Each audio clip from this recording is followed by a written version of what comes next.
Welcome back to another episode of The Perspective. I'm your host, Brooklyn 80s, baby. I want to say shout out to all my supporters. Shout out to my playback gang. Shout out to the people who subscribe to the channel. Thank you.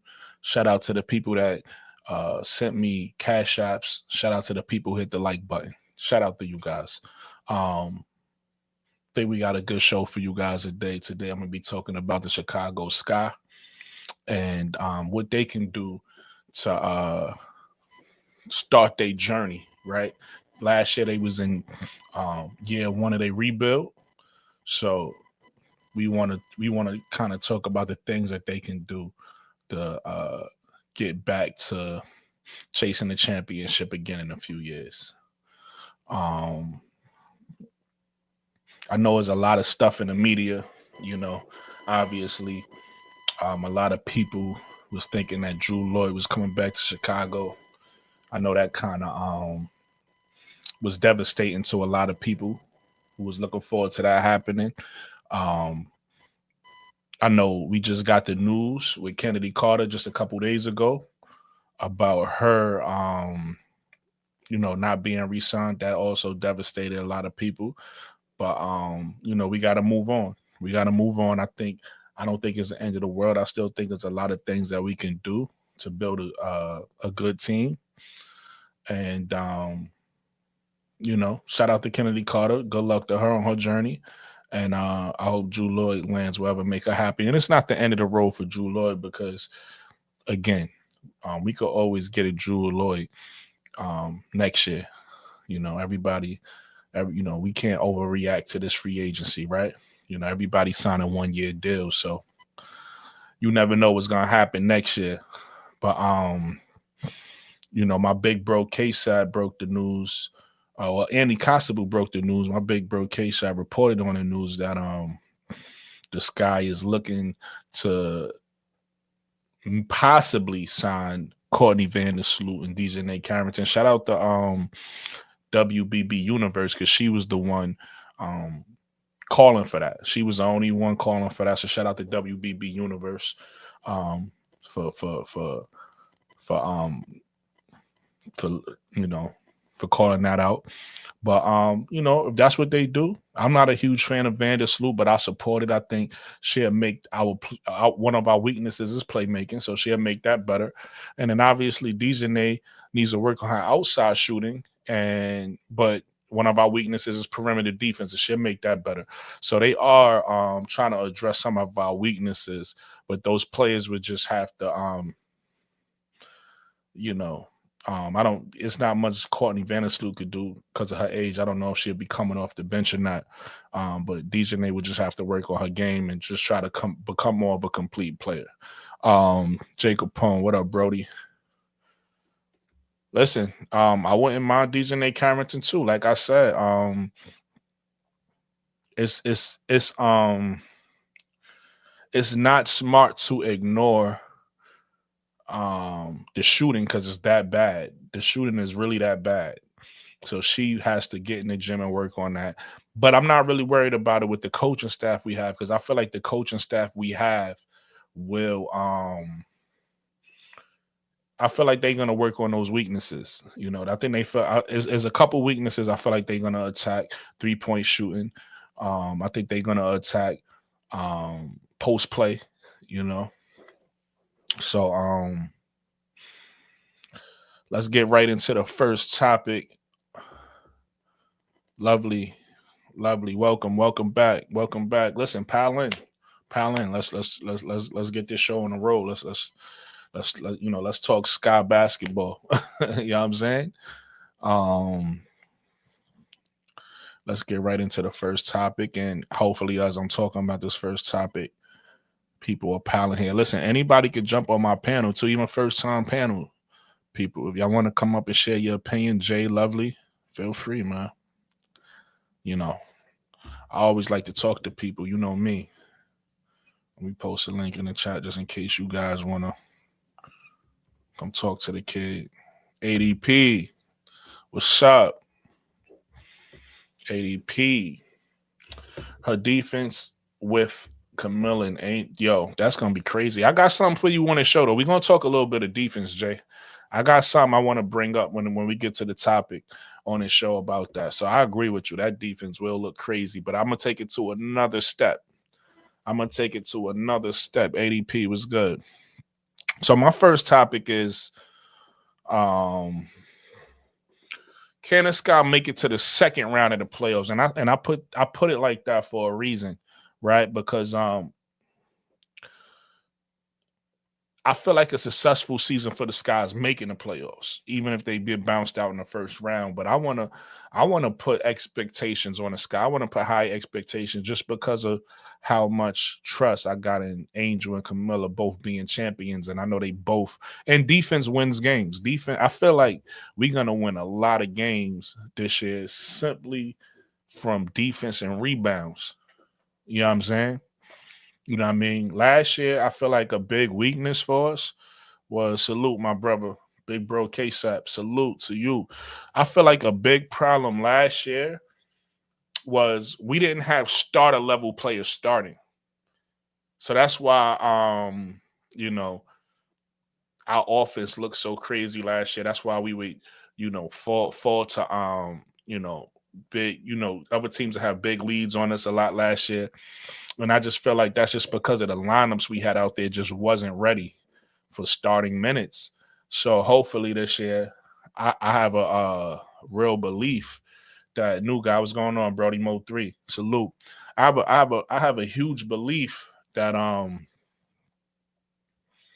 we relied on two rookies. That's a fat gamble. I have a huge belief that the lineup that we're gonna put out there this year is gonna be a lineup that teams got to contend with, right? I don't feel like we're going to have the best lineup, but you don't always need the best lineup to beat teams, especially if you got chemistry, especially if you play solid defense, which I think I don't know we're going to be a top 5 team next year. I think we'll be close, maybe top 7, but I think we definitely going to be a top 5 defense next year. I think we're going to be top 5 in defense. I think we're going to be top 5 in rebounding. That alone is going to allow us to win a lot of games. And then I think they're going to address the playmaking issue. Even if we don't get a splash or the playmaker we want, I think they're going to address the playmaking issue. And that alone is going to allow us to win a lot of games. You get what I'm saying? Exactly, Brooklyn. We had to replace bench players and starters. That's a fact, Brody. Super fact. So, I definitely think that we could make it to. I think we could upset somebody. You know what I'm saying? I think we could definitely make it to the second round. I think one key to that, huge key. If you play on a team with Angel Reese, stay off of social media. You get what I'm saying? I feel like the team is gonna have to lock in. I feel like the team is gonna have to keep everything in the locker room.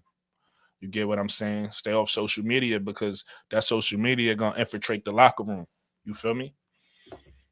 So I feel like as long as they do that, they have a great chance of making the playoffs and even you've been had a wrench, bro. You already know that.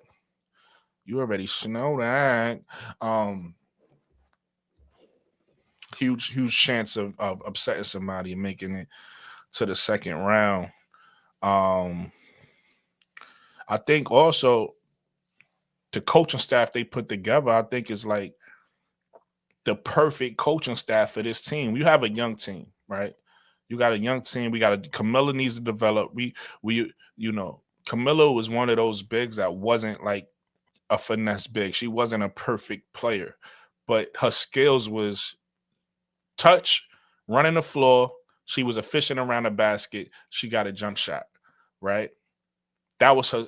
That's her skill right now. And then now, once she build the rest of her game out, and once she formulate the rest of her game, then we're gonna see the real Kamilla. That's why I keep trying to tell people I think Kamilla is better than people is giving her credit for. Right? I don't think people is giving Kamilla. I think people think she's just like a rebounder. I think Kamilla could develop into a top 5 big in this league. And then it's up to her to go from there. I'm not gonna put too much expectations on Kamilla, but I think she's one of the best bigs in this league, potentially wise. Not right now, she's not there yet, but I think potentially wise, that's who she is. Let me introduce y'all to somebody. This is somebody that my chief introduced me to. That's super knowledgeable about women's basketball. This is my homegirl Ncaaw. She's a Liberty fan, but she's a huge WNBA fan, and she really knows her stuff. What's going on, Ncaaw? How you? I'm good. How are you? Yeah, man, I can't call it. Can't call it. But so right now I'm just kind of talking about the Chicago Sky, and if with get doing the right things in free agency and obviously in the draft, um, do you think they could upset somebody in the first round of the playoffs, or even make the playoffs? What you think? I think I think they can make the playoffs. They're just like a few pieces away. Granted, Angel Reese and Carmella Cardoso is like still in like rookie mode or whatever. So Facts, they facts, still facts. learning the league and Yeah, like calls they could get away with and calls they can't, you know what I'm saying? But definitely. I mean, I think if it's if the basketball gods will make this happen, if it's Indiana and Chicago Sky in the first round, that would be box office. Like, and I think Chicago will upset because they have more of a solid. Uh, I like in keep my talking playoffs. I really like. quick. Hold on, really quick. I'm gonna mute my mic because I'm gonna give somebody a rent, so I gotta start YouTube on my phone. So I'm gonna mute my mic real quick. So, but Okay. keep finish your point. I think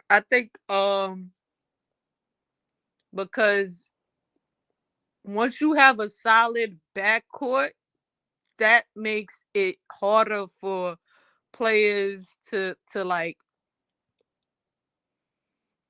defend because you could always pick and pop, pass it down to Carmelo or pass it to Angel and they could get a bucket off the free throw. But if you got like if you start the basketball offense through them, Yeah. that'll make it even harder for anybody else's offense. Now that's a fact. That's a fact. Especially as they develop, as they develop their offensive skills and become more playmakers through the high post, that's definitely gonna make them more dangerous ISO scorers, one-on-one scorers, and more dangerous team.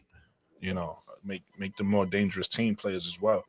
Yeah. So I agree with that. That's a good point. That's a fact. Great point. Great point, mate.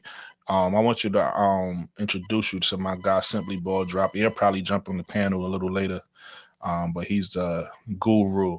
He's the guru of this WNBA content thing. Oh, okay. Yeah, he just showed you a good point right there. Oh, you already know, Jacob Pone. You already know that. Um, so I got some other things I wanted to get into. Oh, I think also what's gonna help us make the playoffs is we're gonna win. We got 5 games against the rival team, the Indiana Fever. I feel like we're gonna win that matchup this year. Last year we lost it because they just had a better team. So it was Yeah. only but so much we could do. You get what I'm saying? We Yeah. won one game, but they kicked our ass, and it is what it is. The one thing I love about Chicago Sky fans is we not delusional, or if we are delusional, we not as delusional as Fever fans, right? We understand Fever fans when they lose, they try to make excuses. They Excuses. try to talk about the points, the something. They try to when Sky fans lose, we take it on the pause. That's crazy. When Sky fans lose, we humbly lose. That's how no matter what I Yeah, was gonna say, it was yeah. gonna sound crazy. we humbly lose. We accept the loss, right? Yeah. Because we understand like it is what it is. You can't win them all.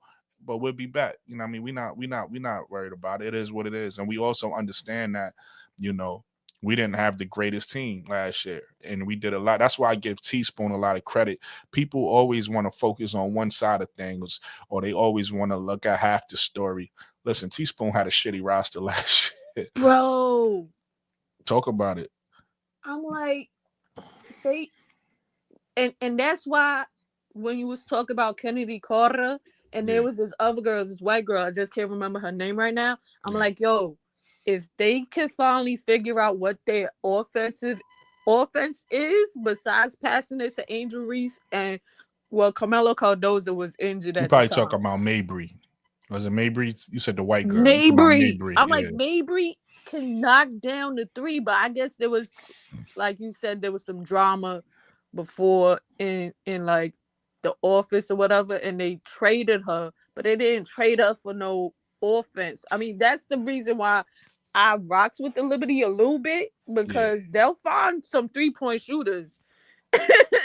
They could put a 3-point. Yeah, y'all got a good one thing about the Liberty. I know the show not about the Liberty, but one thing about the Liberty, I'm gonna give y'all credit. Y'all have a good staff. Y'all have a good coaching staff. Yeah, and y'all got good scouts. Y'all management team know what they doing. So I give the Liberty that credit. That was the only thing I was tight, because I wanted to rock with this guy too, because I'm a Teaspoon fan at heart. Like I was back to what? 97? Oh no, it was against the Comets. Speaking of that, I think it was in like 98 or 99 when she shot that 3. I was like, yes. That from 3/4 court. Speaking, since you just brought up Teaspoon, really quick, I probably asked you this, but I forgot already. Who's your unrivaled team? Is it Teaspoon team or is it Angels team? What's your unrivaled team?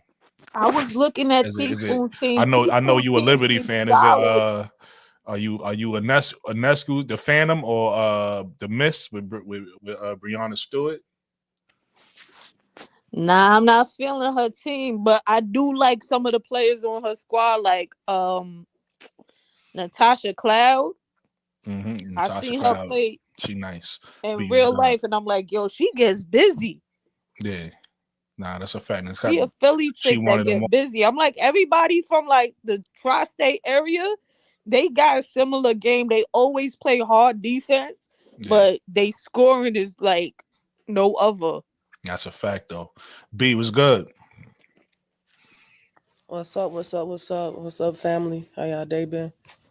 Hey, shit. Thank you for asking that, because I always try to get to that on my shows. Sometimes I forget, so thank you for asking that. My day was pretty good. Actually, I'm going to be honest with you. I didn't know how I was going to do this live because I've been tired all day. This is one of them days where if I ain't have a live to do, I would have just went to bed mad early, but I said, nah, I got a live. I actually got energy right now, so it's cool, but all day I was tired. It's crazy. How was your day? Man, it was long. I actually came home and crashed. Yeah, that's how I was feeling today. Facts. So the first topic, B, we getting into right now. You could touch on it if you want.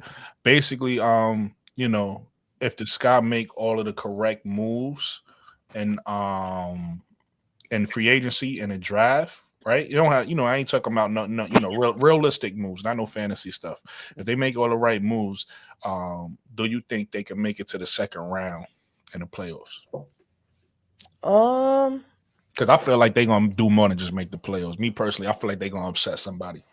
Realistically, anything can happen. Facts. Thinking as like a team that's in a rebuild right now, I think the priority is to make the playoffs, and the goal is to go as far as they can. Facts. So I try not to write off any team, because anything is possible. You can be shout out to KG. You can be knock on wood, but you can be an injury away from absolutely making the finals. Absolutely. So I try not to put a limitation on the team, but I do try to give like a minimum, and the minimum for the Chicago Sky should be to make the playoff. Yeah, no, absolutely. That's my minimum as well. So I agree with you 1,000%. I just, because you didn't probably hear me when I said this a little early in the show. my minimum is I'm with you is just to make the playoffs, but because I trust Reese so much and Kamilla, especially with them both being champions. Mm-hmm. For some reason, that's just me personally. I got a feeling they're gonna upset somebody in the first round.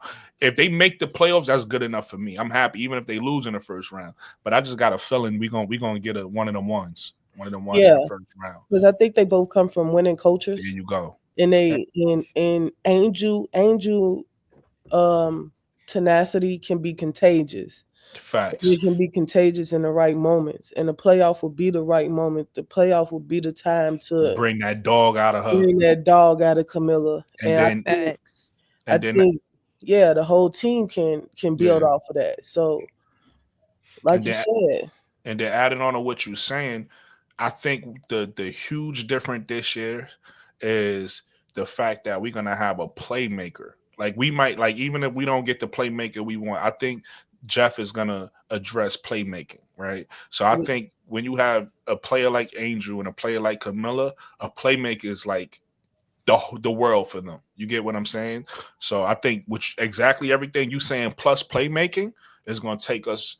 I think we're gonna surprise a lot of people.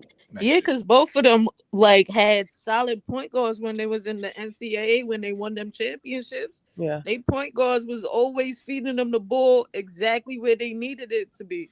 So, so that's always a plus. And plus, point guards make they control the whole offense on the floor when the coach ain't the coach ain't calling the right plays. They be like, nah, that play is trash. I know that you can body this girl. This barbecue chicken time right here. No, that's a fact though. Wody Mac. That's not. Oh, you talking on the chat? Yeah. Wody Mac, what's going on, my brother?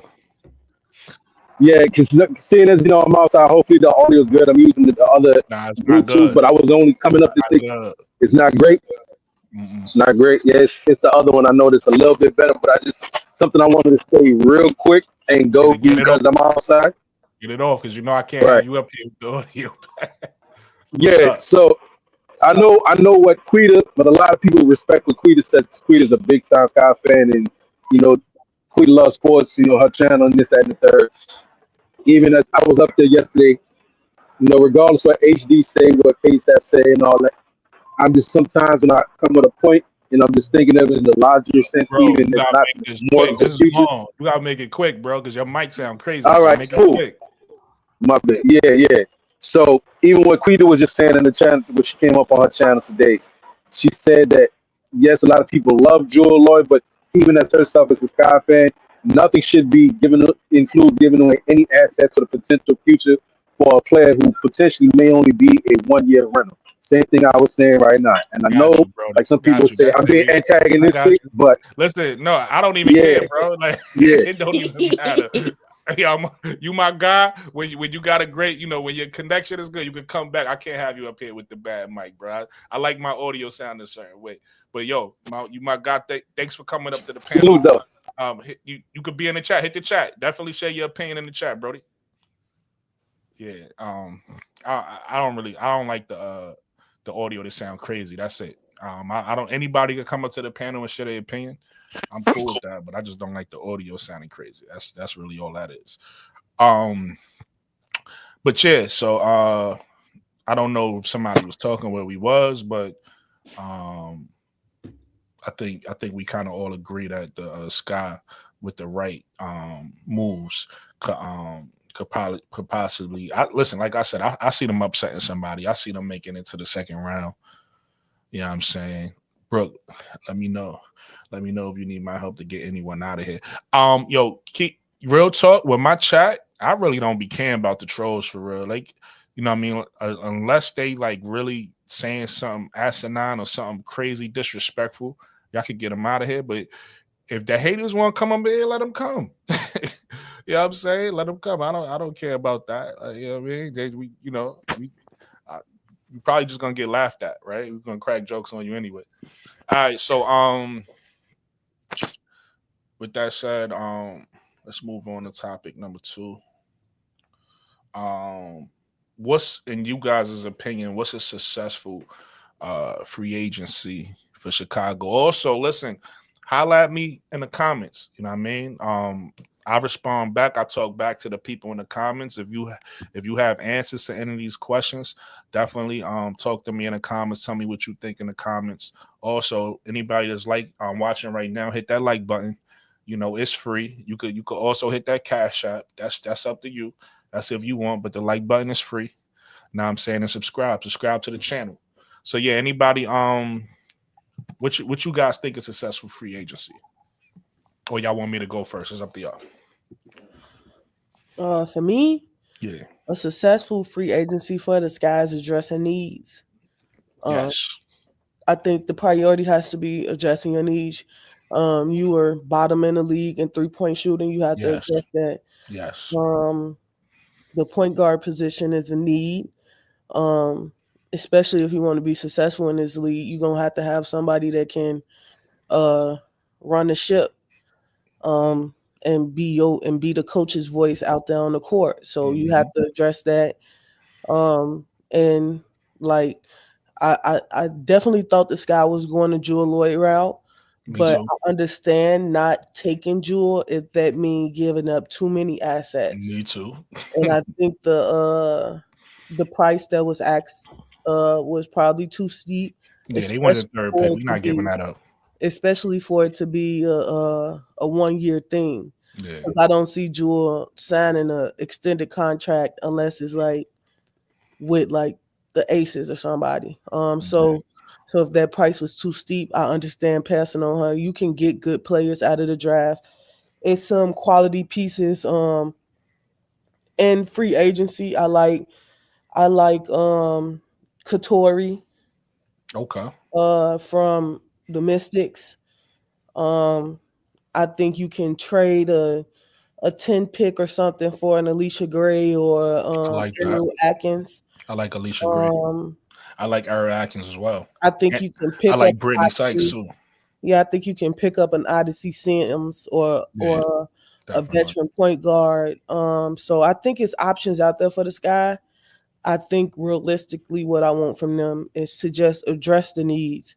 Rome wasn't built in a day. So I understand like this a rebuild team, but at least show the fans that you're putting in an effort to address what's needed, especially your young players. Show Angel and Kamilla that you committed to building the team around them. You already made the move of letting Chennedy go, letting them know this is our team. We the centerpieces. So show them that you really out there to make and build around them. Now that's a Snapple top fact. I agree with you. You got anything on this, Mikachu? I don't know. This joint just crazy popped in my head. Like, what if Courtney Vadersloot come back home because she won the championship? They was trashed the following year because Candace Parker left to go to Vegas, and she was like, she went to New York because of her mom's, and her mom's passed away. So she never really felt like she probably want to come back home. Yeah, she never really felt like all the way solid with New York, but she did win a chip. So like she's free agent. So if she come back home to Chicago where she won her chip, her first chip. It's funny you say that because the news just broke yesterday from Annie Costabile that the Chicago Sky is speaking with Courtney Vadersloot and DiJonai Carrington. So it's funny you say that because they thinking about bringing her back. So that's a good point. Yeah, I agree. B, you kind of like took you. It was almost like you was reading my notes because the needs that I have. I've been saying this all season, but the needs that I have for Chicago and free agency, but just in general overall, just to fix a team from last year is playmaking, defense, and 3-point shooting. Those are the three main needs I feel like we need to address. And the key free agents I like is DiJonai Carrington. Shout out to WBB Universe. She was the first person talking about DiJonai that I heard. It's funny. I didn't even think about this because we have Elizabeth Williams signed already. So I always thought about if we get another big play, I want them to at least be able to shoot the three. To give us some versatility. But I saw this on Twitter yesterday, and I was like, Tina Charles, I would actually love on the Bro, Sky. And the reason why I would love Tina Charles on the Sky is couple reasons. One, she the I same was just size as thinking that. Angel, right? She the same size as Angel. So now you got somebody your size showing you moves, and Tina Charles was one of the ones. Y'all all know. Y'all, Of everybody remember course. Tina. Yeah, everybody remember what Tina Charles did. In her prime. And then on top of that, Tina Charles was already helping out Angel and Kamilla on the opposite team.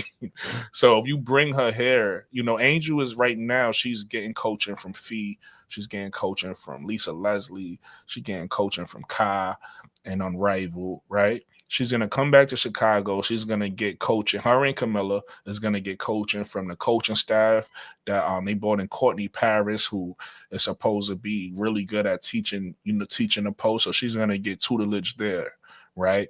You're going to get tutelage from Tyler Marsh, who's a development coach, right? Who came from that background, so he knows how to develop players. Mhm. And now you bring in a Tina Charles off the bench, right? The backup. You already got Elizabeth Williams to be, to play a 4-5 position. Now you got Tina Charles to play a 4-5 position, and Tina Charles could also help mentor Kamilla and Angel. I like them picking up Tina Charles in free agency. Another name I like is and this goes to Jacob Pone. I was talking about earlier when you were talking about the defense that you could have out there with Kamilla, Angel, and DiJonai. Imagine if they sign a Natasha Howard, right? Now you got DiJonai, Natasha, Angel, and Kamilla hounding you out there. Like that defense, that might be a historic defensive team, amazing defensive team. So those are the key names I like for them to look at in free agency. And then obviously Courtney Vadersloot, not necessarily because I love it, because I don't necessarily love it. I feel like, she's over the hill. Per se, I don't feel like she's gonna be able to play a lot. She's coming off the bench, maybe, but I don't know about a starting role. But listen, I'm gonna support the team. If the team is looking at Courtney Vadersloot, and even if she's starting, I'm gonna support the team because she will be an upgrade over, a Dana Evans, somebody like No, that. but So. you need a solid point guard that know how to run the floor, and Absolutely. she like when she won that championship. I think it was like not 2000 and 2020, It was 2021. Yeah, 21. Yeah. I was looking at her more as the point guard, but then you see, Chelsea Gray come with the aces and how she was moving, and then her, You like got a couple ability people. to read the floor was a lot Facts. better in Chicago versus in New York, because she's still learning these players. No, that's So a she fact. can help, like, whoever's, like you said, she could come off the bench, but I think some games she's gonna have to start because you're still learning at the end of the day. But she could like help run the floor better because Mhm. towards the end of the finals, they was leaving her more in the game than the other chick that was running the point guard for the New York Liberty. Okay. And that's why I agree with y'all. I agree with the Tina Charles move. Just because you'll have two vets backing up Angel and Kamilla, Mm-hmm. Tina will have to be willing to come off the bench, but it's possible, and that's why I say connections is important. This guy hired Tanisha Wright as an assistant coach. Good point. I ain't think about She that. was in Atlanta with Tina. She was in Right. Atlanta with Ryan and Alicia. And I know Alicia is not available as like a free agent, but if you put together the right, No, that was a good point too. I like that. Yeah. if you put together a right trade package for her, I think Atlanta would be willing to part ways. If not, you still can put together a trade package for someone like an Ariel Atkins from the Mystics. Yeah. 3-point shooter, sniper, can Mhm. score at all three I levels. like Ariel Atkins too. Ariel and play Atkins. great defense. So Yeah. I think the Sky have some wiggle room this year, and they also have wiggle room next year to put together a good team. Like the Sky is building right now. So it's gonna be fun to see what they do. I'm trying to trust in Jeff. I've questioned some moves, but um, he know what's going on in the organization better than I do. He knows what's Facts. going on in the locker room better You than I gotta do. trust him. We gotta trust him. All we can do is trust him. But Yeah. I think it's some players out here who can definitely make an impact on the sky. The sky willing to, get these teams what they need to part ways with them. Yeah, that's a fact. And to your point, not only do we got to trust Jeff, we actually got to support him. Even though he does things, sometimes we scratch our heads. Jeff losing his job and having a bad season, that, or um having a bad season, that basically just means that the Chicago Sky had a bad season, and that's not what we want. So we want Jeff to be successful, because Jeff being successful means that, he's making the right moves, and the Chicago Sky is going to places we want them to go. Mm-hmm. So another thing I just wanted to touch on before we move on to the next topic, and you kind of already mentioned it, B. That's why I said it's almost like you got my notes. Yes, we want to, like you said, we got wiggle room, and we want to try to, do whatever we can to put the best product on the floor, but we also don't want to overreact, because 2026 is coming, and that's the free agency that we need to go all in. This free agency, we want to try to get the best team we can out of it, but we don't want to give up no assets, and we don't want to overreact to anything, because next season is going to be the season where everybody's available. You know what I'm saying? Yeah, I agree. The 2026 free agency is looking good, especially with the new CBA coming out. You don't know what the cap space going to be. These teams can be potentially getting more money, which means they have more money to offer these players. So I think 2026 is.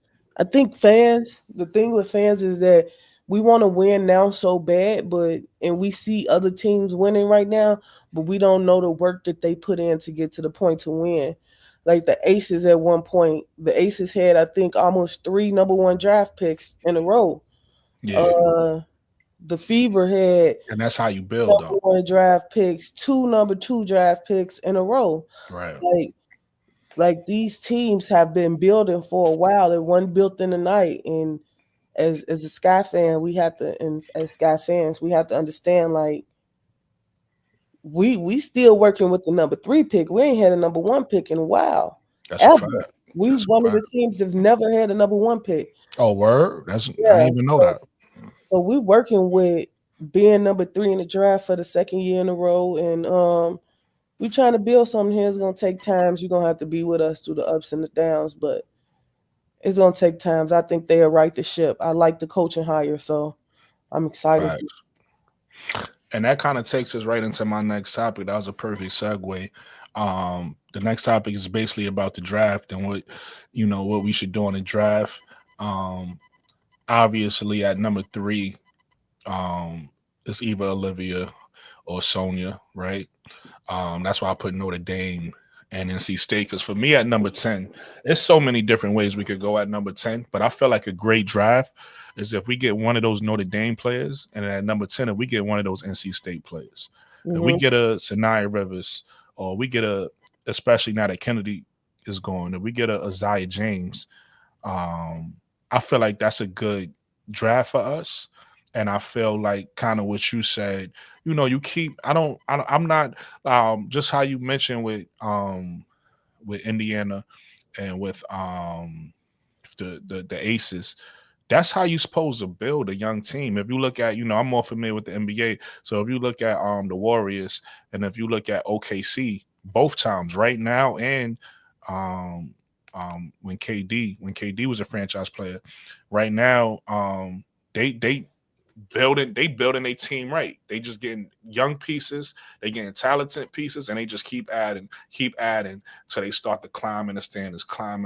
And now they one of the best teams in the league. If not, I think if the last time I checked, they had the top record in the league, right?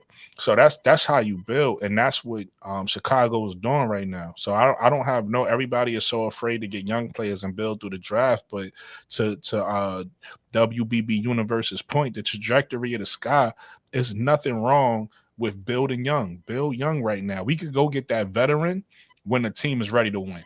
Then we could get that veteran player and throw it with those young players, and then we see what we got. But right now, Angel is still coming into her own. Kamilla is still coming into her own. So now we're gonna add a point guard. Hopefully, we get Olivia Miles. That's what everybody want at 3. So if she's at 3, we're gonna add the point guard, right? And then they all gonna grow together, and they all gonna learn how to win together. You get what I'm saying? Mhm. So yeah, that's a draft that'll make me happy. Like I said, if we could get Olivia and then add a Saniya Rivers, that's the point guard and a small forward, or we get a Sonia Citron, and we can add a Azaiya James. Azaiya James could play the 1 or the 2. I like her more the 2, but with Azaiya James, if we get Azaiya James, I like her more being that 6 woman. That 6 woman role coming off the bench for providing instant offense and learning and growing and possibly getting a starting role. So I like both of them. But even if we get none of them, it's so many names that we could go after at that number 10th pick. It's like a lot of people was underestimating the people in this draft, right? Mhm. One of our weaknesses last year was, and that's why Jeff P said he want bigger guards, right? One of our weaknesses last year, we was just small at the 3, right? We had 5'10" and 5'11" people playing at 3.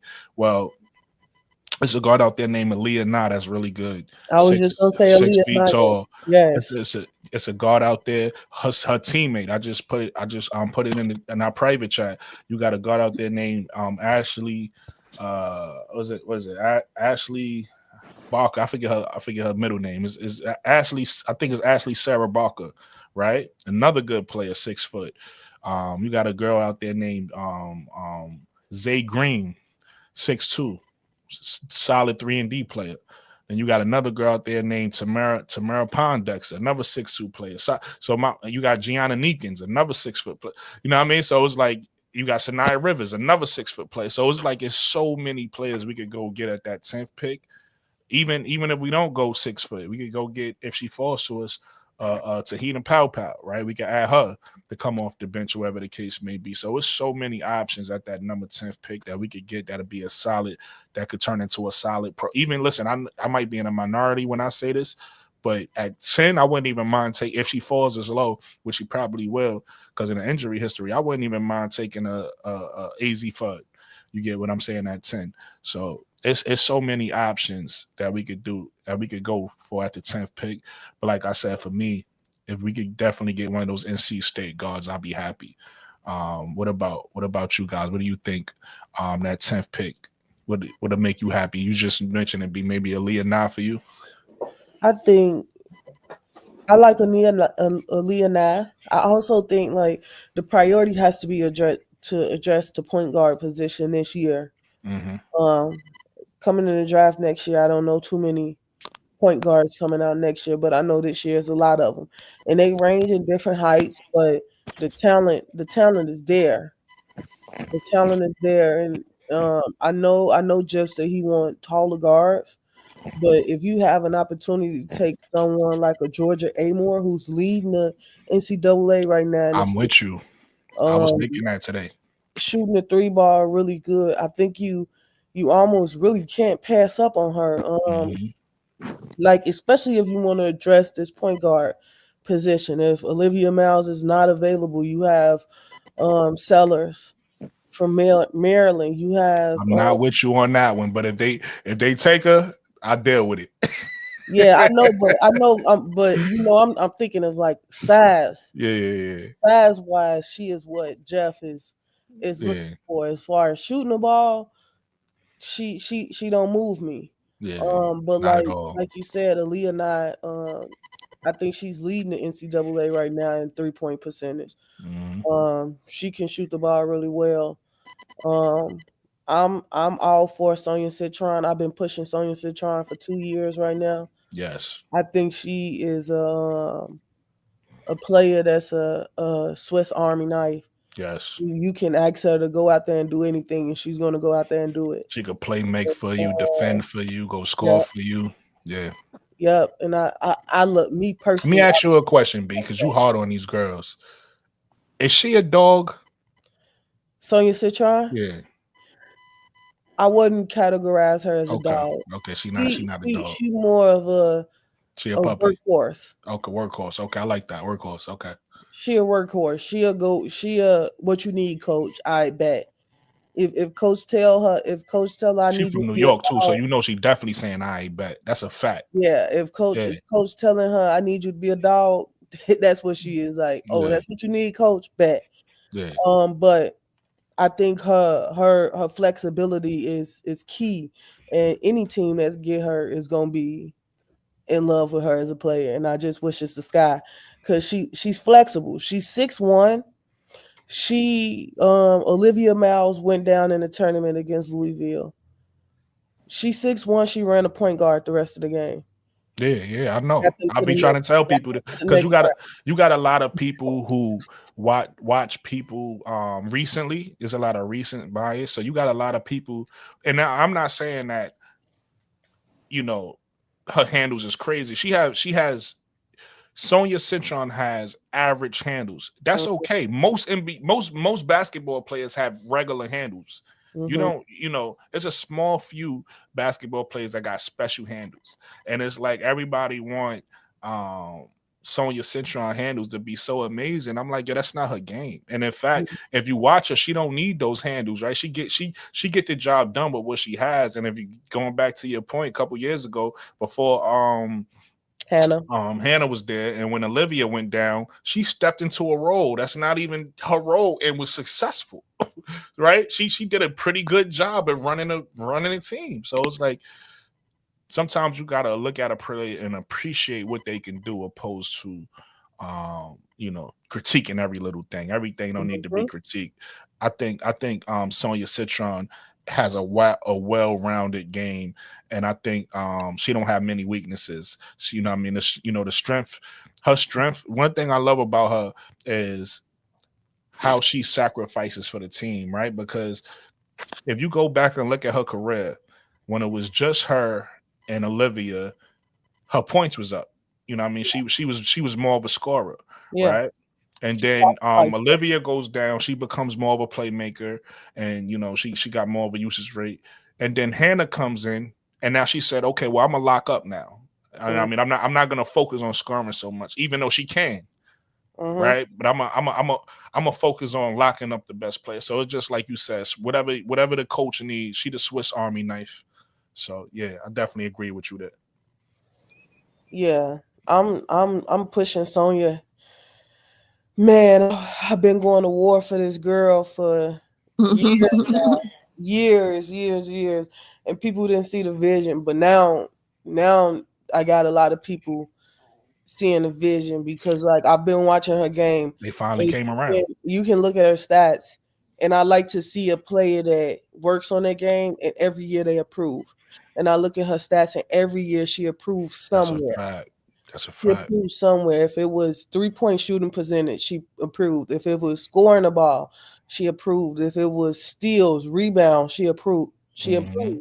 And that's what you want to see from players, especially in college. College is a platform where you come in and you learn and you improve. And if I see a player that's steadfast and just this same player year in and year out, I don't necessarily want that on my team. I want the person who's trying to become the best. And to become the best, you gotta improve every year.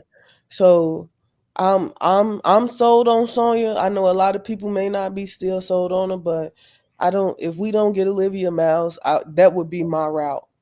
Listen, I was saying the same thing, and a few weeks ago, when I was saying that, a lot of people, I was saying, yo, I want Olivia at 3. If Olivia not there, I said, I'll take Sonia at 3. A lot of people was telling me I'm crazy. They was like, at 3, hell no, they'll trade the pick. They said they might take her at 10. I'm like, all right, she's not going to be there at 10. Then they watched a couple games of her. All of a sudden, you got people saying that we probably should take Sonia over Olivia. So I'm like, all right. The same people was telling me that they wouldn't take her at 3, want her over Olivia now. I'm like, all right, you got it. Yeah. But hey Mika, you got anything on who the Sky should draft? Anybody you said, matter of fact, you said you haven't been able to watch, right? Nah, I haven't been able to watch much of the games, but I do like the girl from NC State that you had just mentioned. Yeah, that's her right there. That's one of them. That's Azaiya James right there. on the screen. Oh, James? Yeah, that's James right Yeah, there. I like James more than I like Yeah. James is nice. whew, It's just that Saniya provides what we need more for the defense wise, but offensively, James out I this think world. Saniya would be the second but round what people pickup. don't know about the W is like it's way more harder for the point guard to really find a footing. Yeah. So it's gonna take much longer for them to find the right piece. So that's why it's best to go for the veteran route first before you find the point guard that can Well, gel well with the team. I agree Cause with you. I get it. I don't want to cut you off. cause to be honest, is gonna take I see the Sky, no offense, being way more like championship caliber in like 2 to 3 years. Oh yeah, absolutely. That's I think that's what everybody think. We just Okay. talking about what we want them to progress to next year, but we don't think that they're going to be I champions by think next year. I think they need veteran bench. I think they need that more than they need like a point guard or somebody to help, Right. facilitate right now. They need a veteran bench, and obviously they need a shooter. Right. Badly. Only thing I was gonna add to what you were saying, because I agree with you normally I would agree with you, but if you've been watching, I've been watching these girls in college, right? It's something happening. It's something in the water. I ain't even gonna lie to you. And some of these girls aren't gonna be able to come in and start. Some of these girls, the veterans, some of these girls gonna come over and start over veterans. And Olivia Miles is one of them. So that's what we're saying. Nah. All right. Listen, Nah. wait till you, because you said you haven't been watching. Remember, I've been watching. Wait till you see some of these girls. It depends on the team, though. Some girls I saw. Of course, it depends on the team and the player. When I was watching NCAA, some girls I was like, "Yo, she's solid.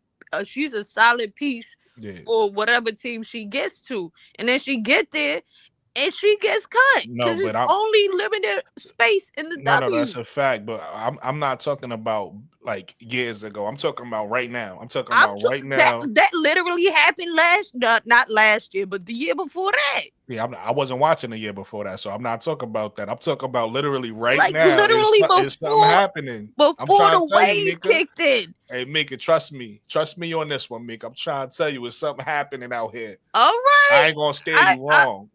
I'm saying it's happened. Nah, in the W, you want to know why? Because in the W, I did my research. I did my homework. In the WNBA, and the WNBA prefers veterans. They prefer experience over youth and talent, right? So what happens is a lot of these girls that come out of college, they come out of college on a high, especially if you just won a championship and stuff like that. They come out of college on a high. So they be thinking like, oh, bet I'm going to the next level. I'm going to play. But what they don't realize, a lot of these girls on the next level already went overseas. They're already grown women. They already know what to expect. And they already know the number one thing to do is not many WNBA teams for one. So if you're going to get placed on one, you got to have a role. If you don't have a role, you could be as talented as you want to be. If you don't have a role for the team, they're going to cut you. You get what I'm saying? And that's what a lot of these girls that come out of college don't realize. That's why you think Angel Reese with her game, everybody critiquing it and missing layups and not being she stayed on the team because she had a role. The team needed her. Right? She had a role. So that's what happens. It don't matter how talented you are. If you don't have a role, you're going to get cut. And that's what happens. But what I'm saying is right now, it's something happened. I'm just being honest. Like, I know talent when I see it. I know basketball. It's something happening with the talent right now. Not with everybody. It was just with certain special people. With certain people. It's something happening with the talent right now where there's a shift happening in the WNBA. And the best way for me to explain it is, I don't know how familiar you are with the NBA, but I always compare this to the 96 NBA draft. If anybody remembers the 96 NBA draft, what made that draft so special is before that draft, players in the men's game in college was playing 3 to 4 years. In those 3 to 4 years, guys was at the top of the draft. In 1996, all freshmen was getting picked at the top of the draft, right? Iverson, Marbury, it was a whole bunch of freshmen that got picked back to back to back, and the guys that was older was getting pushed back to the end of the draft. Right. And it was like a new wave of talent coming into the NBA that kind of took over the NBA. That's kind of what's happening in WNBA right now. It's a bunch of girls, a bunch of women who been there. And some of them nice. You got your Kamilla. I'm not talking about the stars, but it is a bunch of role players in the WNBA that been there for a while that's gonna get pushed out when these new girls start to come in, because some of them, not all of them, like I said, some of them are stars. The ones that stars that's coming in, and that's why I was saying, like, I would normally agree with you, but somebody like Olivia Miles is going to start on almost any W team she go to. This is going to be a couple where you might have a guard, like a Chelsea Gray or somebody like that, but she's not going to start over that.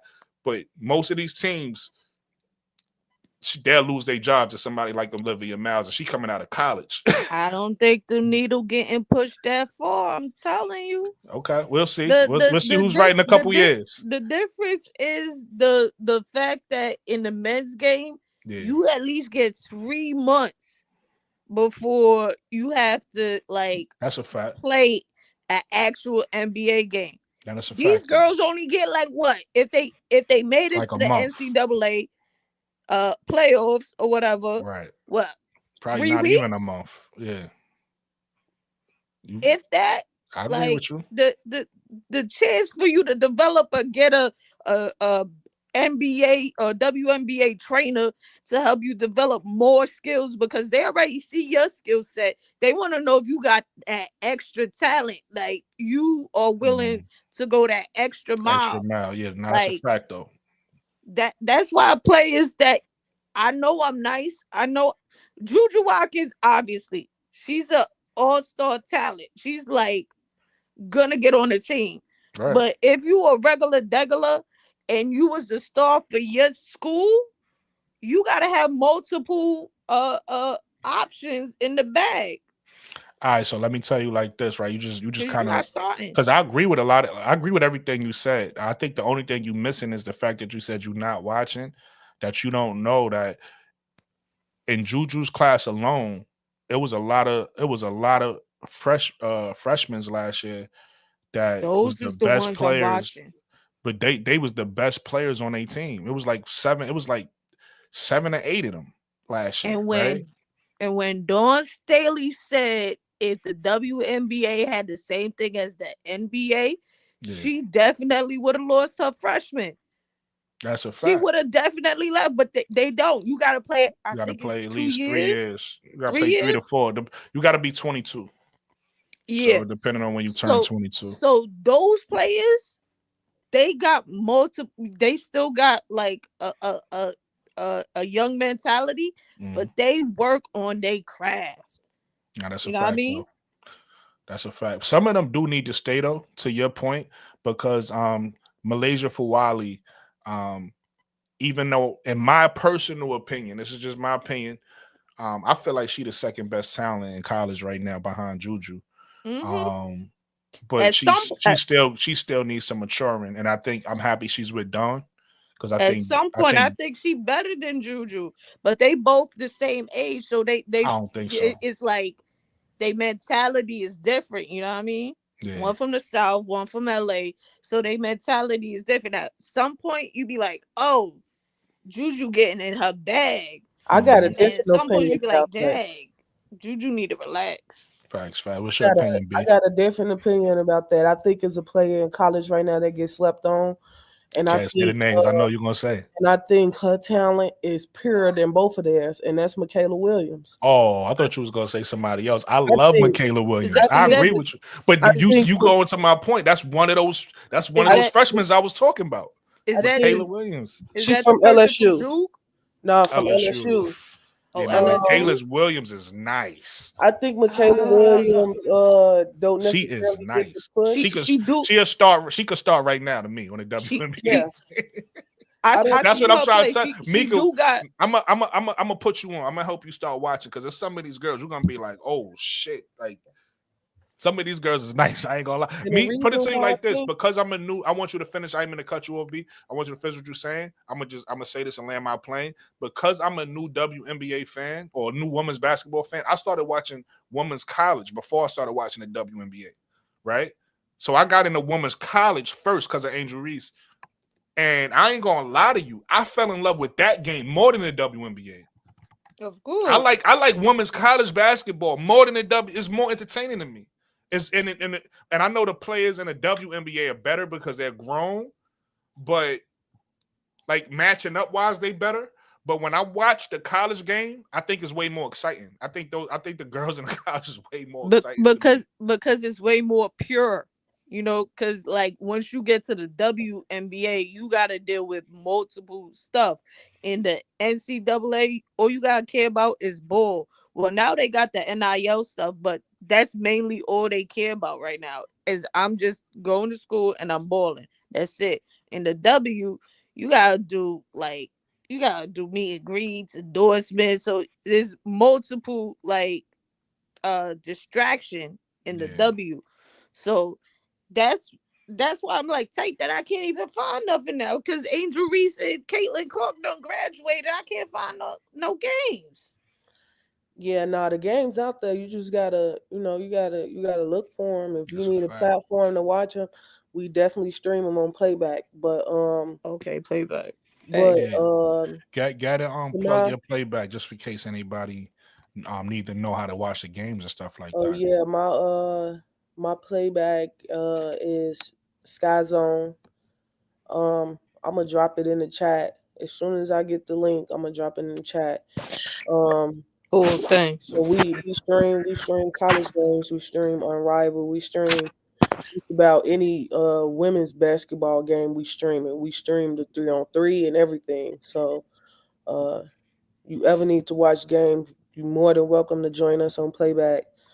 Just subscribe to the page, and you'll get updates whenever we're about to start streaming.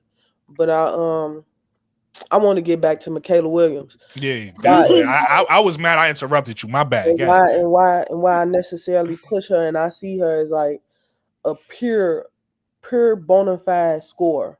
Michaela Williams is a 2-guard who can play the point. She's 6 feet.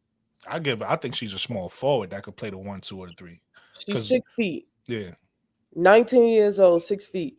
She done won gold 3 years in a row with FIBA 3-on-3. She won gold 2021, 2022, and 2023. We saw her come into the WNBA All-Star game. All-Star.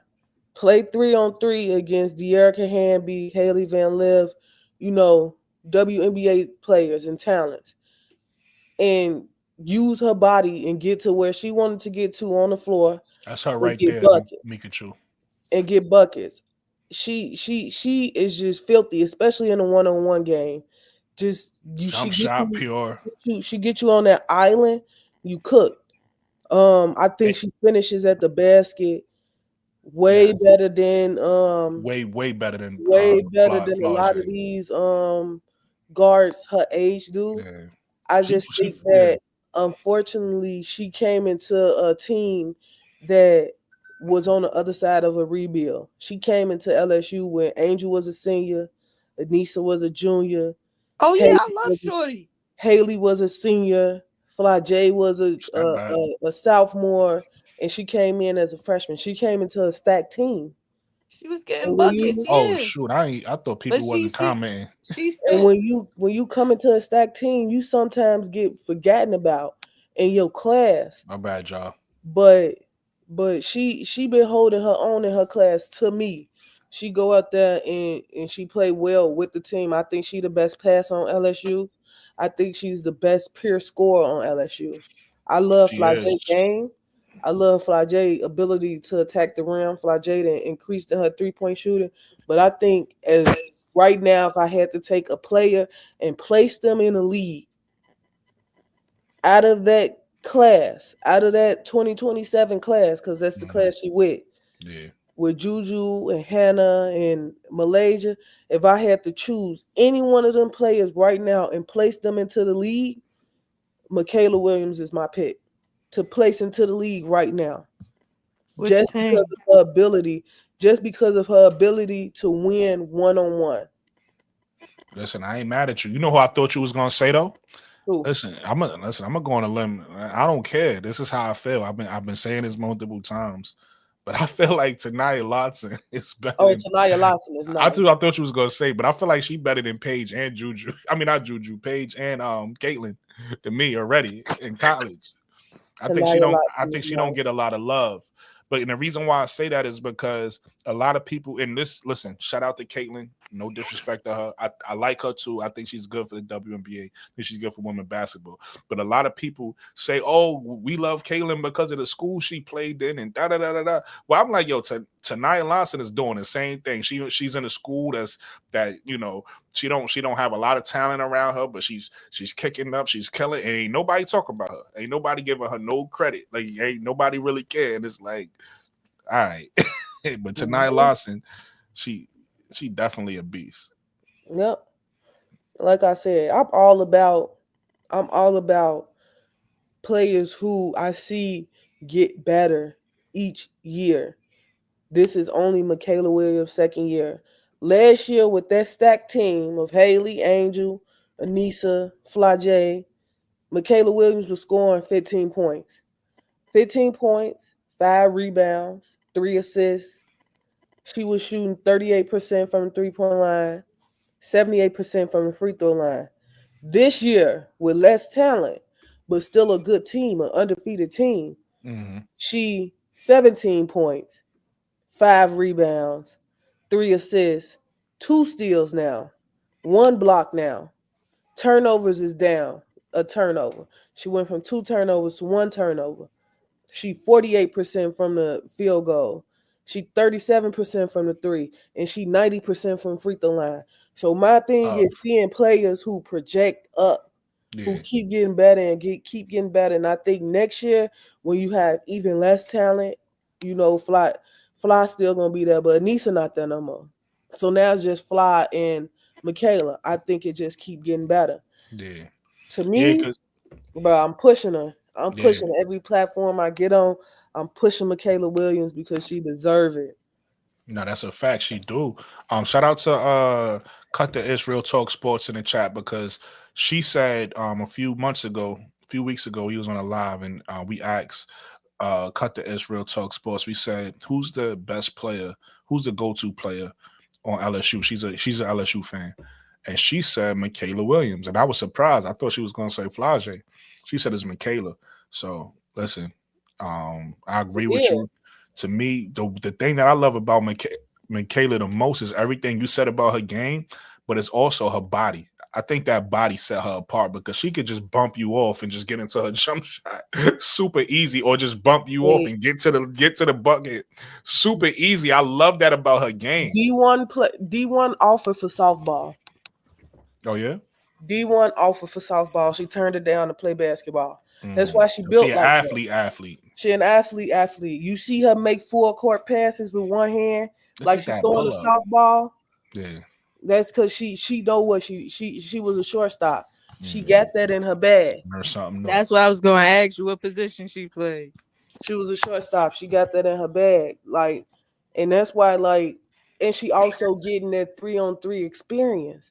Like I said, she done won 3 years with 3-on-3. 3-on-3 don't do nothing but sharpen your skills. Yep. You can sometimes be out there on the island by yourself, and you gotta hold it down. So y'all gonna hear me a lot in these platforms push Michaela Williams. I think she deserves it. I think she go under the radar a lot. That's a fact. Yeah, I want to apologize to the chat, because apparently I moved the chat. So it wasn't like just constantly scrolling like it normally does. So I just thought people wasn't typing. So I started to ignore the chat. So that's on me. I apologize. I'm paying attention to the chat now. So if y'all say anything, we're going to definitely, talk about whatever y'all talking about too.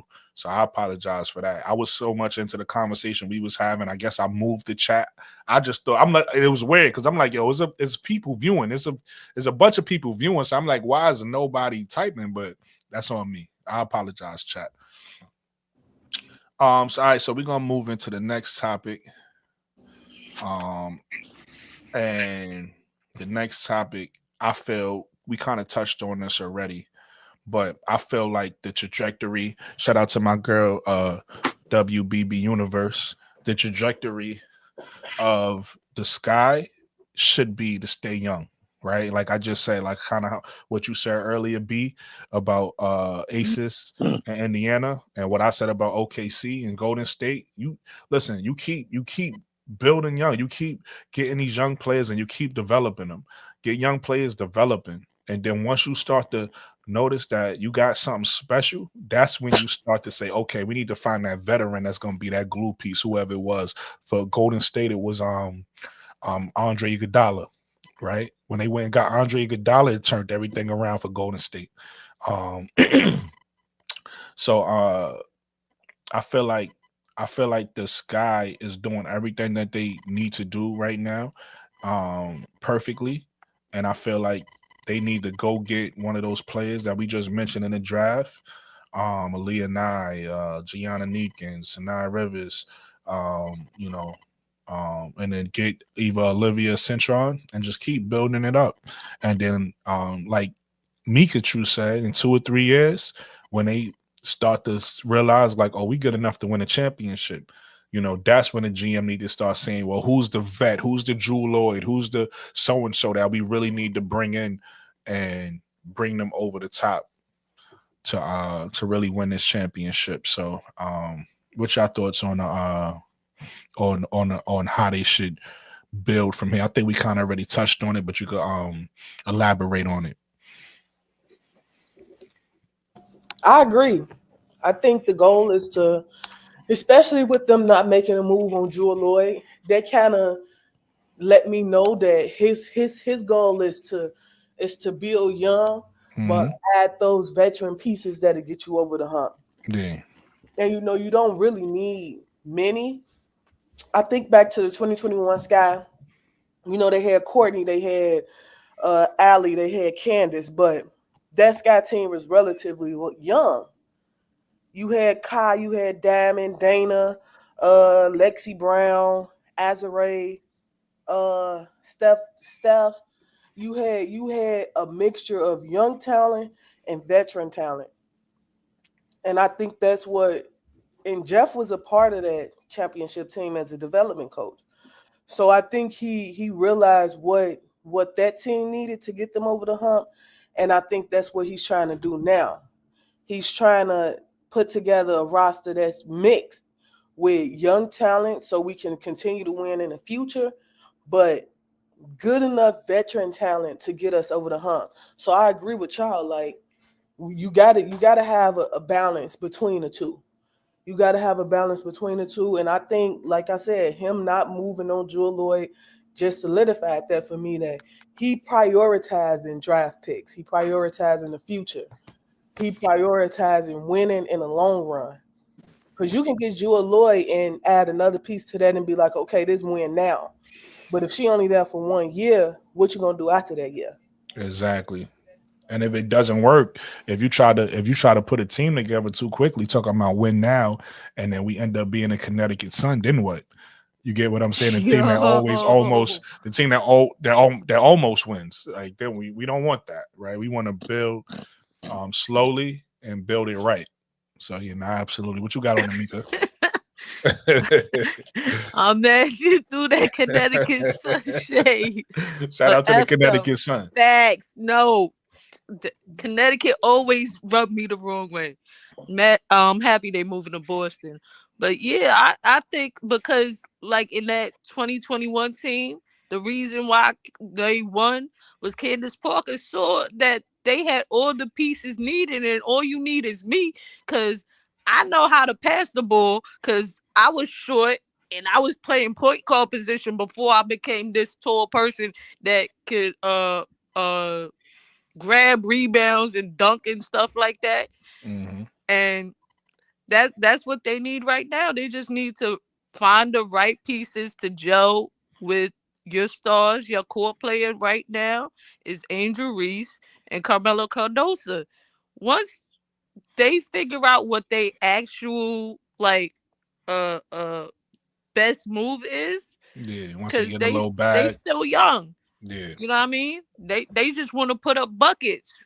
I think that's how they look on TV.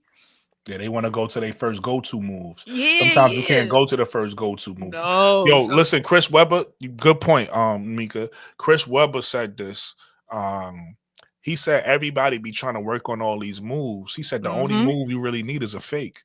He said a good pump fake, because he said if you got a go-to move that works, then all you need is a counter. You just need a counter to that move. And if you got a go-to move, a counter, and then you pump fake, can't nobody stop you.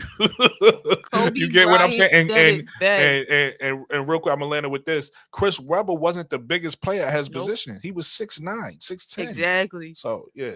He was getting busy too. Yeah. But Kobe Bryant always said, like, yo, I got to counter to my counters. And if that don't work, I got to counter to that. So you have to be like, have multiple scenarios. That's what we call the Birkin bag. Ooh, okay. I like that one. That's what we call a Birkin bag. You got to be in your Birkin bag. That's Because look, they literally like the San Antonio, but very young, the San Antonio Spurs, because when they had the general and then they brought in Tim Duncan, they was like the Twin Towers, RIP, but they was like the Twin Towers in San Antonio. That's what that field is with Chicago Sky, having Kamilla Cardoso and Angel Reese. So all you gotta do is find somebody that's gonna be, sorry to use the Spurs reference, like not Candace Parker, but like Parker and Ginobili, somebody that's willing to do whatever it takes to move the ball around properly. You know what I mean? Find the right spacing. Then you good. But right now they still in their rebuilding phase. They gotta find right pieces that gel better with Kamilla and Angel Reese, because that's they stars. Facts. Lakeisha, what's going on? What you got on it? I'm sorry, Book. I was in your chat just going crazy. You ain't never gotta apologize. What happened? Nothing, just messing around with these trolls. The trolls gonna troll. Yeah, on this topic about the development, are we talking about the Chicago Sky, or are we talking about the youth that's coming in? I missed that. Chicago Sky. So we was talking about basically how the Chicago Sky should build, right? We could go all in on certain players if we want, or we could decide to say, you know what, we're gonna take this thing slow. We're gonna bring in, we got draft picks, so we're gonna bring in more young players and develop these players to the point where they learn how to win together. And then once they learn how to win together, then we're gonna go get a veteran as a glue guy. You get what I'm saying? I'm all for it, as long as it don't turn into the process in Philly. No. Nobody. Listen, Lakeisha, you said it the other day. You need like some audio sounds like with the gunshots or something. Yeah, I'm gonna have that soon. But listen, Lakeisha, you said it the other day. We're not trying to do no process stuff, and we're not trying to do no Indiana 6-7 year rebuild or whatever the hell they did. We're not trying to do that. Yeah, because it was like 2017 or 2000, one of them years. Yeah, you know how long that 2016 rebuild was? Yeah. Nah, we good. We listen. 3 years. In 3 years, we gonna be somebody. Okay, I can get with that building through the draft. As long as you make smart decisions on. As long as we keep getting talent, the right talent, and then cultivating that talent, and give Coach Tyler Marsh time to develop these. Yes. If the GM goes like a year and a half in and be like, "You're fired," then we set back. I think we set back.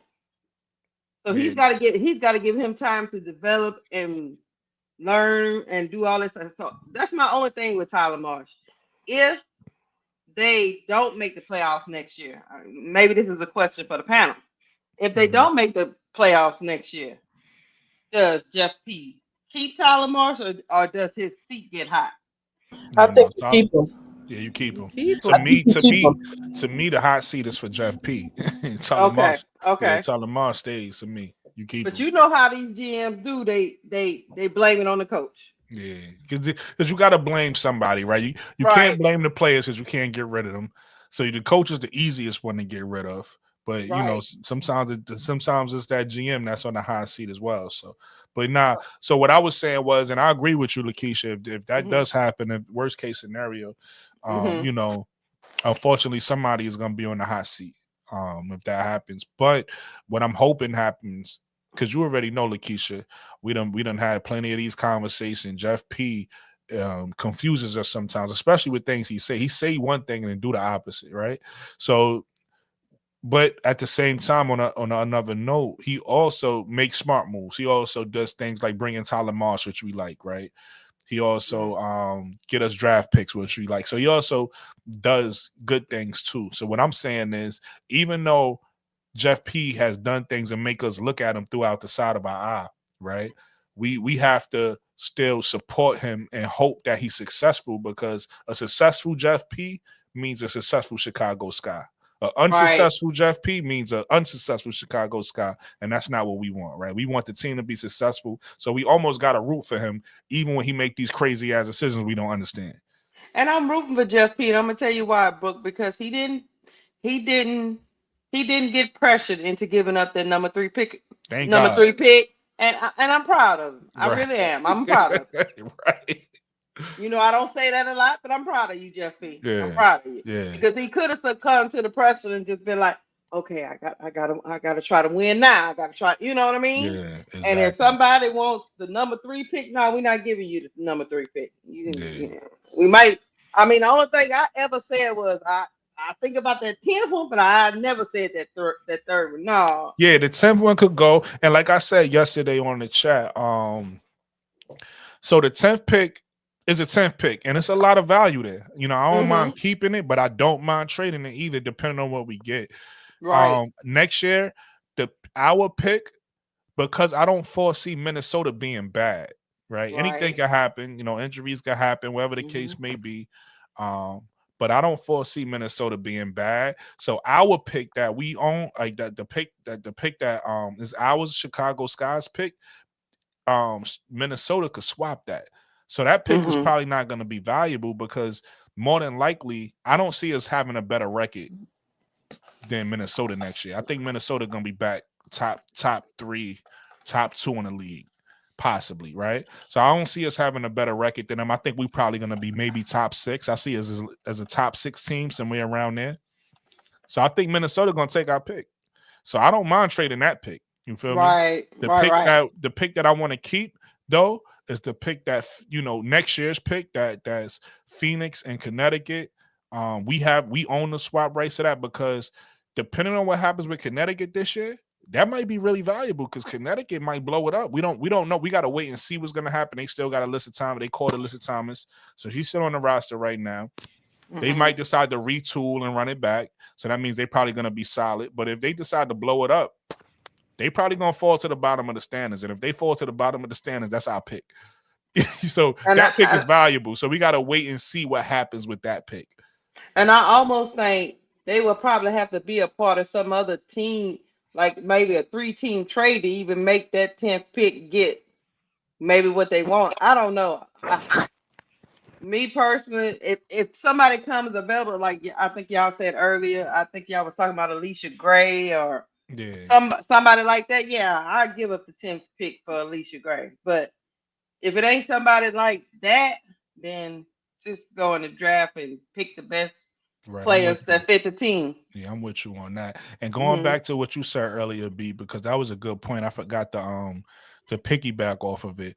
But Georgia Amore, believe it or not, I was really, Lakeisha could tell you, I was really low on 5'6" guards. Like I want my guard to be 5'8" or taller. But with that said, with the guards we have on the team already, and with Jeff P going to look at Courtney Vadersloot, out of all of those options, I prefer Georgia Amore. Even though I know the legend that Courtney Vadersloot is, she 35. And Mariah Jefferson, Lindsay Allen, and Dana Evans, I would prefer Georgia Amore over all 3 of them. So I wouldn't be mad if we somehow made it, got cut, somehow got rid of some of our guards, and then for whatever reason we missed out on Olivia Miles, and we picked up a Georgia Amor only because, again, she has weaknesses. There's things that I don't like about her game. She's 5'6". She's not defending nobody. I don't like that. But the thing that she provide, seriously, we need it. We need somebody that's want to play make the way she does, and we need somebody that's willing to shoot the three the way she does.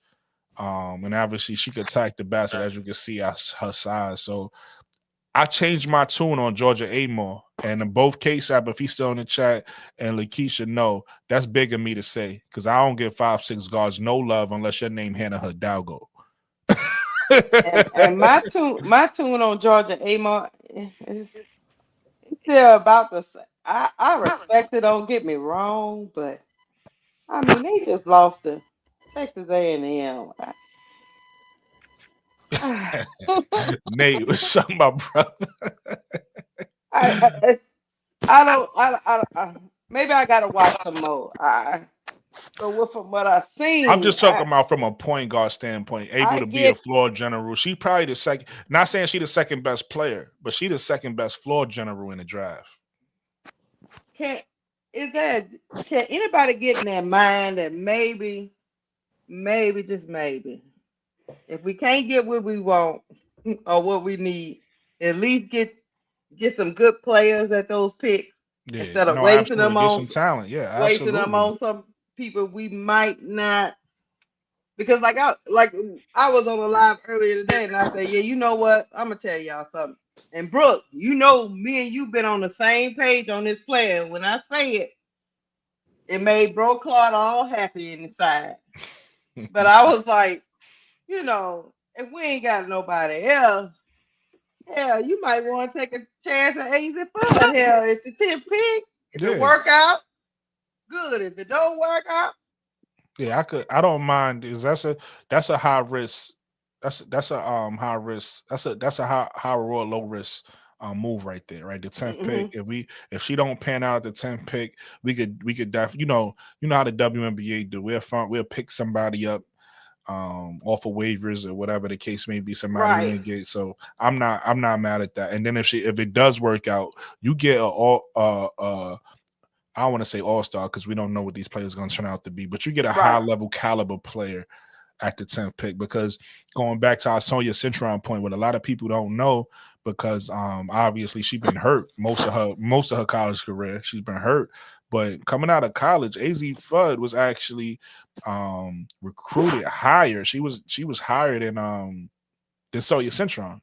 Right? Yeah. And so she was projected as the better player, but she ended up getting hurt, and Sonia Citron kept getting better and better and better. So now everybody, sees Sonia Citron's quality. AZ Fudd, without the injuries, has the same type of quality. Right. But it's just the injuries that bring her down. So if she could put those injuries behind her, you get a lottery type player, right? You get a lottery type player at the 10th pick. And the person I always compare it to when I talk about this is Michael Porter Jr.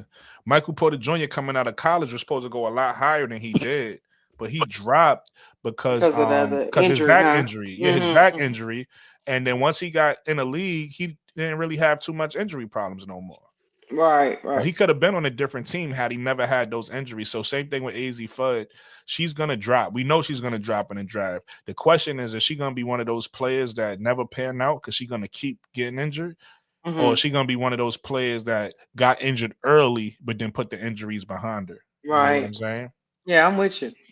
I mean, if we purely, because I don't think Tahina Papa is going to be still there. I think she's going to go ahead and probably be gone.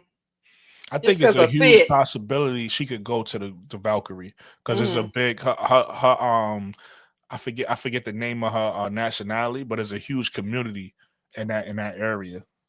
So they might do that just for. I think she's Polynesian. Yeah, Polynesian or something like that. Yeah, Polynesian, something like that area has a huge community. So they may go that route. You already know Lakeisha. I think they should go to the Malanga route, Dominique Malanga, or maybe a Kiki, somebody like that. But we'll see. We'll see what they do. Oh no, we're not gonna sleep on the Nisa Morrow now. No, I think Anissa Merrill going high. I think Anissa Merrill going to be a top 4 pick.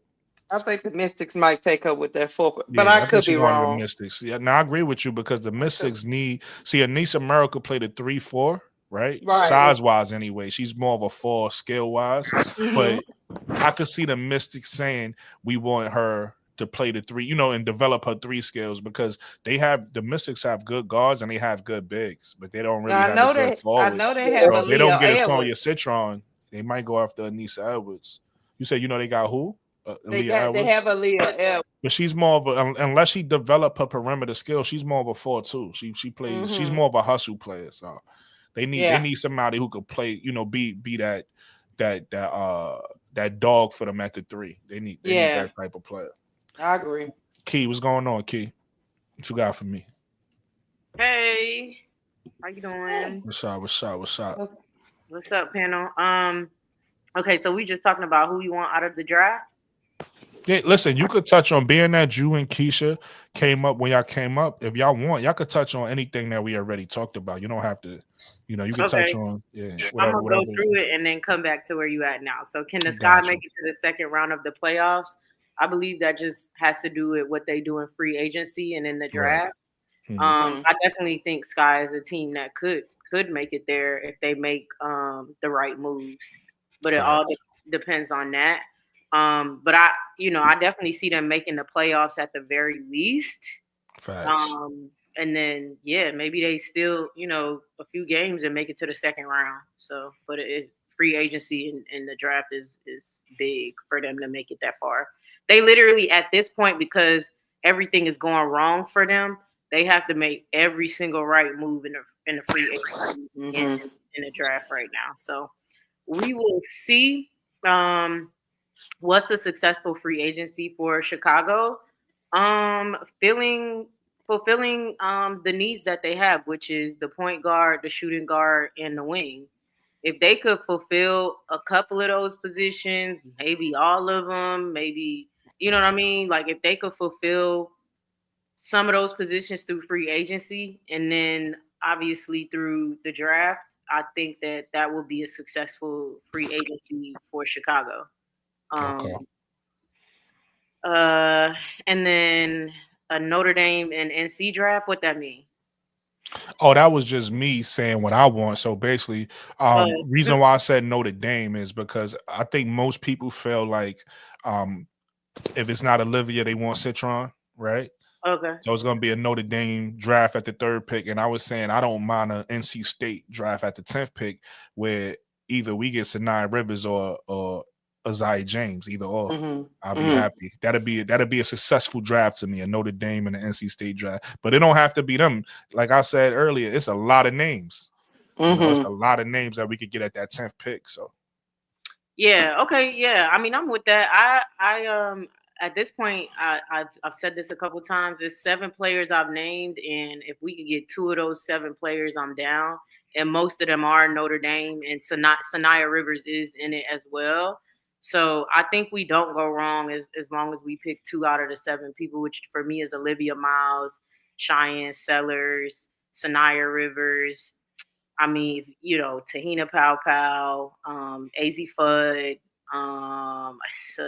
It's a couple other people that's not coming to mind right now, but I do think if we can, based off of what we do in free agency, if we could pick based off, and out of the draft, any of those 2 players, I think we would be okay. All the players I've named are great. It would be great addition to the Sky, depending on how we fulfill in free agency. So, but I'm high on Olivia for sure. I'm high on Sonia Citron for sure. So I get people's, wanting. Key. Yeah. Key and Brooke. Yes. If Flajay come out in this draft, what we doing? We picking Olivia Miles. Okay. Picking Olivia Miles. I'm so, and it's not, and not to cut you off, Key. It's not no disrespect to nobody, but when I look at Olivia Miles, the way she plays the game, I want to watch. You get what I'm That's saying? true. And I feel like I feel like certain players are offense. I feel like she's an offense. I feel like, especially if she gets with the right coach, she's an offense. And I feel like, again, when you got bigs like Kamilla and Angel, who at heart, at least are just run the floor bigs, just Angel's you see her in college, she's gonna run the floor and just put her hand up. And if she got a guard that know how to get her that ball, she's gonna score. And same thing with Kamilla. And then once to Mika Chu's point, once they start to develop a bag, it's even more deadly. But without a bag, the point guard that they need the most is Olivia Miles, because she just make the game easy. She one of those. I compare her to a Jason Kidd. She just make the game easy. So we need Flage to come out so she can take that 2 spot, and we get Olivia at 3. Is that what we need? No, that's a Snapple top fact. Then there's no confusion. Right. Yeah, Snapple top that makes fact. it easier for us for sure. But I mean, I feel the same way you feel, Brooke. I did a little video on it where Candace Parker, a legend of the game, said her favorite player to watch is Olivia Miles. Yeah, I did see that. I did see you did a video on that. Yep. Yeah, I mean, she said that, and she said she's WNBA ready. She said she's the one player that she watches. See, Mika, try to tell you, Mika, something in the water. Yeah, and Not something in the water. She also said she makes everybody on the floor better. Like, Yes. she makes the whole entire floor better. Yes. I get that there's, from other people's perspective, possibly drawbacks from her game, but I just don't see her positively affecting. I don't see her not positively affecting the Sky. Like, I just don't see that. She makes literally everyone on the floor better. Yeah, she a young Chelsea greater than me. Yeah. But real quick, only because we got somebody new on the panel, Chris was good. I want to give you the opportunity to speak. What's going on, Chris? Hi, how are you guys doing? How you doing, buddy? I'm doing very well, sir. I could talk about, really whatever. If you want to talk about the draft, you want to talk about the upcoming season. Like I said, the key, anything you want to talk about to the point we up to, you could definitely chime in on anything that. Okay, so I got a lot to say about a lot. I know basketball very well. I know that I've watched the NBA for years and been obsessed, and then Caitlin and Angel got me obsessed into the W and women's college ball. I think Saniya, Rivers, and Azaiya James, they're more defensive guards. I think Olivia is going to be the best of all of them, but she's more offensive focused. I think Cheyenne Sellers is kind of a mix. So I really think it depends on what the coach wants to do, because Angel and Kamilla are very good defensive players. So you could go with a lockdown type of defensive squad. I think nobody talked about this. Keep going, Chris. I ain't cutting you off. I'm just saying nobody talked about this girl yet. That's crazy. Keep going, Chris. Yeah. So I mean, I think if you can get Olivia, you should get her. But I honestly, if I was Dallas, I would take her with the #1 pick. I think she's going to be better than Paige. They both have a little bit of injury. Hot take. Yeah, I mean, they both have a little bit of an injury history, but I think Olivia's built thicker and bigger, and more muscle helps you prevent injury. Look at LeBron; dude's a beast, and he never gets injured. Yeah. So we'll kind of see how that plays out. I would honestly try to trade up to '2 to maybe get her, but it depends on what you can give agree up. with that. I would never trade away my 2027. Draft pick, because that is a loaded draft. It depends on where you at, because the top 6 are generational, right? The top 6 or the top 7, somewhere in that, those are all first round picks in any other draft to me. Right, That those overall picks. Yeah. First round overall. Yeah, those top 6 is first round overall picks in 2027. So it depends on where you at. Once you pass them, it's a regular draft. But yeah, I agree with you. Those top 6, crazy. And I mean, you never know. Like, somebody could go down. Like, if Angel goes down, obviously this coming year they got their 3rd overall pick, but the next year they don't have their 1st overall pick. But like, if Caitlin went down or Asia Wilson went down, like, you're basically tanking for the season if your best player goes down. So you never know what's going to happen. But that's what happened with the Spurs. That's how the Spurs ended up with Tim Duncan, and that's how the Lakers. That's how the Lakers ended up with Magic Johnson, having Kareem and Abdul-Jabbar on the team already. That's so yeah. So that's pretty much what I got. But the WNBA is so different in how you get that #1 draft pick.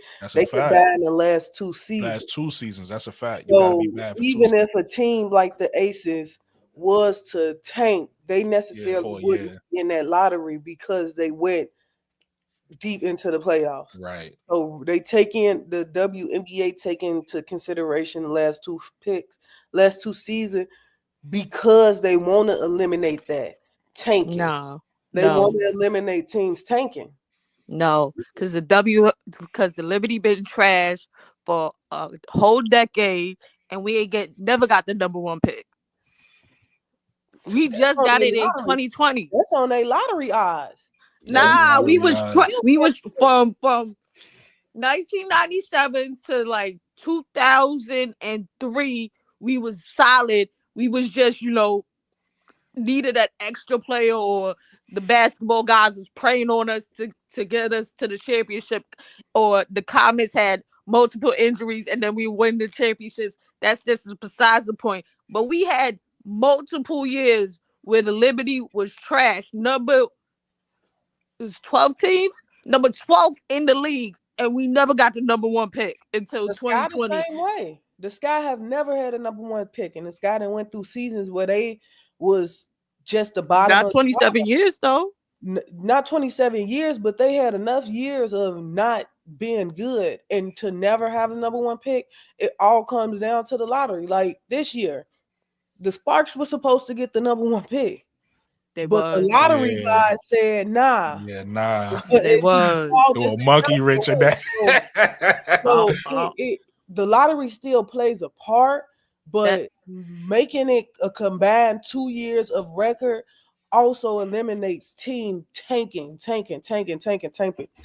to get their number one pick. I just think the WNBA got like a different rules and regulations of giving people number one draft picks, and Chicago is one of those teams. Like Chicago, LA is one of those popular teams, and it's very hard for them to get the number one draft pick. I think what you're trying to keep it a stat. I think what you're saying, Mika, and I think all fans feel like this in all sports, man, we feel like sometimes, maybe not every draft, but some of these drafts be rigged, bro. Some of these drafts be like, yo, how did that team get the number one pick? Really? I can't be in the conversation. Yeah, it's a lottery thing, though. Been trash for a whole decade, and I can't even be at least number third. Yeah, it's based on a lottery. It's a lottery thing but sometimes we don't know what they be. we don't know if they rigging it behind closed doors. Because one thing I've learned in my older years, DZ, my brother's in the chat. What's up, Brody? Salute. One thing I learned in my older years is that professional sports is a business. that shit broke my heart, because it was like when I learned that shit, I was like, damn, they really out here rigging shit. Like it really hurt me. But I still love sports. I'm still a basketball fan. But once you become an adult, you learn like certain things they control it. There's certain things that they let happen naturally, and there's certain things they control it. You don't think the refs had money on that game 5 of the WNBA finals? Maybe they did. I don't. Chris, I don't want to think about it. I don't want to think about it, but they probably did. Absolutely. Nah. Absolutely. I would say game 3. That game was over. Game 3, you're like, yo, shorty dead ass went back. She was dribbling the ball. She passed half court and then went back, and then did not call back backcourt on that. I would say like the refs have always historically been trash in the WNBA, but I'm not taking that as a true pure fan. I'm not taking that, because shorty got 5 rings, we ain't got 0, so you can suck it. Talk your shit. Yo, really quick, let my brother Steady Serving get what you got for me, Steady Serving. I know you sitting on the panel patiently. What's up, Steady Serving? What's going on, family? Ain't nothing much. Well, y'all already know where I'm at. For as Olivia Miles, that's where I'm at. I land my plane on the Olivia Miles and everything. But if we can't get her, Sonia Citron will be my next bet at 3. But if we could put them all in the bottle, I'd get them all, but we can't. But one thing for sure, I'm glad that it's so stacked Uh, in this draft, I was talking about it earlier on how really 1 through 20 is actually not bad picks at all. I mean, if you ramble off 10 names real quick, you'll be like, oh, I'll take any one of those to my franchise. You got what I'm saying? And be heads. I mean, look at AZ Fuzz, she done came back on you. You know what I mean? She's playing solid on her defense and she's knocking down her threes. She's doing the things that she was doing before. You got what I'm saying? Before she got hurt. So now the intensity is up, right? I would just say, I'm not off of Cheyenne Sellers either. You know what I'm saying? It's really, really, really a good draft. So it's like it's a candy job. Whoever we get at 3 and 10, we are right. We just got to use them right. We know we got to do that now that Jeff Peden got us in this situation. And then whatever we could get in free agency, get those free agents that bag. You know what I mean? Give them that sack. We know we can. They rent a players for the next year. Give them that bag and come on here. You know what I'm saying? So basically, I was asking the question: how far you think that the Sky will go with rent-a-cops? I don't know if you can buy your way into a championship. I ain't never seen it done ever. I never seen it done. But if he could buy if Jeff P with the money that he got, he got super access to get. We'll have 4 that we can go get. Use that 900,000 to go get 4 good vets and bring them here, and then I believe we'll at least go far in the playoffs. And the benefit of what most of my panel said, we'll be able to build off of when the whole league go crazy in 2026, when the whole league is like a Ferris wheel.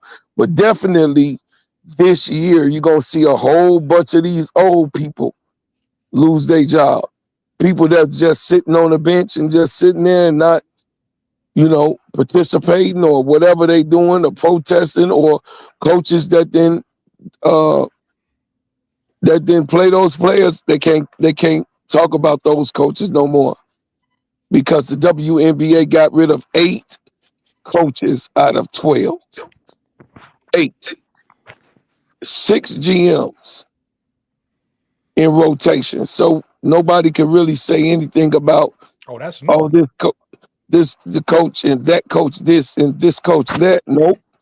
It's gonna be a whole bunch of jobs that's gonna be lost in the next 2 years, and I'm just excited. Yeah, that's a fact. I was about to say I see it in the next 2 to 3 years that definitely happen. We're just gonna see how this season kicks off and how spicy. If it keeps getting more spicy, then yeah. But definitely there's a shakeup happening. I'm happy it's finally happening. So I've been rocking with the Liberty and the WNBA since '97, and it was hard to watch. They say the Liberty was on the Yes Network, and then you go to the Yes Network and the games is not even on. You know what I mean? You go to back in the day, you go to a game and you can sit front row for like 150. So it's definitely that's definitely not the case. Spending way too much money, but I love the game, so it's definitely progressing. I don't know if it's going to compete with the NBA right this second, but next 2 years, 2 to 3 years, I'm excited to see that shake up. So I got a question for you guys. Most of you guys are Sky fans, right? I would assume. No. Well, I know you're a Liberty fan, but the rest of you? Just had to make it be known. So, Sue Bird had a podcast where she was talking about how they're doing a lot of recruiting at Unrivaled. She used to say they did that when they played on Team USA basketball. She's a part owner of the Storm. And if you look at the Skies roster, they really don't have a lot of free agents or a lot of people that signed through 2026. Really nobody, only Kamilla and Angel. So they have a lot of flexibility going forward. And their new facility is going to be built December of this year. At least that's when it's planned on it. So it'll be ready for the 2026, WNBA season. Yeah. What do you guys think the possibility is that Angel's chirping in these people's ears to get some real free agents, to Chicago? Definitely a possibility. It's already happening. Angel seems as though she's the type of person who like she has no problem with pitching anything. Yeah. Like first off, she was a communications major, so okay, I didn't know that. She gonna go out there and she gonna talk anyway, and she just have that aura about her that attract people. And I think on the court, people respect her hard work, her tenacity, what she brings to the game, even if it's not pretty to everybody. It's pretty to the players that she's playing against because she gets on their nerves. And it's pretty to her fans because we know what it means. Like that, everybody who don't understand basketball might be like, "Oh, why she?" But when you understand winning and you understand a player with a motor, first of all, she just got a motor that never cuts off. We love that, and that's why I'm like, I'm pushing this Kalia Copper back to the sky in 2026. Yes. I'm gonna keep pushing it. I think she's a free agency. I think she's a free agency in 2026. The reason she mentioned the reason why she left the sky. Mm-hmm. She left the sky because she wanted better facilities. And she also mentioned that she also mentioned summertime. She loved Chicago. She didn't want to leave Chicago. Yeah. But she had to do what was best for her body and at this point in her career. And guess what the sky is getting in 2026? Mm-hmm. Those facilities that she wanted. And then now she's playing on the team with Angel. You don't think Angel is letting her know, like, we coming? Don't you think, because Diana's retiring, that's definitely happening. And she has her own team in Phoenix, and Phoenix got a nice facility. You know what I mean? You don't see that I did like that she left Chicago. I'm going to keep it a stack with you. But I think she stays with Phoenix for a while to see if they, build a team around her and they work it out that way. I'm banking on Phoenix not doing that. Yeah, I don't think Phoenix just had to ask. Because you gotta realize, like you said, Diana's about to retire, and then BG I'm hearing she going to the Aces, right? Possibly. She might go back to Phoenix. You never know. But so Diana now leaving, it's already like a whole rebuild. Like that's what I'm saying. You gotta make sure to get the pieces right now. I don't know if Kyle want to be in a rebuild. That's why people came to Phoenix, because they knew Diana they thought she was retiring this year. Last year. But she better retire this year. Fingers crossed. But she better. I'm tired of her, so hopefully she do. Right. You tired of her? Yes. Yeah. Kyle don't want to go through a rebuild. Kyle don't want to go through a rebuild. She don't want to be. That's why she want to win right now. Phoenix, because if you already got the pieces around, it's not going to be a big rebuild. It's just going to be small little pieces to build around whatever your skill set is already established as.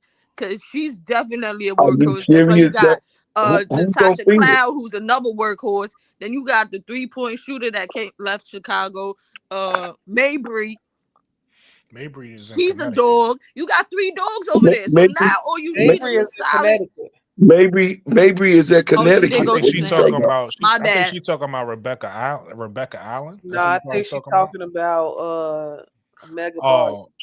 I thought it was the Australian, either Rebecca Allen or that what's that Australian chick?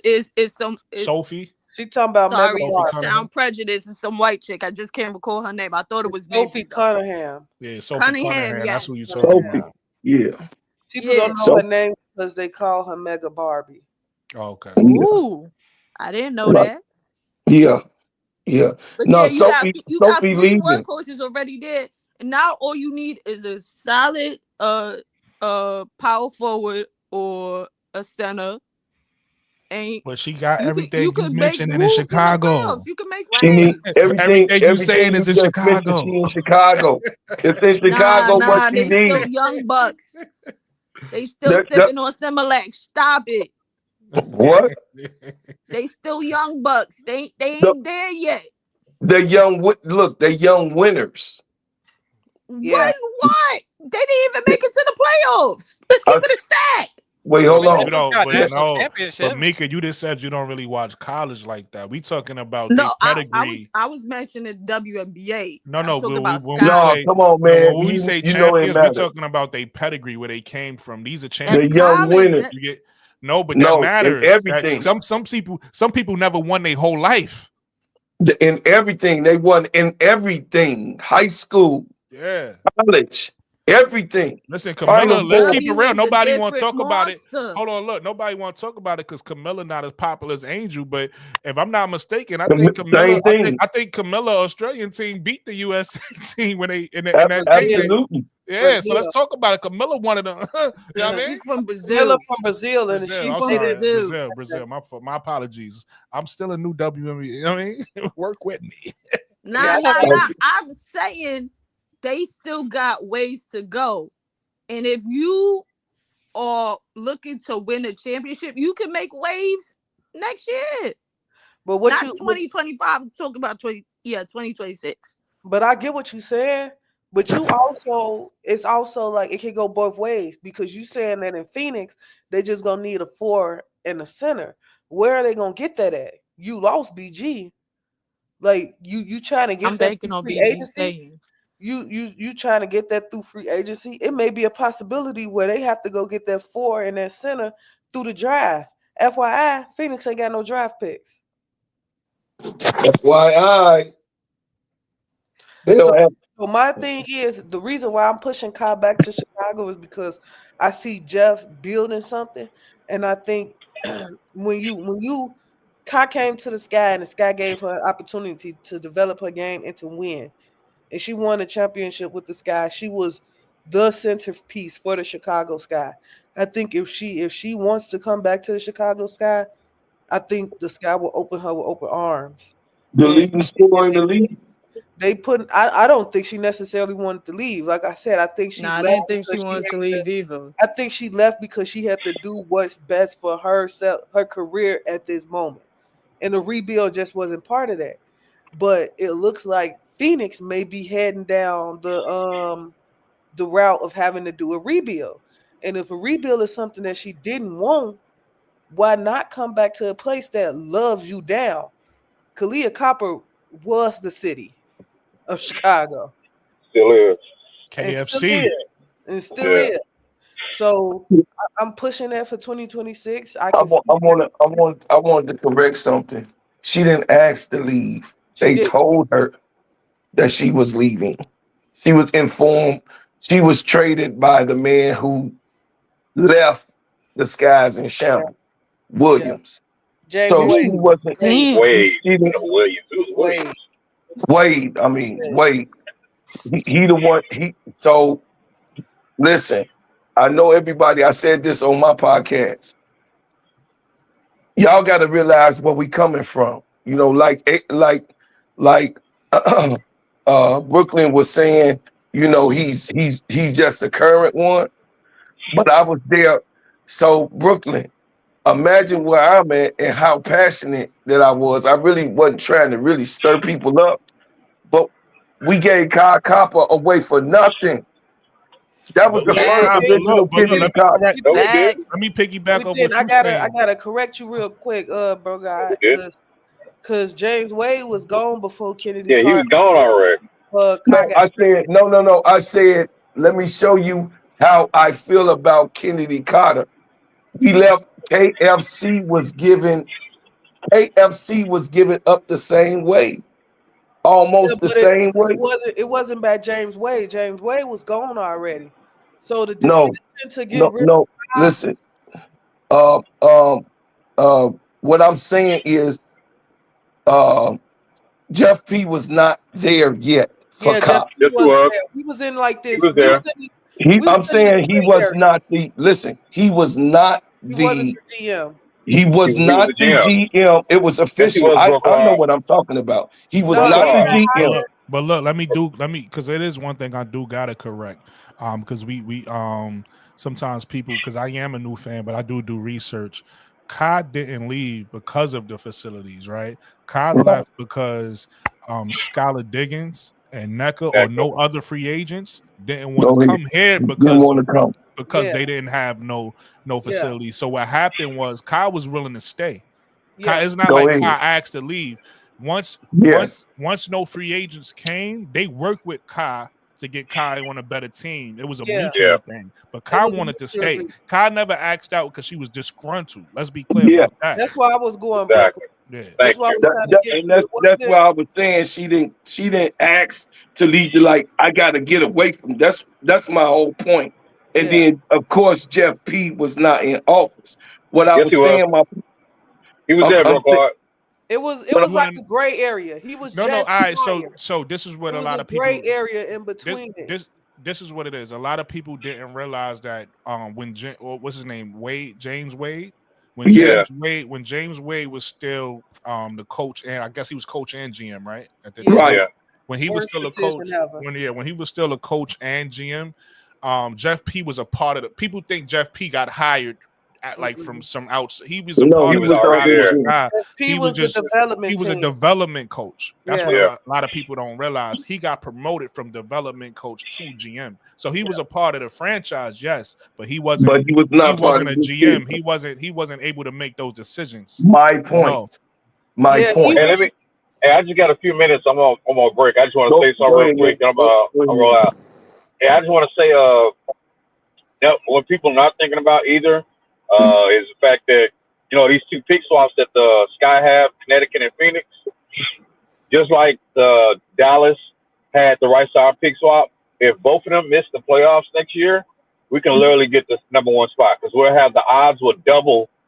Having those two pick swaps, and we can literally get the number one pick. Yeah, yeah. That's interesting. So I You just say want to that. say that, like, yeah, we had I know we never had the number one pick in 18 years since 2006. But next year, if they both wind up having a rebuild, like a forced rebuild, yeah, that's our best chance to get the number one pick. Yeah, You think Connecticut's going to be in a rebuild? They're kind of in a weird spot with they're having in a the weird Wait and spot. see. We don't know if they blow it up. I think that's why they cored AT, because the way she started, AT had never been cored because she just like BG, she just resigned, and now Connecticut cored her right away. They're like, oh, well, we're going to core you so we can get something. Because she only, 34? Is that I'm about to 33, say, 34? one thing I've noticed about the WNBA is Carmen is actually part of like the strategy. Like if you want to get traded, just because you get called don't mean you're going to necessarily stay on that team. That's part of Yeah, the sign and trade strategy. yeah, So those players might still move. Those called players might still move around. We got to wait and see. yeah. And like I heard somebody say like we gave up Kai for like nothing. Not necessarily because that number 3 pick came from Phoenix. Yeah, that came from Phoenix. Yeah, So absolutely. you got Kamilla Cardoso in that trade, and Jeff P also undid what James Wade did That's in a 1 fact. year. That's I a think a lot fact. of people forget that the Sky had God no. had no Yeah. draft We capital. were dead in the water. That's my whole point. We were on the ground last year. This time last year, we was on the floor. From being on the floor to locking down 2 champions in the draft, a 3 and a 7. When we didn't have. We talk about the waters murky right now just because Kennedy Carter gone. No, last year was worse. We had nobody. Yeah. We didn't have no Angel Reese. We didn't have no Kamilla Cardoso. At least we got those 2 to build up off of. You got what I'm And saying? 2 more next year. Yeah. And 2 more And then drops. Go ahead, bro. I wanted to tell Brooklyn, I seen a lot of. So what I did was, so when we have to have these pieces, what I wanted to do was I wanted to investigate the players that we got. So Lindsey Allen is from Notre Dame. I don't know how many people know that or don't know that. Yeah. He's from the guard Mecca. Okay. She knows how to play. I looked at the college game. She can play. She can play. I think that it was such an unorthodox situation that Teaspoon had them start off in. It was just because I thought Lindsey Allen was going to start, but then Dana Evans was the one who started. You understand what I'm saying? So I think it was just a very awkward situation for Lindsey Allen. I believe that she'll be solid this year because it's more stability. We know exactly what because Jeff P is there and then Tyler Marsh is there, right? So I think that she'll do how she did in college. You got what I'm saying? I think she'll do really, really good. I think that'll transition. It Listen. depends. If they can get Olivia Miles, they're going to take Olivia Miles over Lindsey Allen. But Lindsey Allen's a pretty good player. No, Lindsey Allen is here. She's signed. She's here. We gotta keep her. She's here in Chicago. I'm just saying that a lot. Olivia. Right. A lot of people look over that she's from Notre Dame. She's from Notre Dame. Yeah, that's why. Go ahead. No, you gotta be. I was gonna say that's why I don't think the plan is to keep Dana Evans, because you have Mo Jefferson on contract, you have Lindsey Allen on contract, and you trying to go into the draft and get Olivia Miles. We're not trying to go into the season with 5 guards. Yeah, and then you talking to Courtney Vadersloot, so I'm confused. Yeah. I think the talks with the veteran guards, it's just to be a safety net just in case LA take Olivia Miles. That is smart. That is smart. Yeah, just because I'm gonna be honest with you, this is why it's smart too. You want to address, because we don't know what's going to happen. And again, we don't know what's going to happen in free agency. We don't know what players are going to sign. We don't know what's going to happen in the draft. So you want to be smart and address your weaknesses in free agency and the draft. You don't want to just bank on one. But like you said, bro, Claude, Lindsey Allen is from Notre Dame, but Mariah Jefferson is also from UConn. Right, so you got 2 guards that came from 2 good programs that should know how to play. Last year, a lot of people was low on Mariah Jefferson, rightly so. She didn't play well, but she was coming off a bad injury, so we don't really know if we saw the best Mariah Jefferson we could see. Maybe we did, maybe we didn't. Maybe she over the hill, maybe she done, maybe she not. And then Lindsey Allen, the same thing. Lindsey Allen was never really a starter. In fact, Lindsey Allen and Mariah Jefferson played on the same team prior. And Lindsey Allen was her backup. Yeah, Lindsey Allen was the one coming off the bench. So that shows you right there that they kind of around the same type of talent, depending on what you're looking for. Lindsey Allen is more of the playmaker. She's not much of a scorer, and Mariah Jefferson is more of a scoring guard at her size, but she was just hurt, so she didn't really have none of that ability. Yep. I mean, if you could find a way to get either Olivia or Paige, and they're from UConn and from Notre Dame, there's a certain loyalty to your college, so they would take an extra special interest in being a veteran mentor to either of those players because they came from their alma mater. Facts. Yeah, I definitely think the Sky is in a good place right now. I know it's a little muddy to people. It's looking a little dysfunction, but I think Jeff is doing some of the right things. He's making the right moves. He's making sure he has like safety blankets, safety nets in case we can't get Olivia Miles. I'm talking to Courtney Vadersloot. I'm thinking of Odyssey Sims in case we can't get the wing that we need. I'm talking to DiJonai Carrington.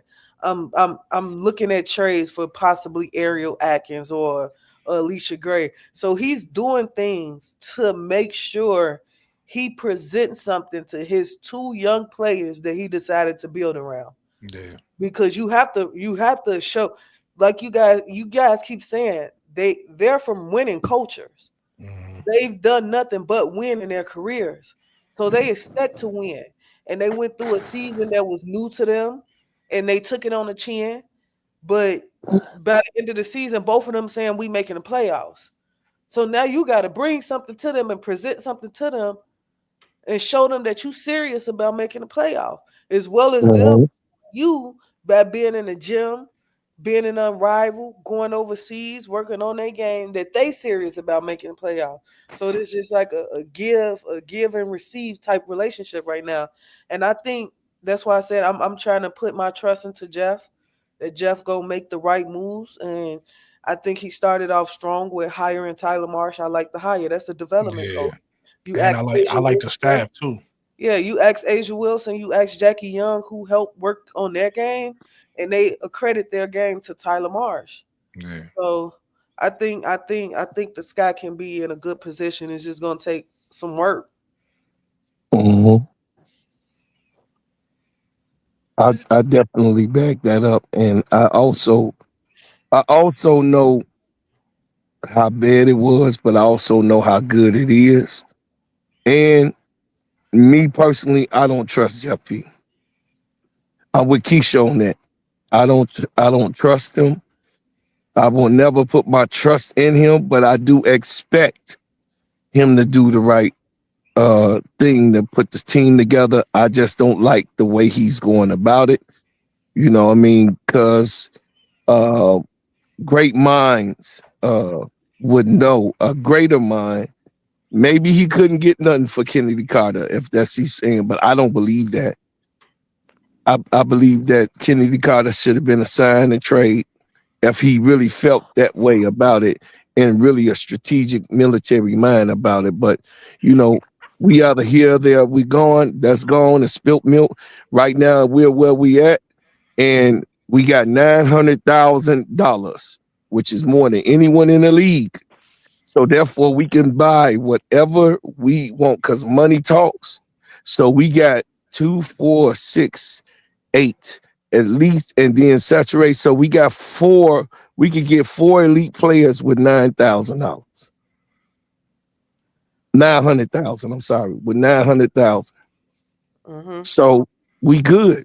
I mean, we really are good. We got 900,000, y'all. We could that speaks for anybody. That money right there, that 1 year, and it's for 1 year, and he's gonna have even more next year because the CBA is there, so he can get whatever he wants the next year. So this year he can get whatever he wants because he got the most money to do whatever he needs to do to get into the playoffs.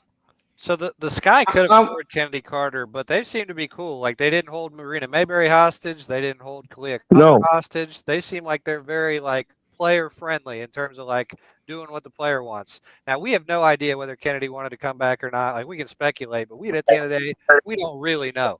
So I was surprised they didn't core her because, like you said, they could have got trade value for her. But yeah, they do have she's in that ton of cap space, and it's all going to be 1 year deals. So coming into 2026 when the new cap happens, they could probably sign 2 supermaxes. Oh, absolutely. No, they could get 3 supermaxes in 3. They could get 3 of them. Let me say one thing.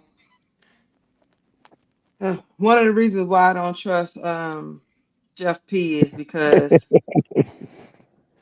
he done made some good moves. He done made some head scratchers. But I'm gonna say this. Had he not been playing the game of all this foolishness that went on since the end of the season up until now, he might have got some trade value for Kennedy Carter.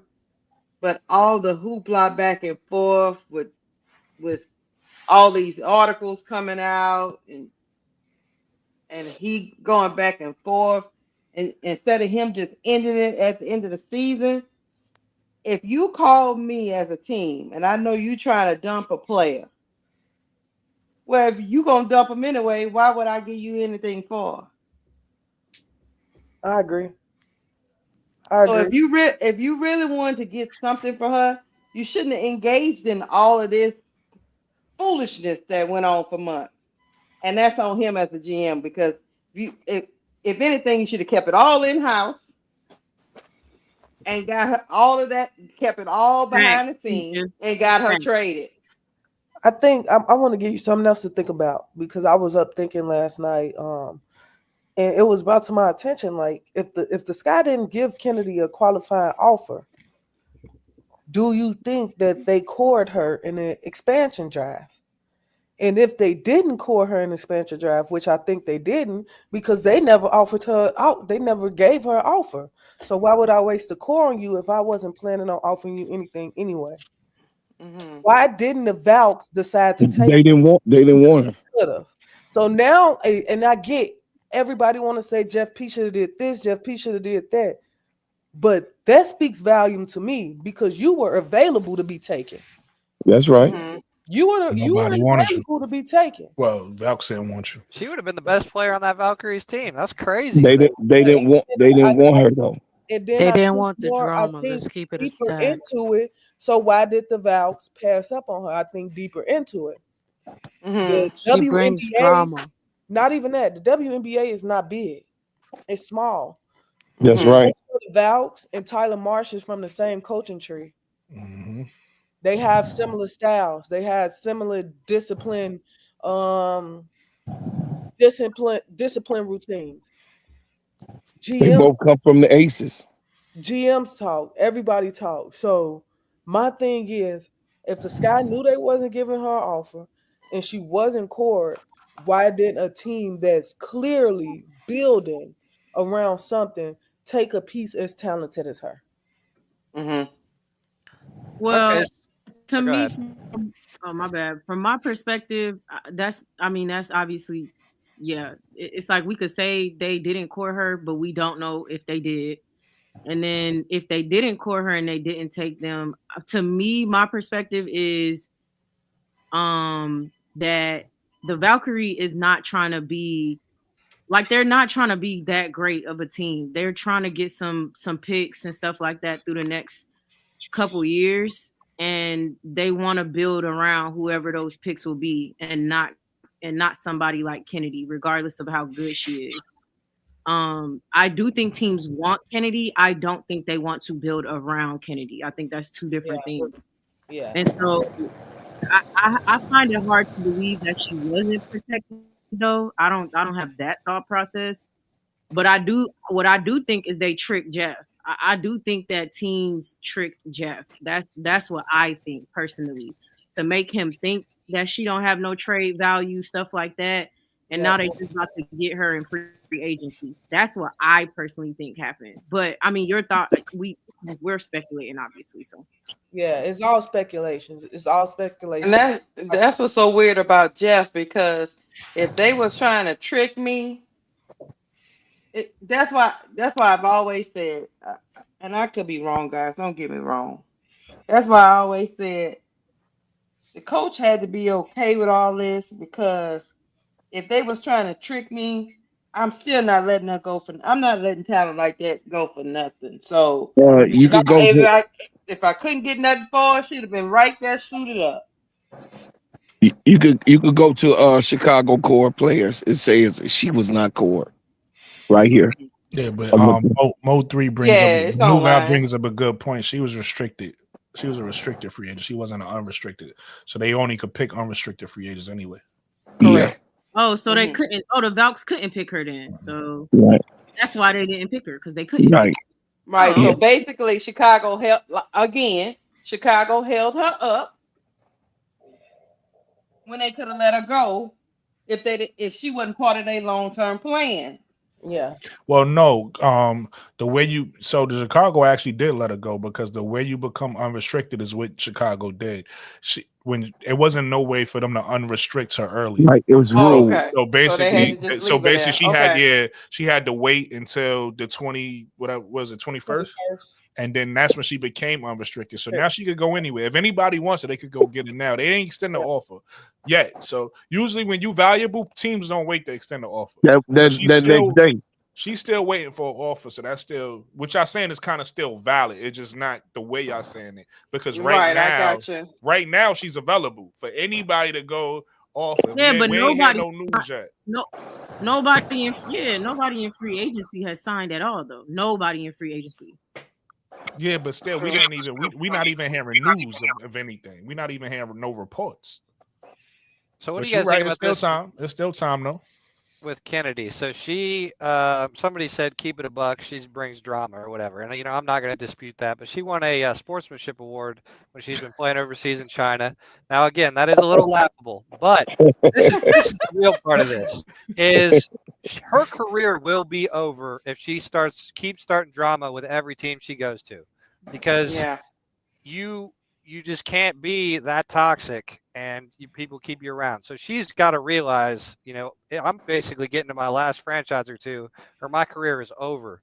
So at some point you got to realize, my talent's not Michael Jordan level where I could do or say anything and Right. get away with it. I'm a great player, but I ain't that great. Chris, yes Right. and no, because as long as you keep great relationships in China, she's gonna have a place to play in China. Yeah, So, I she's guess she's I'm at the playing. W.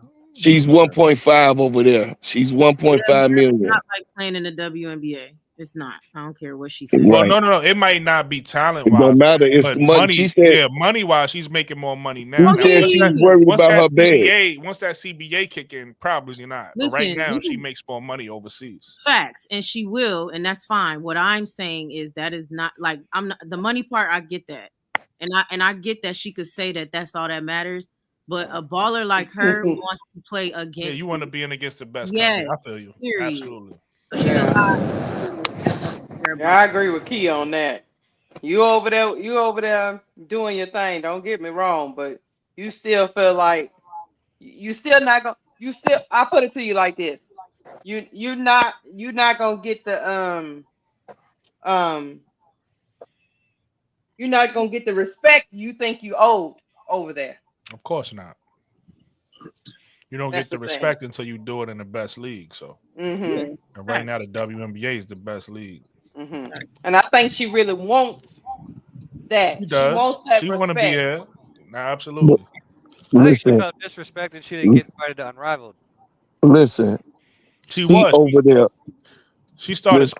spazzing out, and then apparently, from what I heard, they had sent it to her. She just didn't know. Even that's a little iffy. I don't understand that either. And Hey, check it. once y'all figured it out, why y'all just didn't get that worked out? I don't get it. Man, that's I think at that point she had already. Again, I yeah, think she was goofy. She was goofy on social media. I can say that, and I stick up for her a lot. But I remember seeing that and being yeah, like, she why was bugging. Yeah, I'm like, why she did that? That was just Yeah. it was. Yeah, she been goofy about a lot of things on social Yeah. media. But I think Yeah. I think at that point, the ESPN ranking, yeah, another wilding out. moment, like Yeah, Yeah, it's goofy as hell. And then they actually did offer you a spot, and now you look dumb because you just tried to blast them. You know what I mean? And they did offer you a spot. Like, come on, Right. Come on That's with the that impulsiveness. foolishness. She's super impulsive. Her frontal lobe needs to finish growing. Because not stop. she's 26, it's done growing. oh, she's 26. 53rd. Okay, well, shit. 53rd. Maybe she'll 25 finally. is the limit. 26.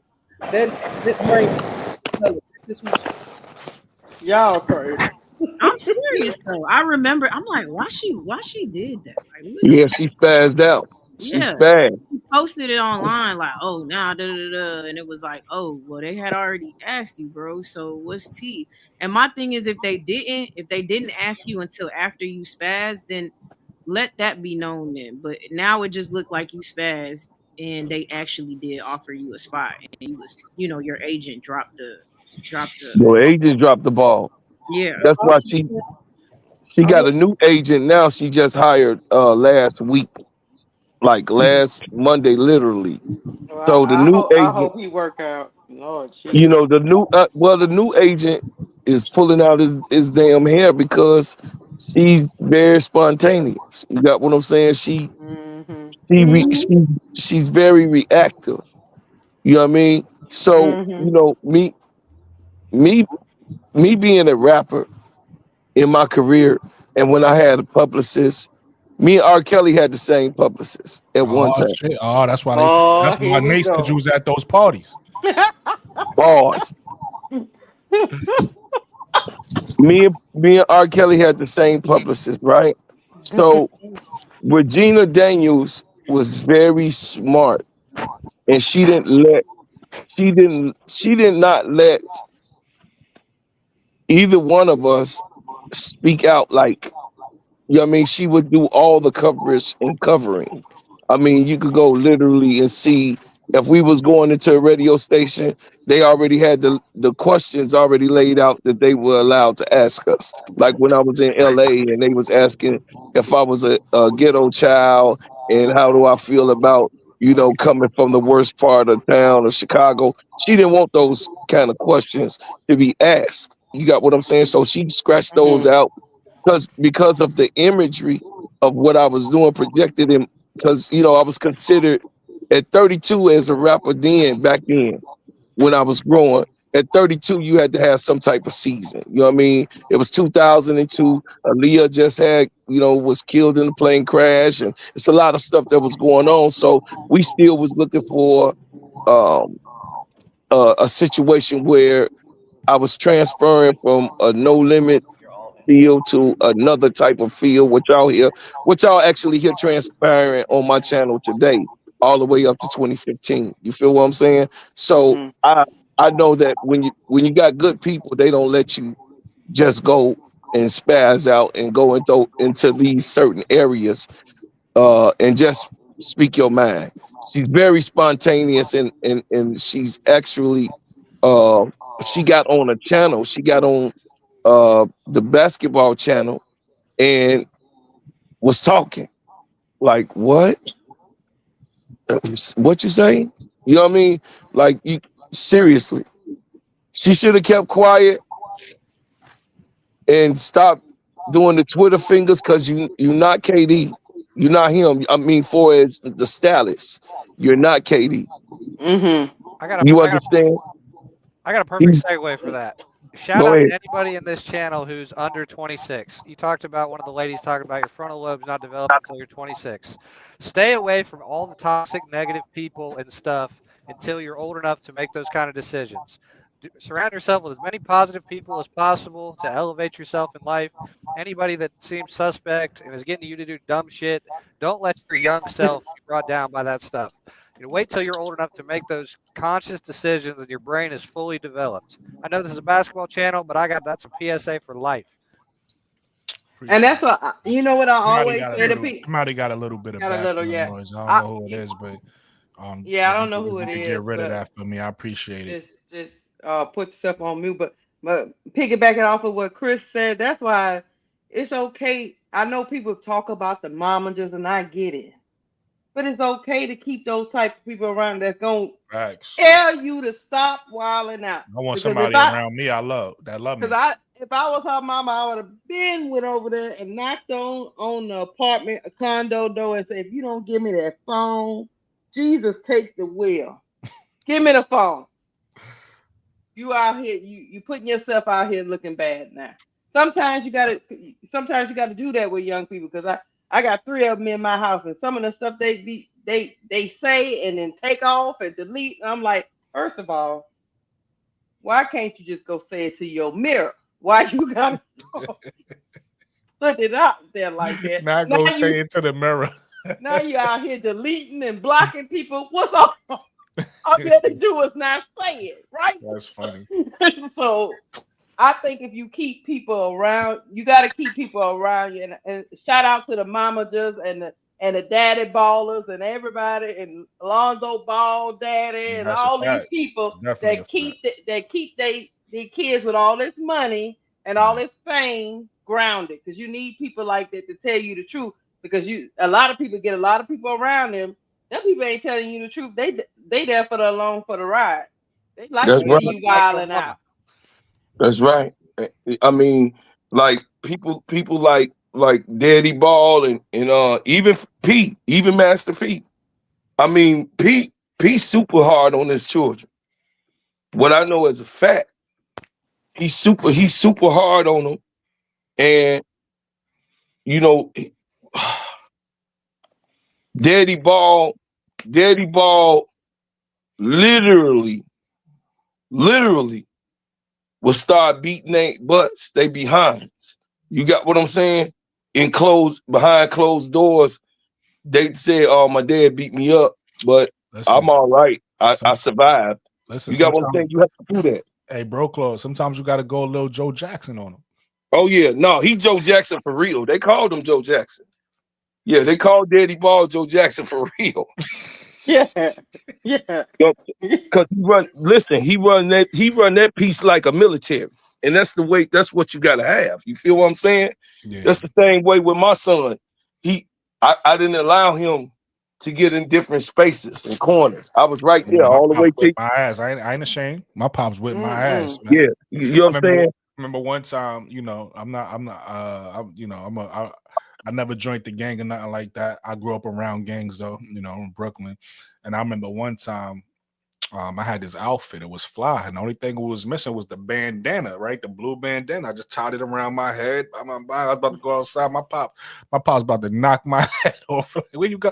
I'm like, yo, it matched the outfit. He said, all right, but somebody gonna see you and they ain't gonna think it matched out. I said, all right, you got it. Brooke. My pops ain't play.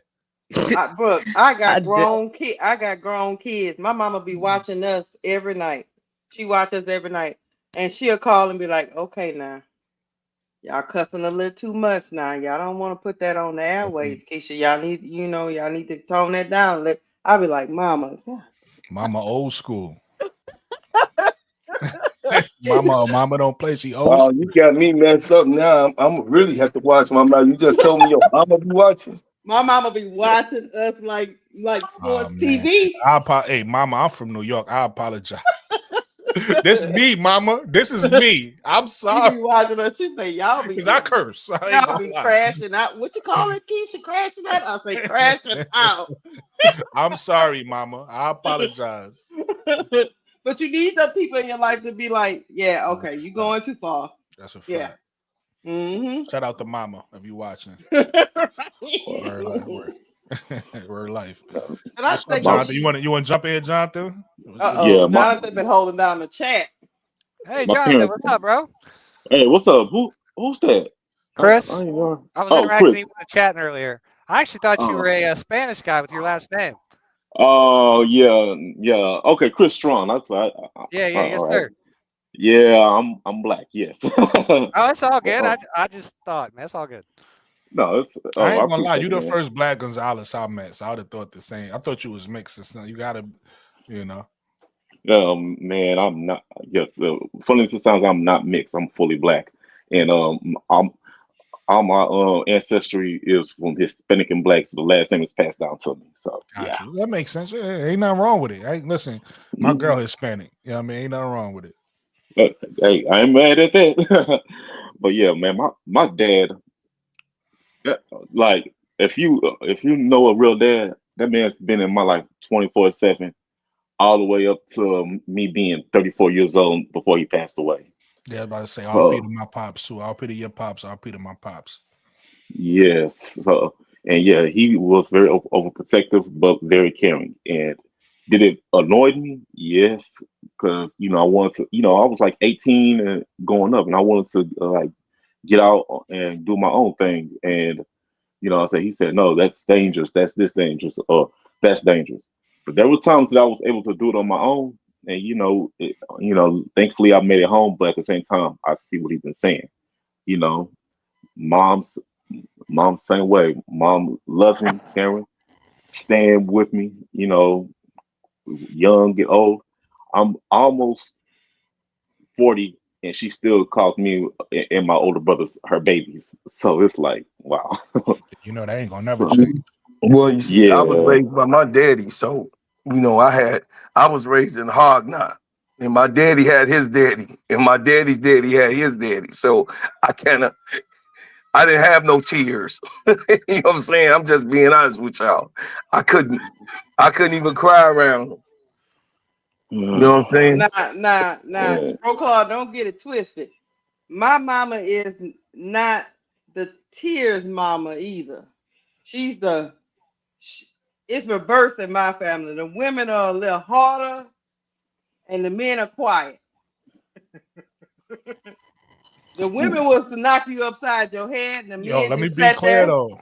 And waited. Hey, Lakeisha, let me be clear. Just because the men is quiet don't mean they not pausing the homo. Don't mean they not hard. That's not what I'm saying. I'm just saying. Sometimes let's be clear. Sometimes the quiet ones are the ones you got to watch for. That was my dad. That was my dad. Mom Dukes will whip you because if your father put hands on you, you probably going to end up in the ER. That's how my family. Exactly. My mom is a disciplinarian, but my pops, if he had to go off, that means you really, was in some deep.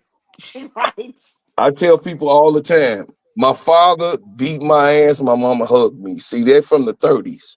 So my father born 1930, my mother born 36.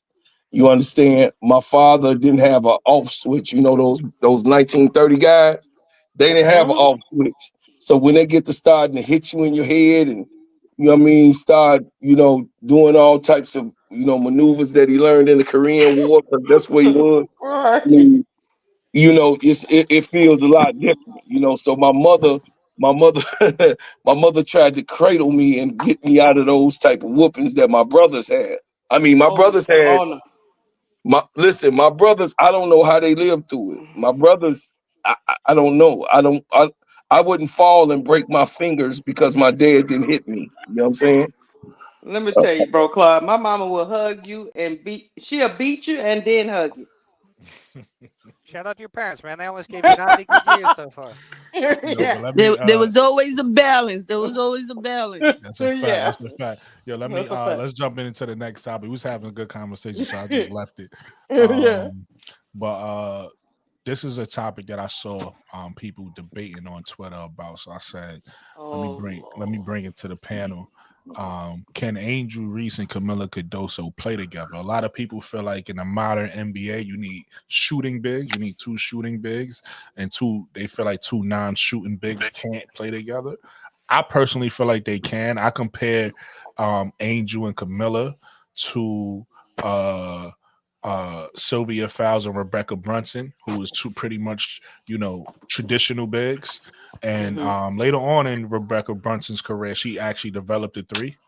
But for most of her career, she was an inside big, offensive rebounds like Angel, and everybody know who Sylvia Fowles was and what she did.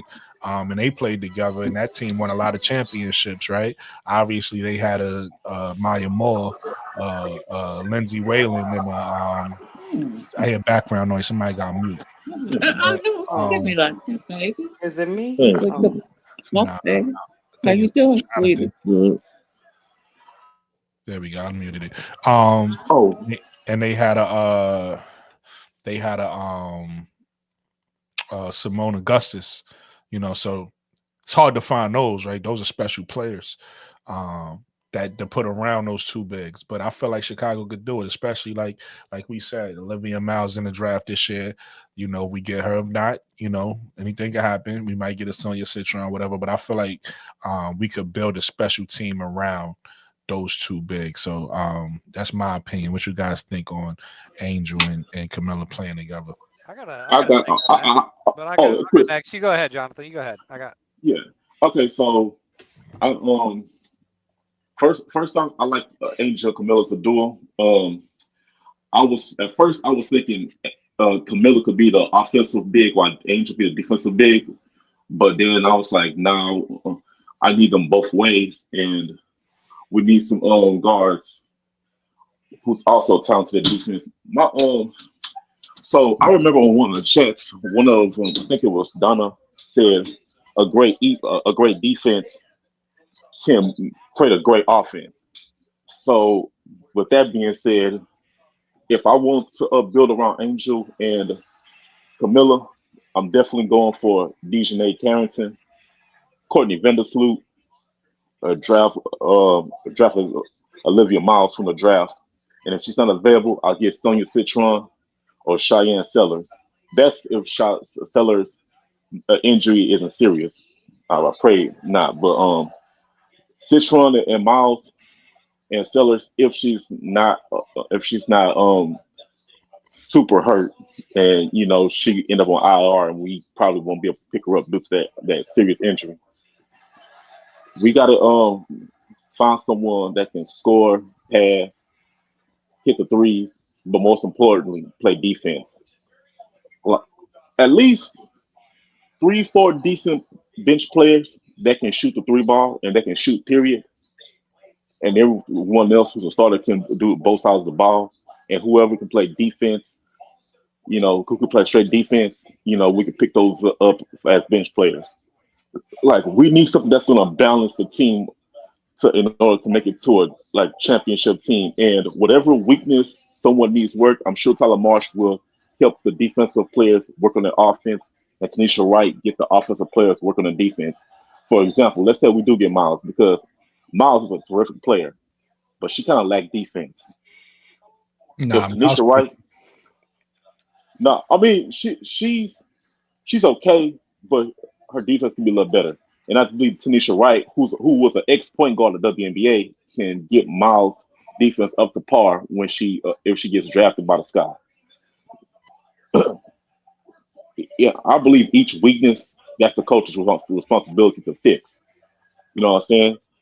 Everyone who's on the sideline, due to having weaknesses like good at offense but can't play defense, good at offense, good at defense but can't play offense. That's just like that's basically a coach's responsibility to just work on both of those. Other than that, the whole starting five just gotta be able to play both sides of the ball in order to build around Angel Kamilla. Because Angel's working on her game. She's working on her offensive game. We know she got defense, but she's working on her offensive game. And Kamilla seems like she's gonna be just fine. But yes, we gotta work around like people that you draft out of college and build around like you promised. Like I ain't got time to be waiting, Snow rebuild. The time is now. That's all I can say. Okay. Can I go? Yeah, you go. I was done. Okay, so I really think it depends on what type of team you're building. Like Angel and Kamilla are both great defensive players. So, I mean, you could build a lockdown defensive team like the Bulls had from the 93 to 90, 98, 96 to 98. If you look at Kobe's teams with Andrew Bynum and Pau Gasol, they had two bigs. They could shoot to the mid range. They weren't really 3-point shooters, but they were getting all the rebounds. They were playing hella good defense. You got to see what kind of parts you can get. But I absolutely think that with the right pieces, you could win with them not being shooters. Because if you have enough talent, you can win with anything. But right. I do think that they should be working on their games and trying to space the floor a little bit more, just because that you should want to add everything you possibly can to your game. But I do worry that if the further Angel gets out, not necessarily mid-range, but if she becomes a 3-point shooter, I don't want that affecting her offensive rebounding. That's the best thing she brings to the team. That's a fact. That's a good point. So, I just think you got to mix and match with what you can get, but I absolutely think if you get enough talent around them, they can win. This was something I was going to mention earlier, but I didn't because I didn't really get a chance to say it. But I don't know how many of you know this, but your previous behavior is a good indication of your future behavior. Bill Russell, I don't know if any of you know this. He won 2 national championships in college. So that dude in college and the pros won 13 chips. 13 chips in 16 years. Everybody says he got carried by all the talent around him in the pros. Mm-hmm. That is bullshit. Yeah. Bull fucking shit. Angel and Kamilla are dogs. They can play. They will win. Absolutely. They just need some talent around them. Exactly. And that's actually a good point you bring up too, Chris, because I never even thought about that comparison. Everybody go to Dennis Rodman, but if you take a look at Bill Russell, he was another one of those motor players, right? And then when you look at when Bill Russell and Wilt Chamberlain matched up, even though Wilt Chamberlain was the one with all of the, the size and the skills and everything, Bill Russell was the one that will win most of those matchups. If you know what I mean? So it's like that's actually a really good point. Sometimes everybody gets so blinded by the flash, right? The flash and this, and you got to have this and that. But it's something about having heart and having a motor and being a dog that just gets you over the hump and really makes you a winner. So that's actually a really good point you brought up.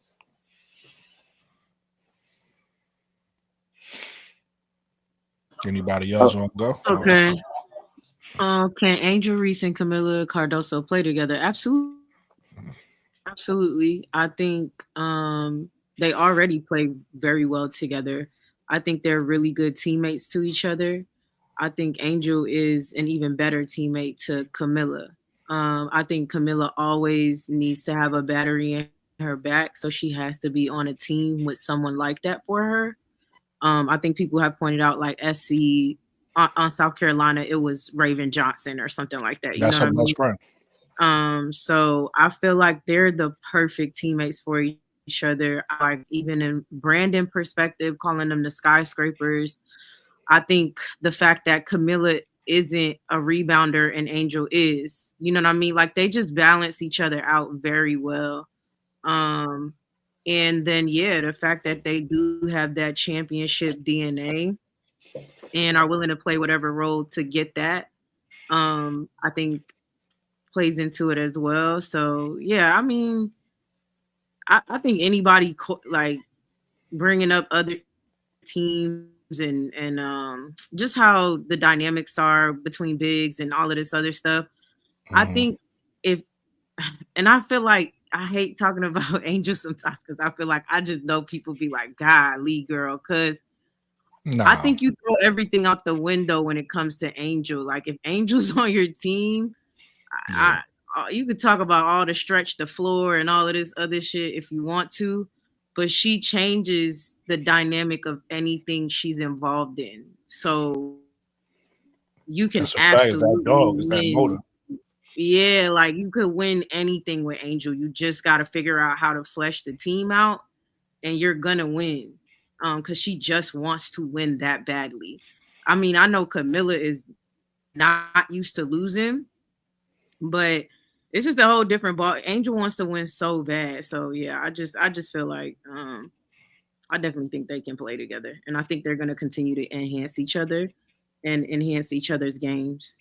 I agree, man. And it's more than one way to win. Everybody fall in love with, one way or whatever the case may be. Like I said, whatever they feel like is the sexiest way. They feel like everybody's supposed to play that way. But we have different players with different skill sets for a reason. And that's what makes a game fun, right? That every player don't play the same way. Agreed. Anybody else want to chime in on the panel? Everybody sleep. Well, I believe that everybody touched on all the. I agree. You got to put the right pieces. Yeah, you gotta build around them. One at a time. Yeah. Who want to go? Mikachu, Keisha, or Broke? One at a time. I'll go.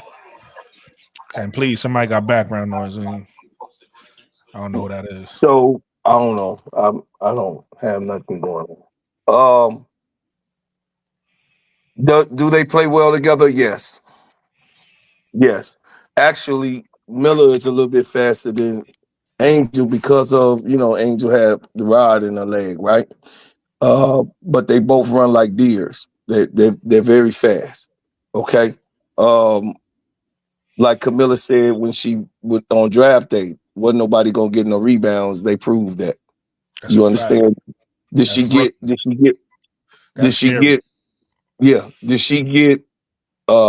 Did Miller get better towards the end of the year? Yes, she did get better. But you also have to know that Miller was. We have to keep it in perspective. She was injured with a rotator cuff. That's a serious injury. Yeah. You understand? That's a serious injury. That's everything in your shoulder blade. You know what I mean? So therefore, she had to have those reps in order for her to be able to block Asia Wilson's shot every time that she came down to the, to the end of the basket, to the point where Asia was depending on that last shot to win that game the way she done it, because she, you just didn't really have, Becky Hammond had to draw up a master play and it worked. You know what I mean? So the thing is that can they play together? Absolutely. This is what we're talking about right now. This is the core, right? This is our building block. These are our cornerstones. They wouldn't be cornerstones if they didn't gel. So they already gelling. The thing is that we have to find that 1, 2, and 3 to be able to make that 4 and that 5 what it is, because I believe that the 4 and the 5 should be putting up the 40 and 50 points. Yeah. Our 4 and 5 should be having 40 to 50 points a night or more. So that's it. That's where I land. I'm with you. I want to piggyback off what you're saying. Even if they don't get to the 40 and 50, they're gonna affect the game on both ends. So it's like they're gonna score whatever it is they score on that side. Plus, they both defensively, we got 2 great defensive bigs that's gonna affect the game on the other side. That's why I think we're gonna surprise a lot of people next year, and I'm excited because I see this team coming together. I see the vision. You right? So I like everybody said on the panel earlier. I love the coaching staff. I love what it looks like we're gonna do. Shout out to WBB Universe. She was the one saying it first. You know, get DiJonai. DiJonai, what you would say, DiJonai, you are a Sky, right? So Facts. all we gotta do is find our big three, right? On the outside, because we already got 2 solid bigs, you know, the 4 and the 5 is solidified. And we already got some of our bench players solidified. So we just gotta fill out our bench, right? And we just gotta get our perimeter, the right perimeter pieces. Not just any perimeter pieces, but the right perimeter pieces. And we're gonna be straight. Bro, how much do we need to throw at DiJonai? How much money we need to throw at her? I wouldn't go crazy. I know everybody like, yo, just throw the whole bag at her. I wouldn't. I mean, I wouldn't. You gotta go high enough to where Connecticut can't match. Yeah, absolutely. She's gonna get overpaid. Anytime you go after a restricted free agent, you gotta overpay. Yeah. But I would see what her market is, you know. You throw that 200,000. You throw 200,000. I mean, I'm thinking. Let me tell y'all. I'm thinking Connecticut offered her. I'm thinking Connecticut offered her somewhere around $90K, right? Like somewhere around there, maybe less even. I think typically it's around like 80 something or whatever, because it's like 10,000, maybe 15,000 more than their rookie contract. So you say, okay, 120. You know what I mean? Or, you know, like just jump up some. And I think you got to do like 150. 150. You could give her the Supermax this year, just do the 1-year contract. So I was about to say that. Yeah. Ooh, you can throw the whole it's only 1 year anyway. So that's what I said. What do I know? What do I know? Well, that's what I said. Throw the whole bag then. Throw the bag at her. It's all right. We got It's only 1 year. Fuck it. Pay her like Asia. Fuck it. Hey, no, listen. What I'm saying is we have 900,000. We could get 3 players on a Supermax deal. 3 players. I get it. Okay, so why would we throw the money? Why would we do what we have to do and throw the? I'm with you, bro, Claude. Put it in the bag. I'm coming. Put it in the bag. Come on, twerk it. You shaking it. You shaking ass right over here. You jumping up and down over here. You gonna jump up and down right here. I'm gonna put this in your bag. You gonna jump up and down over here. Hey, really quick, Lee Lewis, I appreciate you for watching. Make sure you like and subscribe. You heard? Yeah. Ain't no always a hater. Ain't no reason to get it. Listen, ain't no reason to get if they watch. It's no listen. The hate is good. Listen, when you don't want to be, it's indifferent. You don't want people to say, Lakeisha, I don't care about her. Right? You want people to say, oh, I love Lakeisha, or I hate Lakeisha. Either way, they watching you. So hey, I appreciate hey, Lee Lewis, hit the like button. Let me tell you something, Hi, hater. I just had time today. That's all. I was in the mood. That's what I'm saying. Listen, in my chat, as long as they not, you know, disrespecting nobody racially or like really going overboard, let's let the haters. I mean, pull up, haters. I just wonder because I'm an asshole. I will roast one of y'all. Like stop playing, especially if I see how you look. Boy, man, stop playing with me. I'm from New York. Do you get tired of saying the same thing over and over like a parrot? They now see what they trying to do is get a rise out of you, but when they realize it don't work, then the joke's on them. Especially when the whole room laughing at you, like. But Broclaw say throw the whole Birkin bag. Throw the whole Birkin bag. It's only why not? It's only listen. What are we talking about right here? Like Zoe say, what do we? It's a negotiation though. You talk to one year. You see what she wants. It's 1 year. It's 1 year. It's a trial basis for any. At this point right now, Brooke. Hey, Brooke. At this point right now, where we are at in January 2025, we're on a trial run basis for 1 year. Right now, this is where we're at. And we have to chalk it up and understand. So now, what free agent that we can get that will come here and work out? Listen, even bigger on what you're saying. DiJonai is such a need for us, like that perimeter. Especially, listen, I'm not of the school of, oh, let's just ignore how bad she shoot threes. Like, no. She shoot them really bad, right? But we do have a coaching staff that's a developmental coaching staff, right? And 3-point, to me, I don't know. Like, when I play ball, shooting, it was my skill. Like, to me, shooting is the easiest thing in the world. I don't know why people struggle with shooting. So I feel like you could develop that skill. And it seemed like Tyler Marsh want to shoot threes. And again, like I said, we can't, like I said on KSAT podcast, we can't really put all the blame on DiJonai, because if you come from programs that's not really requiring you to shoot the three like that, you don't really got to work on it. So maybe that's what it was in Connecticut. Maybe they was like, yo, we're happy with the ones you make, but maybe they emphasis wasn't on shooting the three. So she really wasn't pressured to shoot it. But on a Chicago Sky, when we have the type of bigs we have that's not really shooters, I need my 3, my 2, and my 1 all to at least shoot them at a decent clip. You don't have to be world beaters. But you have to at least shoot them when you open. If they leave you open, that's what floor spacing is, and that's what gravity is, right? If you have a player on the floor, like just for lack of a better person to use, we all know who Ben Simmons is, right? If a Ben Simmons on the floor, you not even trying to go out there and guard him, because you know what he's gonna do. You know he's gonna drive.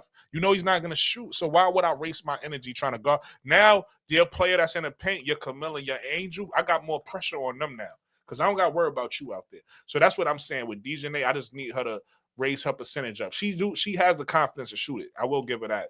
She just not very efficient. So I just need her to work on that. That's defensively, what you're gonna bring is amazing, though. So we need that.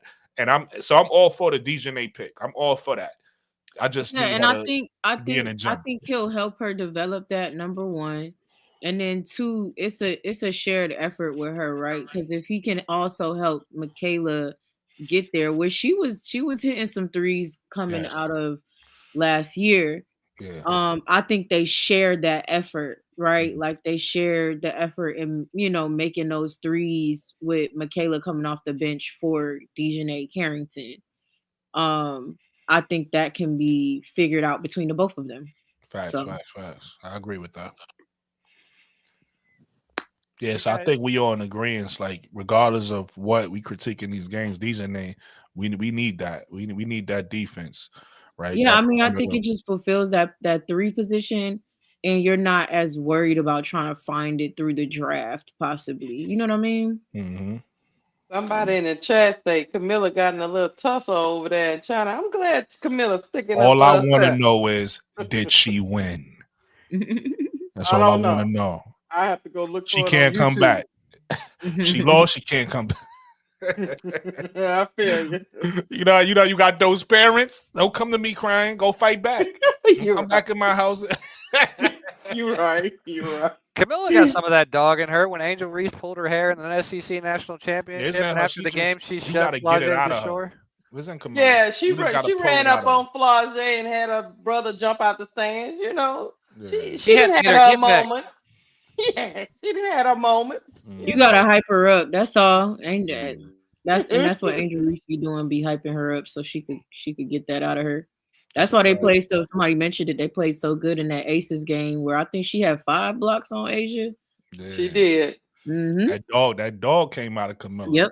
We just gotta have it consistent every night. Just she too big not to be able to do it. If you remember her in South Carolina, it was the same way. Like that senior season, that's why I was so special for South Carolina, because she really embraced being a go-to player. Yeah. And it wasn't like you had to like motivate her. She was just there. She was ready. I guess maybe, if we being honest, her biggest motivator was can't think of the coach name. I got Spoon my name in my head. Dawn Staley. Dawn Staley. Thank you. It was Dawn Staley, because even Dawn Staley said when she got drafted, and because Dawn Staley would do the interviews and stuff, she said that Kamilla is gonna really start to realize who she is when she become more selfish, right? When she become a more selfish player, that's when she gonna really be the best player that she could be. You know what I mean? That's gonna take time. Like Kamilla is one of those players where she don't have an alpha personality, right? She got a beta personality. So with people like that, it takes them a little longer. And then in basketball in general, I mean, I noticed from the men's game, but I'm pretty sure it's the same in the girls' game. Y'all correct me if I'm wrong. In a women's game, y'all correct me if I'm wrong. It takes bigs longer to develop than guards, right? Guards, it takes them, at least in the men's game, it takes them about 3 years to really develop into whoever they're gonna develop, and then they start to, into their prime. Bigs, it takes them in the men's game, it takes them about 5 years, 4 to 5 years. So I don't know if it's quicker or the same amount of time. In the women's game, the guards take longer. Okay. Yeah, the big. I agree with you, Mikachu. The bigs is the ones in the WNBA. Brianna Stewart, Asia Wilson, they them ones. So I think. I mean, that makes sense because if you look at the guys' game right now, the best players are the guards, and if you look at the women's game right now, the best players are the forwards and the bigs. So it makes sense. It makes sense that you could develop into the type of player you want to be quicker because you are the go-to players in the women's game. So that makes sense. I actually got a pretty good point on that. So as Sonia Citron actually said this, that when she was growing up, obviously, pretty much everybody in the WNBA was the tallest person on their team in high school. And she said that her dad said that my kid is not going to play forward on my high school team or my middle school team or anything. She needs to develop guard skills. So all these players are the tallest person on their team in middle school, high school. So they're developing those big skills. But when you're turning into a guard at the higher level, you got to work on that 3-point shot. You got to work on that ball handling because not everybody has that parent that Sonia had. That's like, dude, my kid ain't playing in the post. Yeah, that makes a lot of sense. Yeah, he kind of projected out like, hey, this is not what you're gonna be in the league. You need to develop this. Yeah, right. Yeah, but that's what happened. So Sister Lakeisha, do you remember now referring what happened to what actually happened to Angel?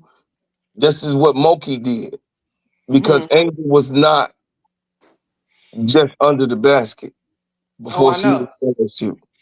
Right. You understand? So Moki put her in that Pandora box and kept her down there, just like she did with Nisa Mero. Everybody started disagreeing with Nisa Mero. I tried to show them that she got those type of skills. They don't want to listen. But if Nisa Mero, if Angel could go to the 3, Nisa Mero could go to the 4, and it's gonna be all right. It's gonna be. And see the thing about. I hope you're right. I would love that, bro, Claude. I hope you're right. And bro, Clark, here's the thing about Kim Walker.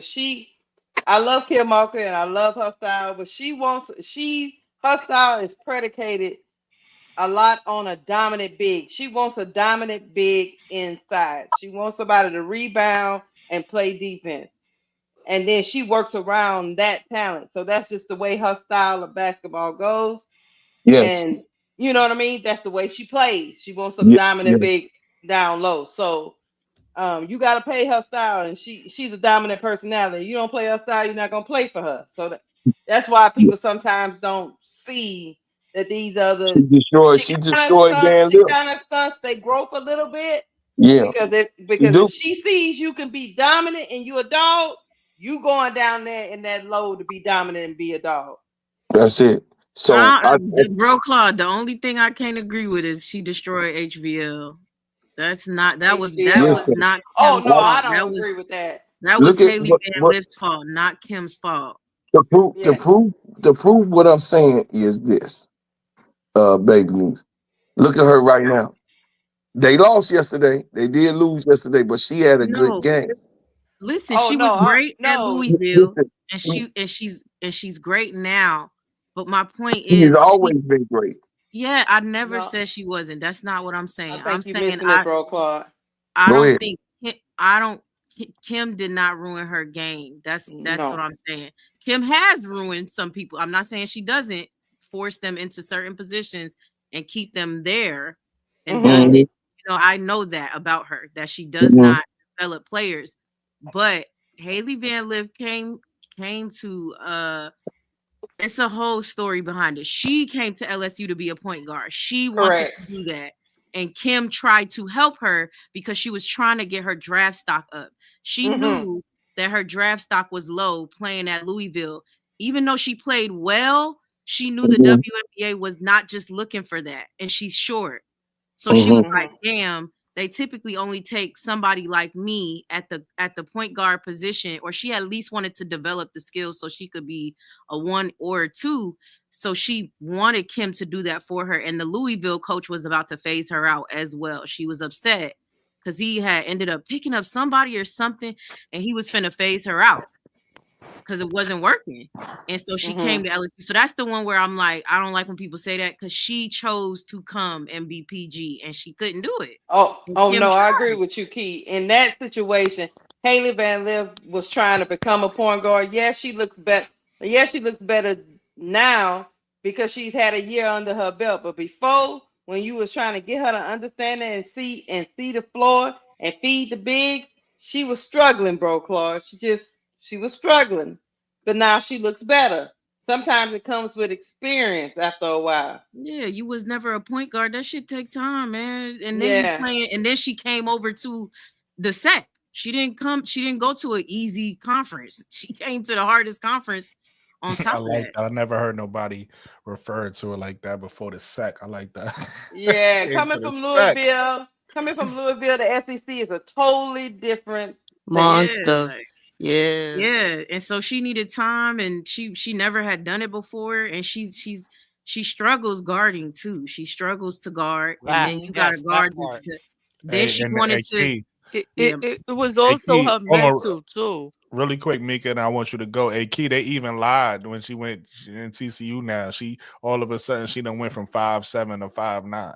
Yeah, they trying to help her. And obviously the TCU coach runs a better offense than, because Kim doesn't run the best offense. That's just how she is. She doesn't. So the TCU coach, on top of that, he runs a better offense than Kim. So she looks better at TCU because he runs a better offense. But Kim is like, hey, y'all go out, y'all play one, like, you know, she might call a play or two, but really they be out there just getting it out the mud for real. She don't call offensive plays like that. Yeah, because Kim is to me, she's more of a defensive dominant inside coach. That's what she figures. Everything else will be predicated around it. That's around the defense. Yeah, she won the chip with Griner, and she won the chip with Angel Reese, and you know, in that game last year, Angel Reese was actually a really good player in that game, in that Final Four game, even though she was hurt. They might have won if she hadn't got hurt, but she was good in that game. But Hailey they Van might have Lith won if she didn't get hurt, and if they would have took Hailey Van Lith off of off Caitlin Clark. Say it again. Was Hailey Van Lith, because Caitlin Hailey was getting dog walked.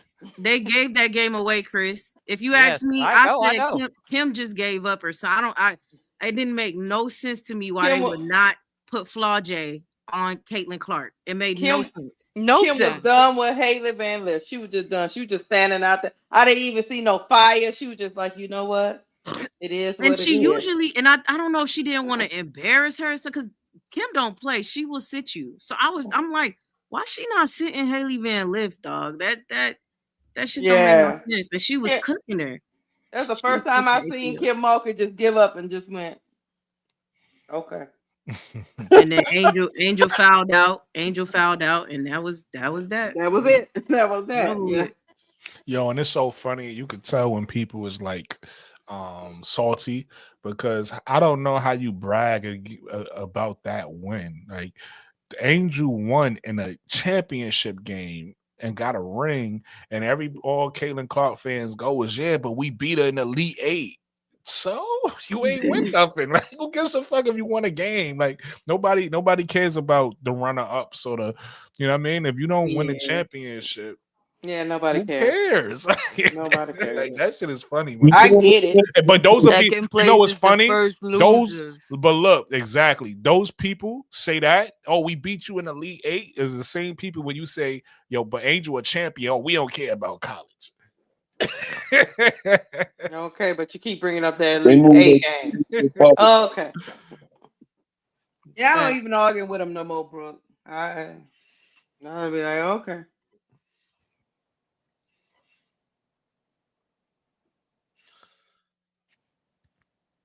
You know, all that their scoring, all that 30, 40 points that she did at Iowa that everyone bragged about, all their work just to get beat twice by two different teams. And somehow still gets all the praise in the world, like she's Jesus. You know what Michael Jordan always said? Kamilla. Michael Jordan said, "Don't talk to me if you ain't got no championship rings." So comparing Caleb to Michael Jordan was the most disrespectful thing Paul Rubens dumbass ever did. I'm just What? saying. Who did that? Who compared her to Michael Jordan? Some idiot named Paul Rubens. He was doing an interview with No, what's they that didn't say woman? that. Yeah, he said they've been saying it. Yeah, they've been saying it. Who been Her saying that?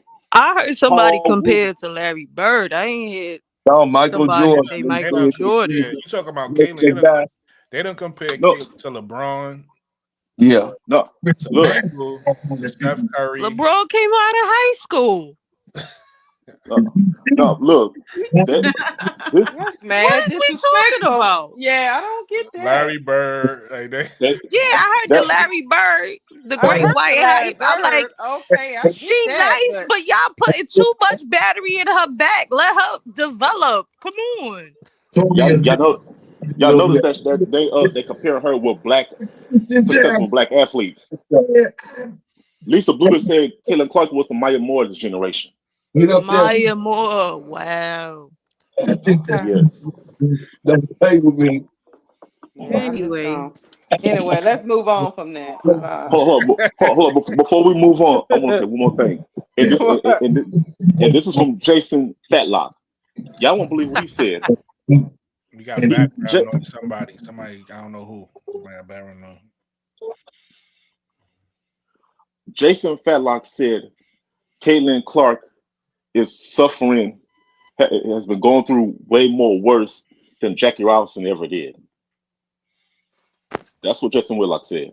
Hey, bro. So Yeah, me getting too. I don't popcorn, care. beer bottles, and called the N-word while you playing the game is comparable to Caitlin Clark getting Jonathan, what? Stop That's what clicking on Jason. Jason Whitlock podcast. Yeah, man. man, Don't like, even click on it. Jason no more, man. Whitlock is I don't even want to get too Brooklyn on him. Nah, man, he bugging. Listen, I'm telling you. Put some respect on Jason Whitlock's name, man. He could have had that peanut butter skin and that big rack, man. Oh my God. Bro. Wody, Mac, I'm not thinking about CC, bro. I was just saying. Talking about Joy Taylor. I was talking about what everybody was talking about. I'm not. Caitlin Clark. Jonathan, don't fall for Wody Is a Mac. great shooter. Brooklyn. He You said Joy already Taylor got was cooked chasing by him around the But studio. she still needs to develop her skills. Her passing is good, but it could be better. He said, "You think?" What he say? He said, "You think he?" He said, "You think you looks? You think she would have cared about looks?" Jason Whitlock, so he had to stay away from Joy Taylor. He had to run. Right. He said, "Jay, don't do it."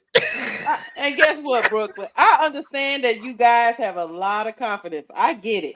You're confident. Why you gotta say you guys? Why you gotta put me with You're Jason confident Whitlock? that you can get any woman, and they just gonna drop their draws for you. I get it. But come on, man. Jay, don't do it, Jay. They said Skip Bayless was paying $1.5 million for those draws. That's a lot of paper.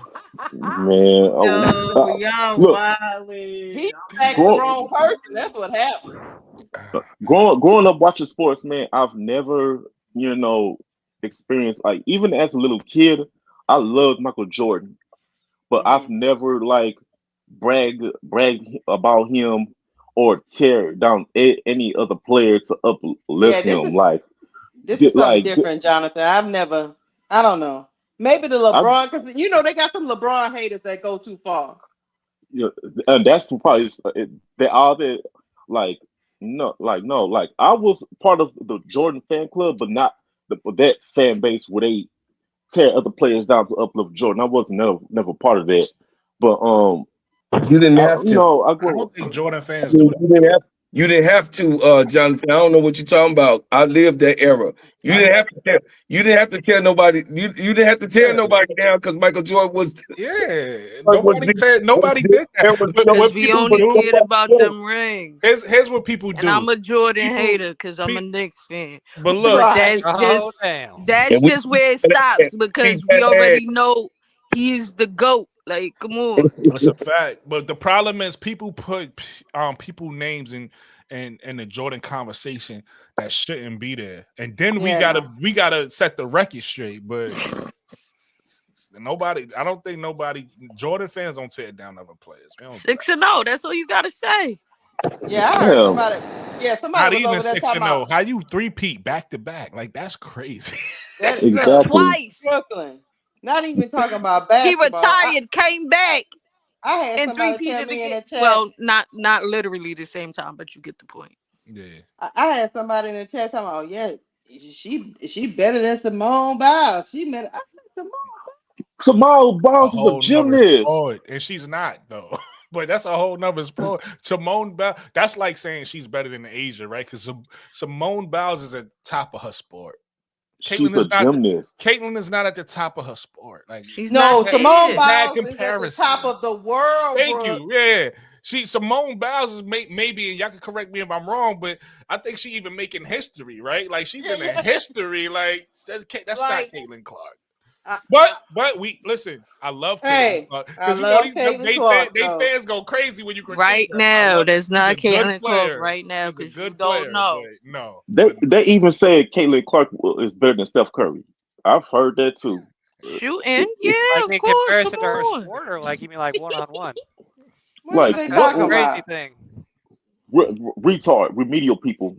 I'm gonna get something there. You got Wody Mac hype, Pikachu. So as the only white guy, can I weigh in on this topic? Yeah, go ahead, Chris.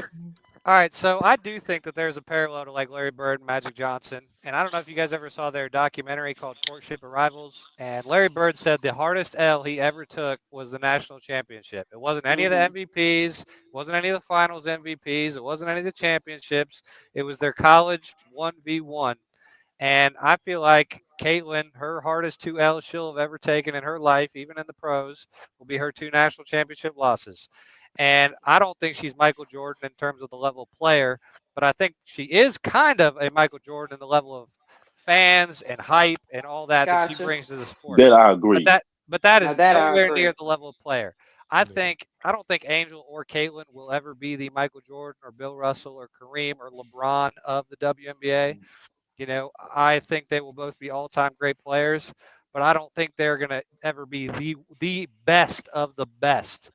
You know, Right. The Candace Parker, the Maya Moore, potentially the Juju of the sport. I think they was trying to compare them to Magic and Larry Bird, though. But I'm gonna actually push back on that a little bit, Chris, because I think if one of them, between Caitlin and Angel, if one of them is the Michael Jordan as far as like, all fan endorsements and off the court stuff, it's Angel, because Angel is the one bringing in the business. She's showing people, and that's what Jordan was so great at. Jordan, with the shoes, changed the game. His shoes changed the game for NBA players and endorsements and business and everything for the NBA. So I think that's what Angel. I think people don't even realize the impact Angel, because Angel was so polarizing that it's either you love her or you hate her. That I think people missing what's happening right now. She got to win like him though. No, I'm not even talking about on the court. I'm talking about off the court. I agree with Chris was saying that neither one of them is Michael Jordan on the court. But off the court, as far as what Michael Jordan meant and still means business, I think Angel is kind of doing that now, and I don't think people catching it because I think she's creating a blueprint for the women players, right? Because before Angel came along and before NIL and all this stuff, all I heard was Kelsey Plum and a lot of other WNBA players talking about how much the NBA players make and they don't make as much and blah, blah, all that. And now Angel don't care how much nobody making. Yeah, she just like, I got another deal and I got another deal and I got another deal and I got another deal. Yep. Like Angel and Angel is richer than a lot of men who critique her. Like all these men that's critiquing her, she richer than them. So it's Why like you think Angel, Angel is Wait, showing people a blueprint right now. I think it's falling on deaf ears. So I think if anybody is a Jordan off the court, it got like Caitlin, obviously. And I say this with all due respect. I'm not trying to take anything away from Caitlin. Caitlin is loved because she's the uniform, right? We live, as you know, Chris, right? America is predominantly white, right? We live in, so it's like most fans look at in middle America at least, look at Caitlin and they see like they could relate. They like, oh, okay, that's that looks like they daughter, they niece, or they whatever. So she got a lot of fans just based off of that too. Think right? about this. How big would Angel be if the country was like 78% black instead of 78% white? Oh That's what, man. that's what I'm saying. That's what I'm saying. So I get what you're saying. Yeah, Angel, and again, I'm not making it racial. I'm not saying it's wrong. I'm not even saying, I'm not even saying I'm mad at Caitlin for having the fans. I'm just saying, like, if we gotta say who's doing more off the court, like who's a bigger, you gotta say Angel is bringing more social media followers. Her there you go. And then the business and the deals, everything she's doing. She's, a lot of people is not recognizing it or not giving her credit for it, but I think they need Chris. each other though to blow up. That's a fact. Both of them. Yeah, go ahead. Sorry. But are you feeling like Juju is gonna be the Jordan? Is that what you're saying? I think she has the potential to be the Juju. I said this in the chat earlier, and I don't know if this is true. He said the Juju. The Juju. But Hannah Hidalgo, I feel like she could be like a Derrick Rose. When she's young, her athleticism is crazy. That. She could be the youngest MVP in the league. But just one injury, your athleticism goes away, is sapped. That's it. I think Juju is tall enough, has the body, the skill set to be that Jordan. She even has a game kind of like Jordan. Hey, Chris, to your point, I like what you said about Derrick Rose. I never thought about. I always call Hannah CP3. She remind me of CP3, but I give Malaysia for Wally. She, even though Chennedy, we already know Chennedy is AI. Malaysia for Wally is another version of AI to me. I guess I use just with her athleticism and speed. I compared her to D Rose because athleticism is so much a part of Hannah and D Rose's game. But to go back to the original question, I do think that Juju could be the Jordan. I just think she needs to work on her handle and she needs to work on her post game a little bit. Okay. Okay. Yeah, because I know a lot of people are like, well, who, Caitlin and Angel are the Larry Bird and Magic situation, and then they're like, well, then who's gonna be Michael Jordan? And then everybody's like, it's gonna be Juju. Juju's next level. It's Juju, and then everybody else. What I'm saying, under her, and that draft class is gonna be very deep as well. So, but I mean, what do you guys think of Juju? I think she's hella talented. Yeah, I can see the Jordan comparison. I can see it. I think Juju is the best. I think she's the best and women coming out of her class for sure, right? No. I think she's gonna be great. I think she's great coming out of her class. I think a lot of stuff comes down to like what you like as a person to watch, right? So it's Allen Iverson was my favorite player growing up. So I'm a Kennedy Carter, a Hannah Hidalgo, like stuff like that. So that's what I'm more partial to. Those are the players I like to watch play more. I can understand that Juju is who she is, and she's she has like a bag like above her her classmates, her peers. So I can understand that, but I'm an outlier when it comes to her. I can think two things could be true. I can think she's amazing, and she's not necessarily my favorite player to watch from that draft class. Okay, so you're a woman. You thought Michael Jordan was sexy as fuck, right? Like Juju, as a man, we think looks better than Hannah and who's the other player you mentioned? I think I just mentioned Hannah. Okay, it's just Hannah. She got that sex appeal. Kennedy. She said Hannah. Kennedy, that's right, Kennedy Carter. But she's got the game and she got that. She fly as hell. Yeah, she is. Juju is fly as hell. I could see Juju. I could see if they put the money into Juju, I can see her doing what Jordan did. If she has the longevity as well, it's where Maya Moore was going, but then Maya Moore retired. You know what I'm saying? So I think if Juju continues down that path, then she obviously will be groundbreaking in that way. So you just got to see more. That's all. Yeah. I don't need to. No. I don't need to see more when it comes to Juju. I see it. It's just not my favorite style of play. So I'm not partial to her. You get what I'm trying to say? Two things could be true. I could think she's an amazing player, but I'm not rushing to watch USC games. Like that's not my thing. But I think she's gonna be nasty in the league. I definitely think she's gonna be nasty in the league. Yeah, because I think she ready, like she said in her interview. Juju one of them players. I think she could play now. You know. Yeah. So, okay. Okay, y'all, listen. I don't want y'all to take it wrong, but Saniya Laxton is not sexy enough. She's just not sexy enough for y'all. She's not. I mean, wait, bro, Claude, I think you came in because my question to Chris was, do you think Juju will usher in the Jordan era? Like she will be the Jordan of the WNBA. So we didn't even get. They never thought that. I lived this, baby. Listen to me. They never thought that Michael Jordan was going to be who he was from college.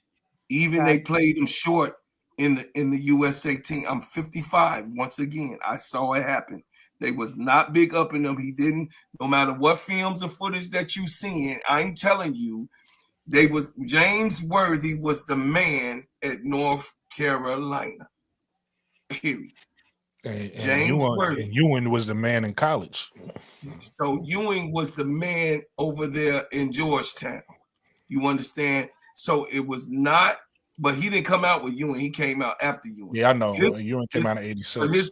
But his whole class, though, listen, Jordan wasn't even the top draft pick. He wasn't second. Number third. He was. Listen. So what I'm trying to tell y'all is they didn't think Jordan actually was even worth picking, but the Bulls were so damn bad. The Bulls were so bad that they actually came up on a sleeper, because if they thought that Jordan was what he was, he would have went number one, no matter what. Bobby Knight did say in college, he coached him for Team USA, that the Rockets should draft him and play him at center if they, because they had Drexler. You're like, you don't need a guard, play Jordan at center, because he said this is the best basketball player I ever seen in my life. That was Bobby Knight. Yeah, Bobby Knight. Who went number one? It was what? It was Hakeem. It was Hakeem, right? Hakeem went number one, and then number two was Sam Bowie. And they already had Drexler, so they figured they didn't need another guard. Yes, but they did. So the thing is that Mike was in college, but they didn't think it was sexy enough over there in North Carolina because they thought that he was piggybacking off of James Worthy. They thought that his success came from James Worthy. I'm telling you, this baby needs for actual facts. So when he went around and done it again, after he won a championship, they still didn't think that this man was going to take over the entire league. No, they didn't bet on that. But he did exactly what Angel is doing. So when I'm seeing with Angel right now, I'm in Chicago, so first you saw Gatorade, then you had Nike. Gatorade, you had Nike, then you had Chevy. Chevy was the second thing. Nike was the first deal. Chevy kept the Chevy truck, the Blazer. Chevy Trailblazer was the second deal. Then Gatorade. Then this one. Then Wheaties box. We saw Mike on the Wheaties box. I still have my Wheaties box. You got Mike on the Wheaties box. Everything that Angel Reese is doing, it's a blueprint already there. So what I'm saying is Saniya Laxton.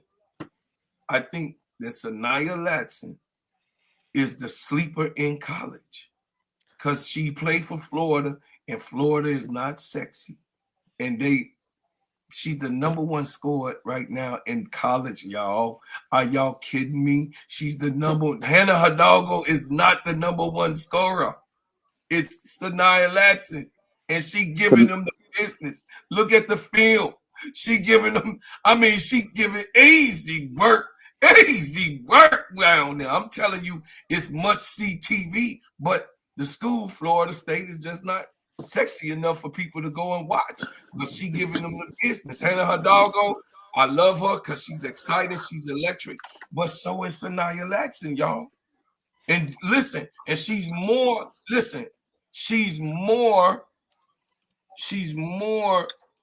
mechanical than Juju. Her mechanics are. She's not better than Juju though, but I do got her better than I got her better than Paige. No. I didn't say she's better than Paige. I didn't say she was better than Juju. No. I was just saying my opinion. Yeah. No, her Juju the best player. Bro Clyde. Yeah, her mechanics. Gonna be the best player in the pros. Go ahead. Hey, Bro Clyde. Her name is Saniya Latson, not Saniya. Yeah, Saniya Latson. Yeah. Saniya Latson. Yeah. So Saniya Latson. Yeah, it might have came out like that, but you know what I mean. Everybody. Yeah, I know what you mean. I got a good comparison to what you're talking about, but go ahead. I got you, Gonzalez.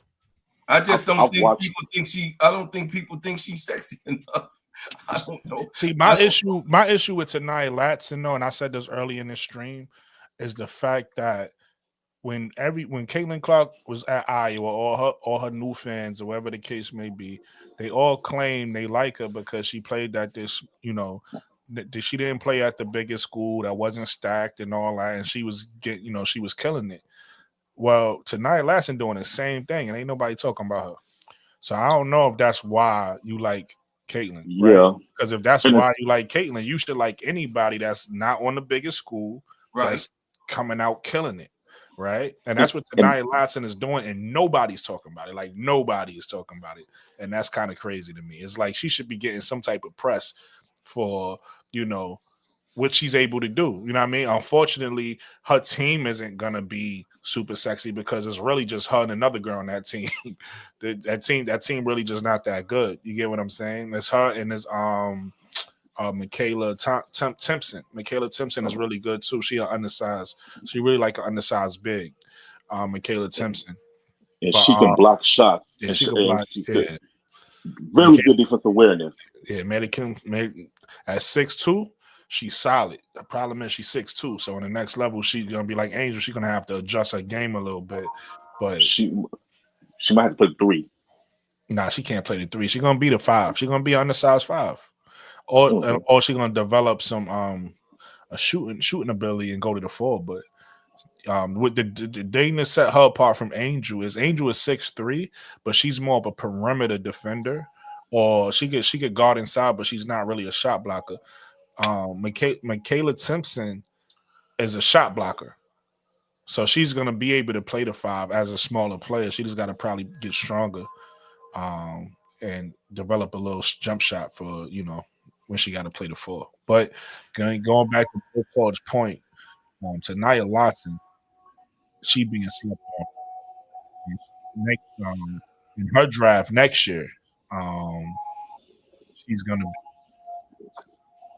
one or 2, depending on if you want Lauren Benson at number 1.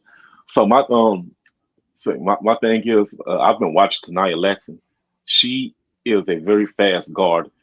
She blows right past defenders to lay it in, jump shots on point. She puts herself. She does what Reese does. Try to go in for the basket to get fouled, to create a foul for some jump free throw shots. Her defense is good too. She steals. She makes a steal. She can strip off a defender's hand, or she reads what the defenders were going to pass it to, and then she comes and she pulls out the pick 6 and take it in. So not only she scores offensively, but she scores off the turnover, which is defensively. So and she's also fast. And you know what's the difference? Difference between her and Clark? She doesn't have to shoot 3s to average the points that she's averaging. That's what I also like about Saniya Latson. She's not shooting too many 3s. She's not, making that many 3s to average the points that she's averaging. She's scoring a lot of points just by going in the basket and taking those jumpers instead of always going for the 3-pointer. So Latson, as far as I know, if she can transfer to like a bigger known school with like USC or Notre Dame, UConn, and get bigger competition, she'll be put out there all over nationwide for sure. Number one and the most scoring, yeah. Hell, if I'm Kim Mulkey, I'm calling her Dawn Staley. I'm calling and say, hey girl, come get your name put out here. Come to LSU. Come to South Carolina. You know what I'm saying? Well, you can still score all the points you want, and then she'll be even coached better because she'll play with either one of the best coaches in NCAA. So for me, Kim I'm Mulkey gonna says be she don't go for that.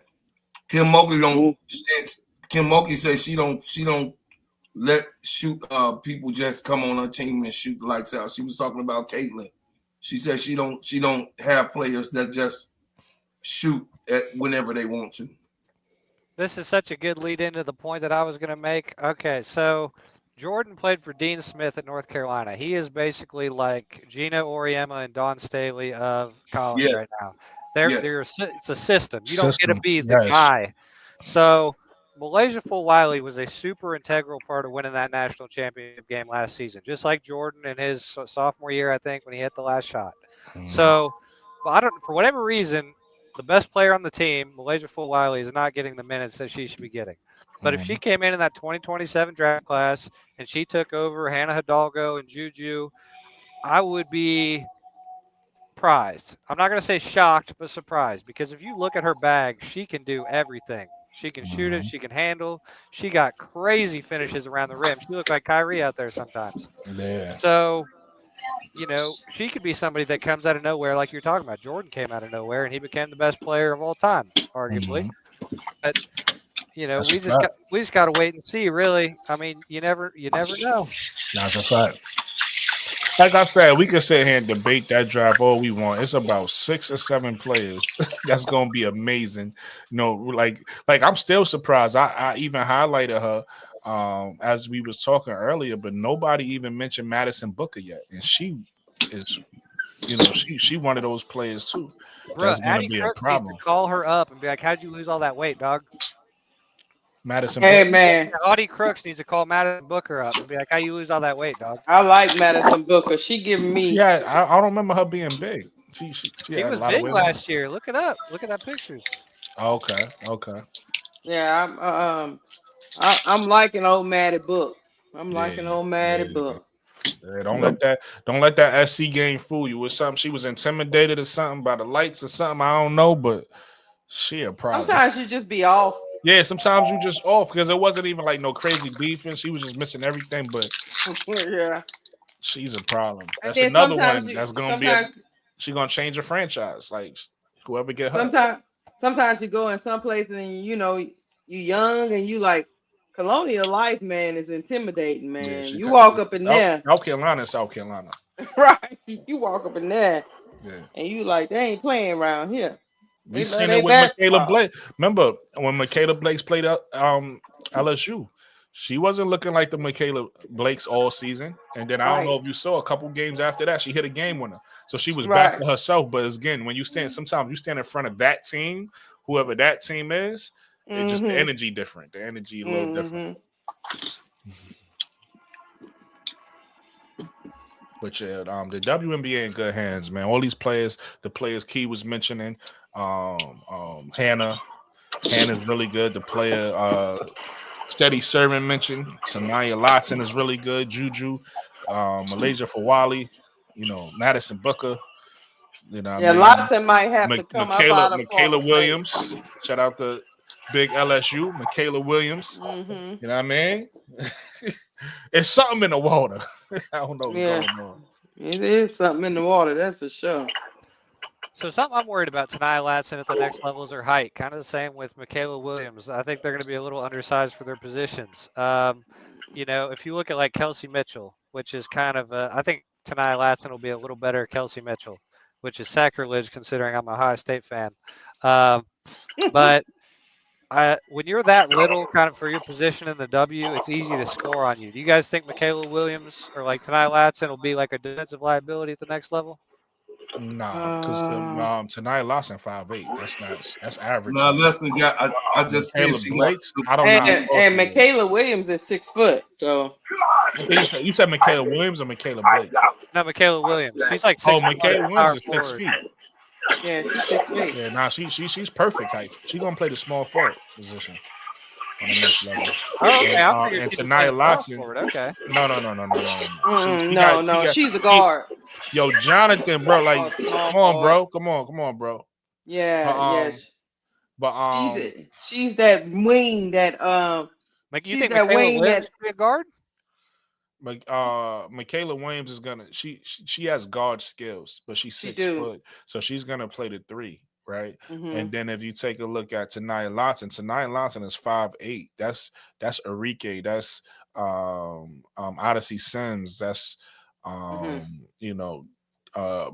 of the guards in the WNBA is around 5'8 ish, 5'9".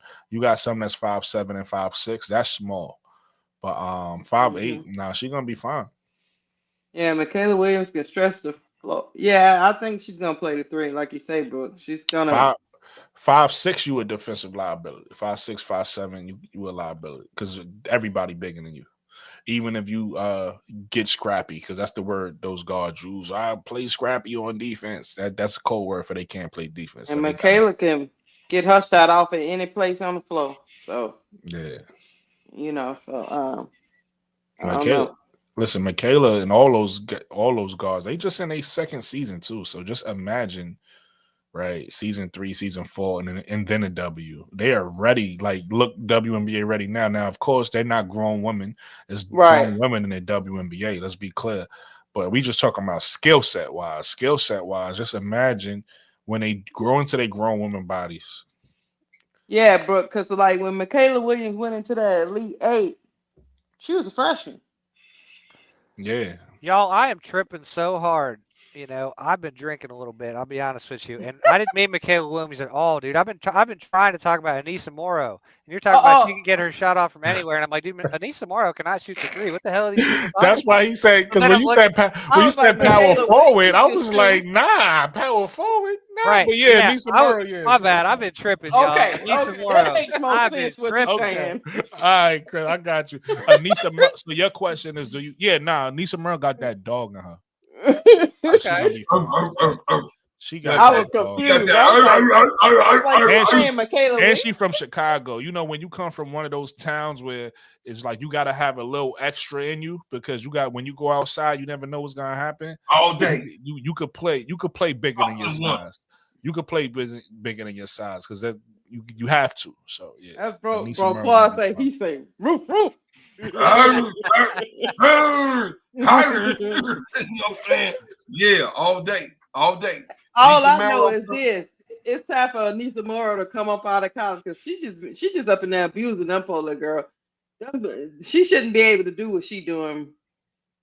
Double every night, 15, 19 rebounds. It's just crazy. Anissa Morrow gonna be like Angel. Like when Angel came into the WNBA, a lot of people wouldn't think that was gonna translate. Anissa Morrow gonna translate. She gonna be rebounding over grown women. Same way. And she still come to Chicago and play the 4. And Anissa Morrow play the 3. And Anissa Morrow offensive game is a little bit more polished than Angel, so she's gonna be able to hit the mid range already. She doesn't have to develop it. She's gonna already have that. Yeah, she already got the mid. The only thing she got to develop is being able to dribble the ball from the perimeter. Like if she can do that, I know Bro Claw saying she could do it already. I ain't saying she can't. I'm just saying she don't do it, so I haven't seen it. So he's probably right. But if she does that, that's really gonna take her game to another level because she's gonna be able to play the 3 or the 4. Ain't nothing you could do with her. She plays solid defense. That's what I was trying to explain to Jonathan earlier because I researched these players. Olivia Miles is not a lockdown defender. She's not known for defense, but she plays solid defense. She's not a liability out there around the perimeter. Another one is Anissa Morrow. A lot of people see some of these players we look at, and they don't have the look of the player. Like it's certain players we could look at, you tell like, oh, she's a defender, right? Anissa Morrow is one of those players that if you just look at her, you might not think she's a defender, but if you pay attention, she could guard on the perimeter, number one, without she's not a liability. She don't get beat. And number two, she get a lot of steals off ball handlers, right? That's Anissa Merrill, but a lot of people don't know that because she don't look like she should be able to do that. Yeah, but she has defensive. She already had, so she could play the three if you think about it, because she already has the defensive ability to play the three. She's already there defense. She don't have to develop nothing defensively. She already there defensively. But offensively, she just have to prove to us she got the jump shot. She just don't shoot it a lot. So that's the problem. She has to shoot it more to prove to us that she could be efficient as a shooter, right? She shoots it very rarely, so that's not proof of anything. But if she shoots it more and could be efficient, that's good. And then if she put the ball on the floor, like I said about Sonia Citron, everybody don't have to have the fanciest handle. If Anissa Merrill just have a basic handle and could put the ball on the floor without turning it over, she could play the three. It's really that Hey, somebody in the chat said Juju is like Ryan Howard. What y'all think? I saw that and ignored it. And I think Ryan Howard is good, but I don't think Ryan Howard is Juju. I'm gonna be honest with you. Juju's I feel like Juju's better. way better defender. She got a better handle. She is a better leader. And Ryan Howard is good. I ain't taking Ryan nothing Howard away is from good. Ryan No, Howard. But she popped off that first Unrivaled game. She went for like 37. she surprised me. I never seen her play that good before. She wild. I have. But she ain't Juju. She ain't Juju. Yeah, she wilded out. Yeah, she not Juju. I've seen her play like that. Sometimes she get in that zone. So do you guys think Anissa Moore is going to be a Dennis Rodman type who's a better offensive player but a little worse defensive player and arguably about comparable rebounder? I think if I gotta give a comp to her to the Mels game, she's gonna beat Charles Barkley with a better three-point shot. You was right on, Brooklyn. Come on, you know I come from the school, baby. You know I went to the school. Yeah, baby. I know. I tried to tell people before I went to the basketball 101 class, and some people skip class. I went to the class. I studied. Hey, you spot on though, baby. That's exactly who. That's exactly who I thought and think that she is. She the female mound of rebound. That's who she is. So she gonna win an MVP just like Barkley did? She could. She's talented. That's why I'm trying to tell people she gonna be top 4 in the draft. She gonna be top. Look, she take even if she's not top 4, she top 4 talent. Like she might go to Valkyrie or somebody. You know, if she dropped, we would love to get her in the sky. Like let her drop. Let people overlook her and let her drop. Like they did Angel. You know, Angel was 7th pick. A lot of people was up in there saying they think she gonna go to the Indiana Fever. If she get to the Indiana Fever, she gonna change their little life over there. That's a fact. She gonna make them legitimate. She would be better than Nalissa Smith, who they have now at the 4. No question. Right. Yeah, that's a fact. Yep.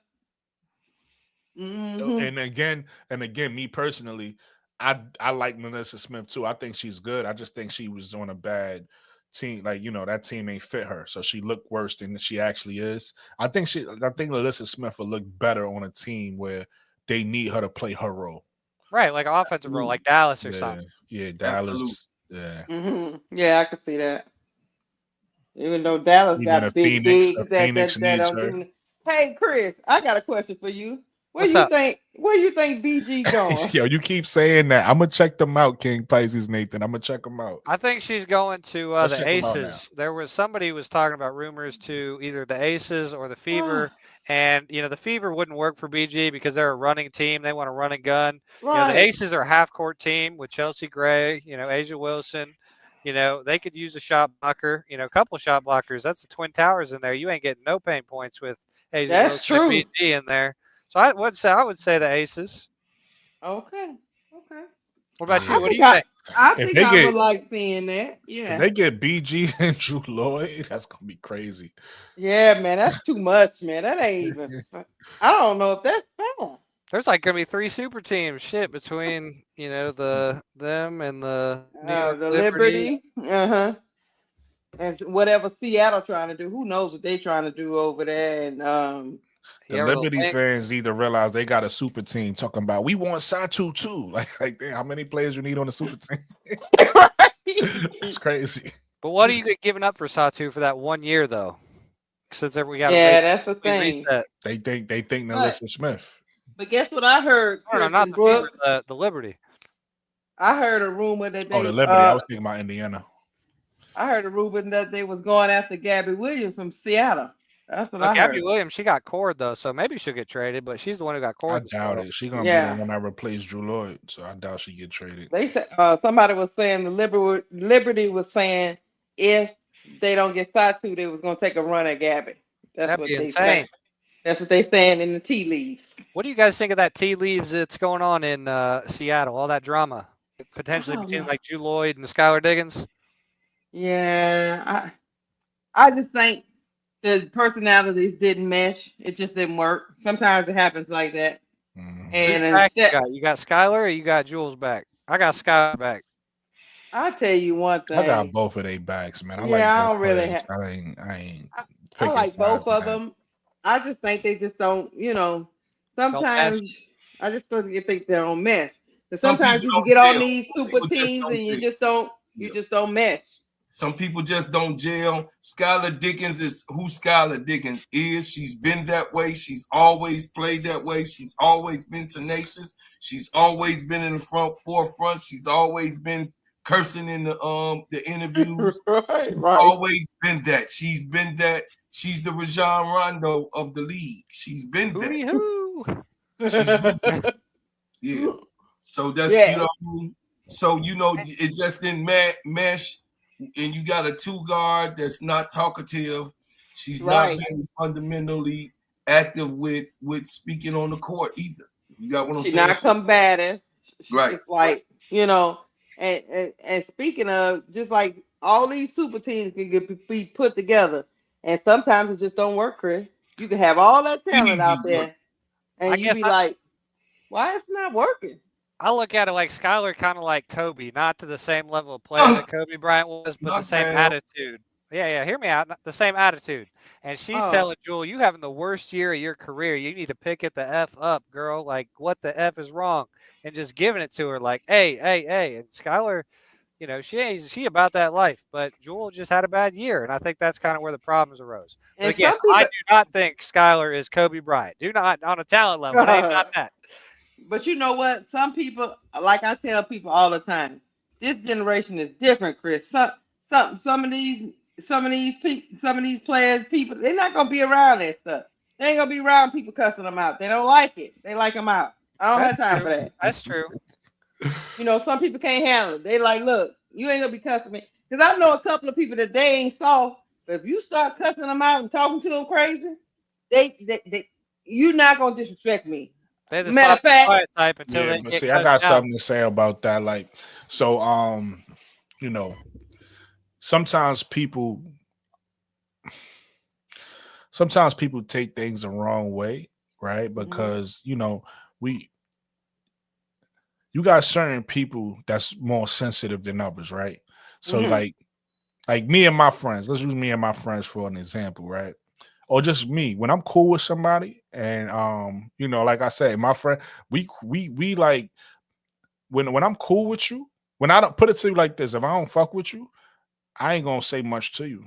I'm gonna be short with you. Ain't gonna be much emotion. I ain't gonna really want to talk to you. I'm probably gonna avoid you. I'm probably gonna ignore you. But when I fuck with you, like me and my friends, we talk shit to each other. So sometimes things can be misconstrued because sometimes you got some people who think you trying to, like how you said, they in their feelings. Oh, you not gonna owe this to me, and it's like, bro, I'm not even on that type of time you on right now. Like you sitting here in your head overthinking this, right?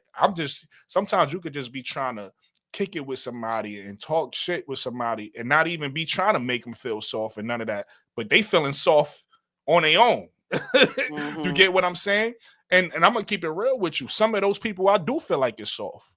Because like, why are you even taking it there? Like, why you even thinking like that? You get what I'm saying? Because to me, it's a way, like for me, again, let me use me personally. This is the best way for me to explain it. If I want to disrespect somebody, I know exactly how to do it. You know what I mean? I know exactly what to do to disrespect you if that's my angle. But if you take something the wrong way, if somebody just like cracking jokes with you or just trying to play, you know what I mean, being playful and shit like that, and you taking it as like disrespect, to me, that's like an internal thing that you got to work on. And I'm gonna be honest with you, you might be a little soft. I'm gonna tell you. Let me tell you this, Brooke. Let me tell y'all just a different scenario. Me and my sister are 15 years apart, but I'm the one that, you know, even if I don't agree with you, I can talk you through it. I don't feel no type of way. I might get upset and then reel myself back in. My sister, the younger one, is not having it. You come into her house and she think you disrespecting her. She's not gonna accept it. She's not gonna even hear the rest of your story out. Matter of fact, she gonna say, if you choosing this B over me, then I'm out. But respectfully, you know, I don't know your sister, but so respectfully to your sister, even the words you just used, she feel like, you get what I'm saying? Somebody might not even, sometimes people, and again, I'm not talking about No, sister, you're I don't know right. your sister, but sometimes people take things personal that's not personal. And it's like, Right. yo, you know what I mean? If and then you don't get it twisted. Some people do be on some funny shit, and you do gotta be able to check people when they are on some funny shit.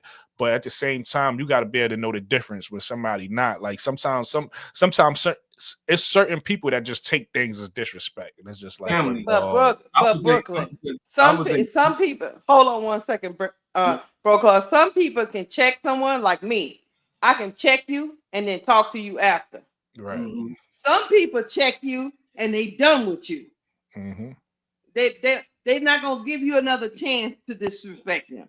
Right. That's the difference between me and me. I can check you and be like, okay, yeah, let me go and cook you right quick. But after that, if you don't give me no more flack, we good. My sister's not like that. If I had to check you, I'm done with you.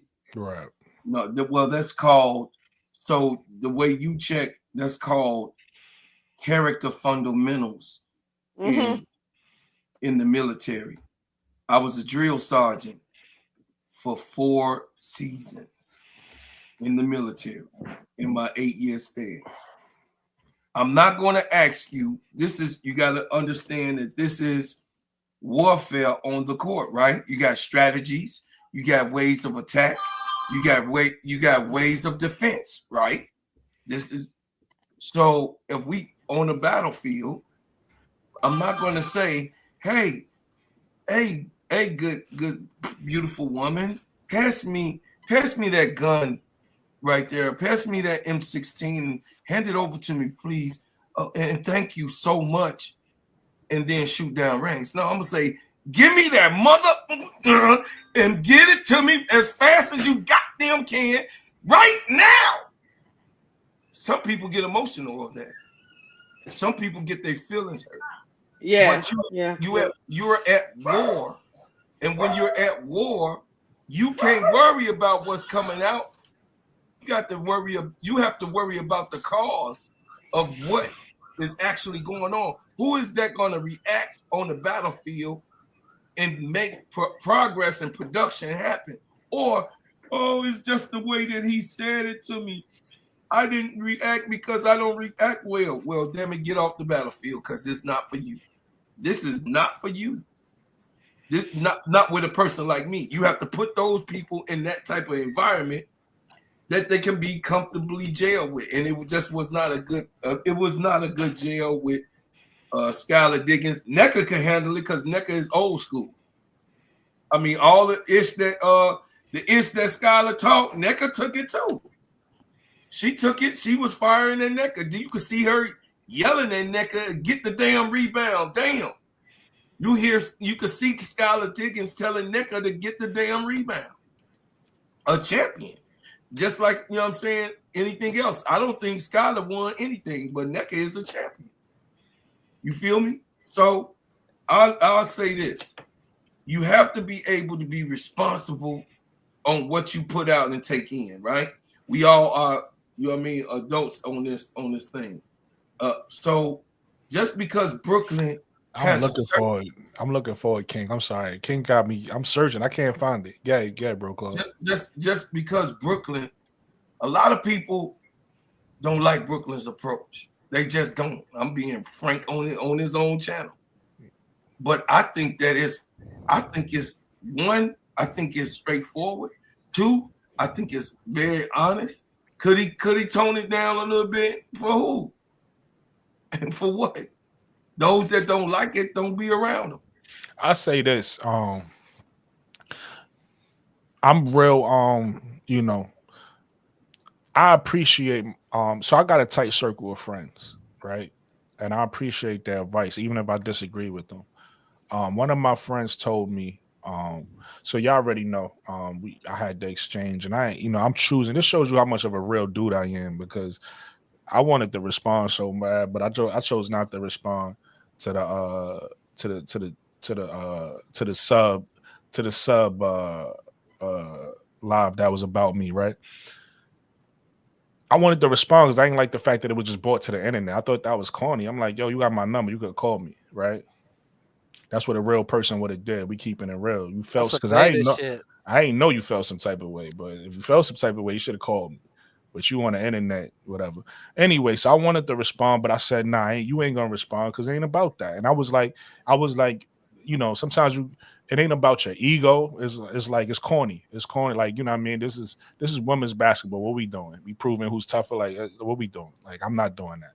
So I let it be what it was. But with that said, my homie. First of all, I let a bunch of my homies see the video, and I said, I know you're gonna keep it real with me. Tell me what you think. Tell me if I'm wrong. All of my homies came back and said, homie, you're bozo. They was like, yo, he annoying, he corny, da-da-da-da. One of my homies came back and was like, yo, you was wrong. You cursed at him. They said that people out of town don't understand the New York energy, right? This is how we talk to each other. That's why I just said sometimes people could be sensitive and I don't even know, like, I'm looking at you like a homie. I'm looking at you like my man because this is how we talk. Like, if I fuck with you, is what it is. If I don't fuck with you, you ain't got to worry about me talking to you because I'm not going to talk to you. I'm going to ignore the shit out of you. You know what I mean? I'm going to be short with you. So that, like, you ain't even know what you took as disrespect was love for real. Like, you ain't even realize that. You get what I'm saying? And then you took it as disrespect. You all in your emotions, and then you did whatever you did. It is what it is. But my homie said, yo, Mike, people don't understand that, like, you know, this is New York. You know what I mean? This is how we talk. So I had to take that into account. And that's why another reason I said I'm gonna fall back. I even thought about apologizing only for the simple fact that I'm like, yeah, you're right. Maybe you can't expect people to understand how you are, right? And like you said, bro, Clyde, I agree. You know, I'm one of those people that's like energy, right? I bring energy, and everybody can't handle the energy. I get it. Like, it is what it is, and that's why I fall back. That's why you see me. You see, I ain't even speak about it, right? I spoke about whatever I said, whatever I needed to see privately, and I just kept it private. And that's what it is. I'm still not going, you know what I mean, address it. I mean, I hope not. You never know. We human, and, you know, we feel different ways on different days and stuff like that. So I don't even think I'm going to address it. I'm going to leave it alone or whatever the case may be. But but I'm very aware of my energy and how people feel. And I'm going to be honest with you. I'm cool with it. Because like I said earlier, Lakeisha, I'd rather people feel some type of way about me than be indifferent about me. As long as you feel some type of way, because to me, hate ain't nothing but another version of love anyway. People, you know what I mean? People don't want to admit or something about you, you know, is showing an insecurity inside themselves, so they prefer to hate on you. But they really love you though, because if they didn't love you, they wouldn't even pay you no mind. You get what I'm saying? And one thing about me, I get way more love than I do hate anyway. So I'm going to always recognize and show people the love that show me love. And I'm going to always hold that in the heart. Because as human beings, we got a bad habit of always recognizing the hate or pointing the hate out. But we don't scream as loudly for the people who love us.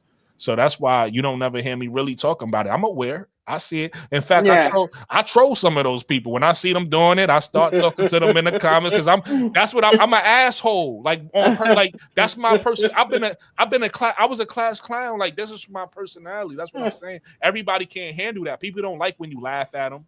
That's another thing. I was cracking jokes that day. People don't like when you laugh at them. Like, I'm the type of person you can laugh with, even if it's about me. I'm gonna laugh with you. My friends crack jokes on me. My friends, my niggas, they laugh at me, and I laugh with them. Brooklyn, do you know what my family called me? The instigator. I know. Oh yeah, I can see that in your I definitely know. But you see, I but can look, see Lakeisha, that. you see, I play into that with you because I like to laugh. So when I see, and that's why you get on my nerves though, because you do your little instigating, right? But then when I start instigating, you be jumping. Brooklyn, he's not talking about that. Brooklyn, he means. I'm like, let me instigate. I'll be letting you instigate. Let me instigate. So I'm telling you, I get to, bro.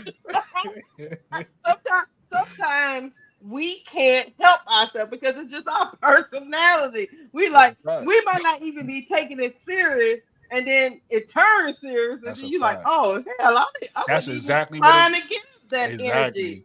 But So then but let me fall back. But here's the important thing, and I'm gonna let you go, bro, Claude. The thing of, like, let's just say me and you, Lakeisha.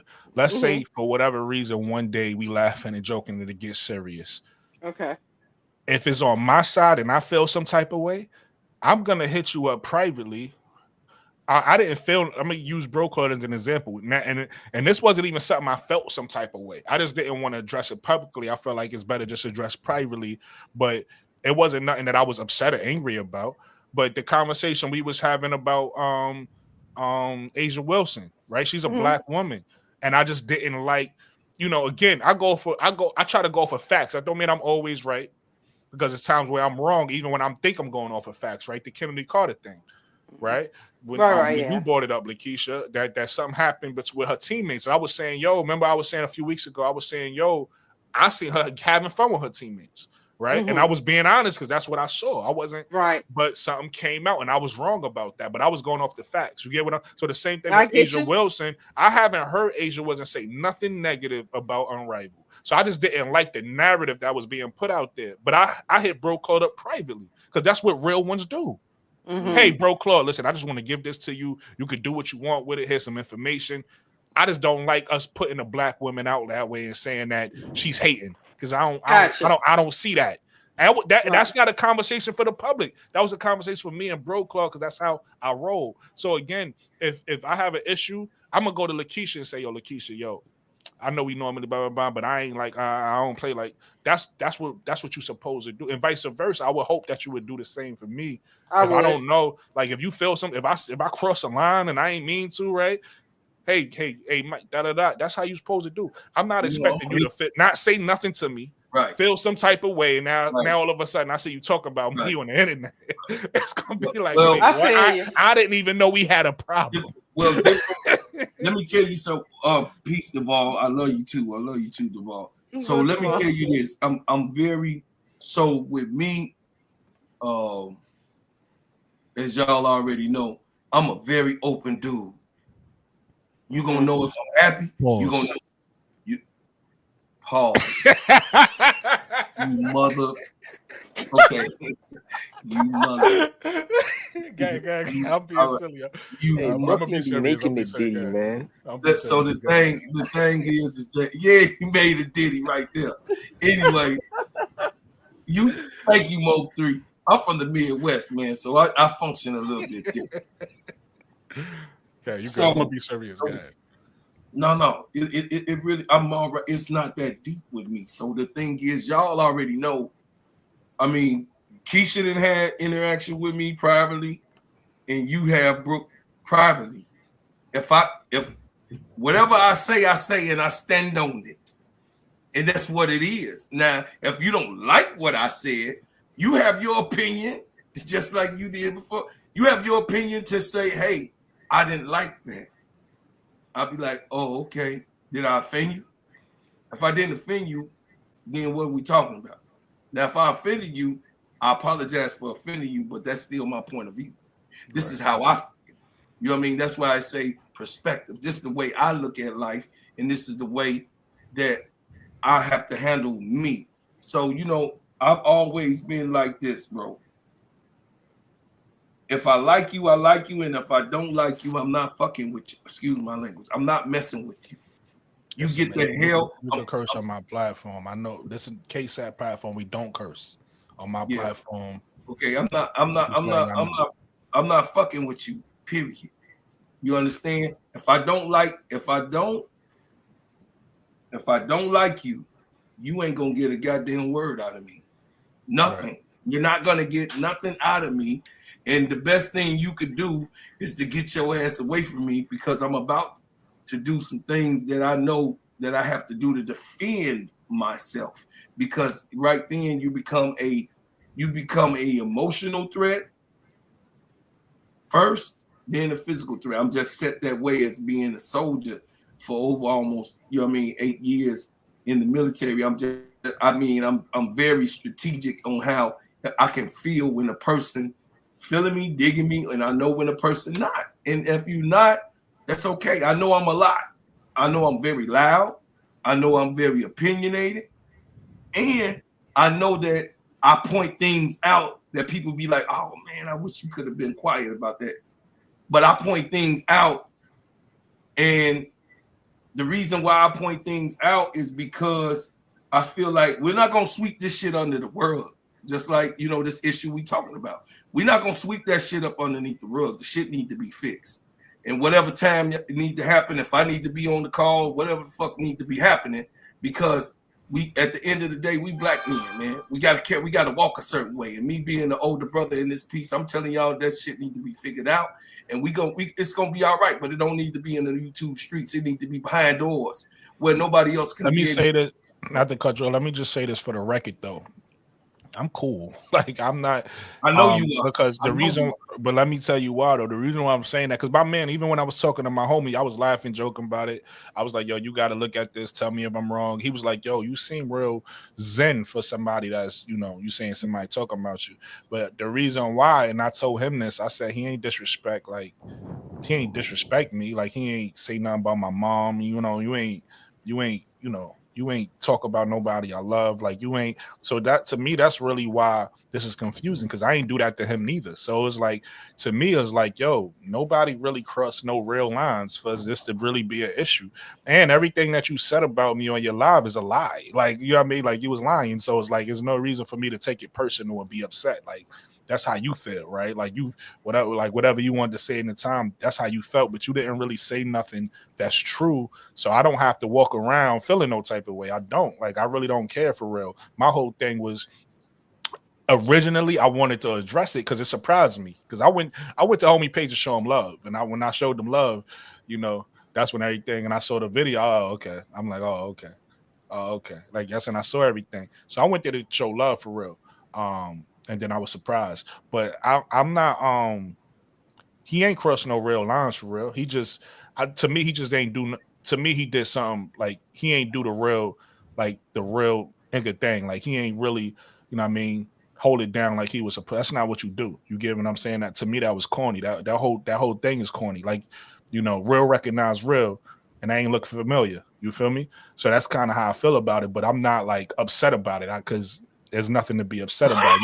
You ain't crossed no real lines for me to feel like you just made me look at you like a cornball. Like, honestly, I feel like I can't fuck with you because it's like, who does that? Like, you know what I mean? You have my number. That's my whole thing. You ain't have my number is one thing, but you have my number and you have me on IG. You could have reached out. You could have just said, yo, I feel some type of way. And I would have had to respect it. And if I still did it after that, then you would have a right to feel upset. But you ain't even give me an opportunity, right? Like, you just felt some type of way, ain't tell me nothing, and just did what you did.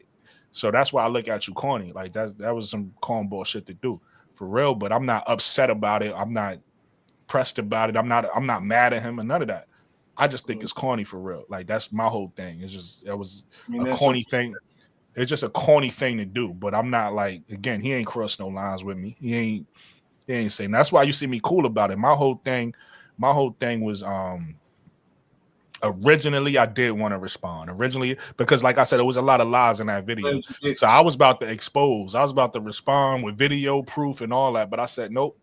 I said let him have it, and I left it alone, and that's what it was. But it's not. As far as something to fix, I'm gonna keep it all the way down 1,000 with you. Maybe it is fixable at some time in the future, but right now I don't want to have no conversations. I don't want I don't want to cross no paths. You know what I mean? It's YouTube though, little bro. It's YouTube. Nah, that's a fact. I'm not upset. Listen, we don't have to. Me and homie don't know each other. We don't have to. It's to me, it's weird because it's like we both on the same side as far as like Angel Reese and her haters. So it's like we shouldn't be. You know what I mean? We should be on the same side. But like I never drew the line in the sand. I cracked some jokes with somebody who I thought I was cool with. They took it personal and got in their feelings, and they did what they did. So for me, and I'm gonna be honest with you, that's not the first time we bump heads. The first time we bump heads, he did something else that I thought was like corny. I thought like he did something that I don't even forgive for real. He so like y'all on my platform, right? Mm-hmm. And if you disagree with me, if I disagree with you, I ain't gonna mute your mic. I ain't gonna yell at you and overtalk you. You get what I'm saying? Homie did that. I'm on his platform. He yelling at the top of his lung like he always do. He yelling, ah. And then I'm like, yo, bro, you go. I let him go. And then when I'm start talking, he start yelling again. So I got frustrated. I'm like, yo, you gonna let me finish? And when I said that, I guess he got in his feelings that time too, and muted my mic and said, "This is my platform." That's what I left. Block, like unsubscribed and all that. I wasn't gonna never talk to him again that time. But this is YouTube, like you said. I let it go. I said, all right, cool. I ain't even gonna stress it. And then now this happens. So now I ain't really nothing for us to talk about for real. You feel me? We don't gotta be friends. Like I said, outside of whatever he felt like I said to him on that thing, I ain't disrespect him. I ain't going to the internet and talk about him and violate him. I ain't say nothing. I kept it all the way real like you supposed to do.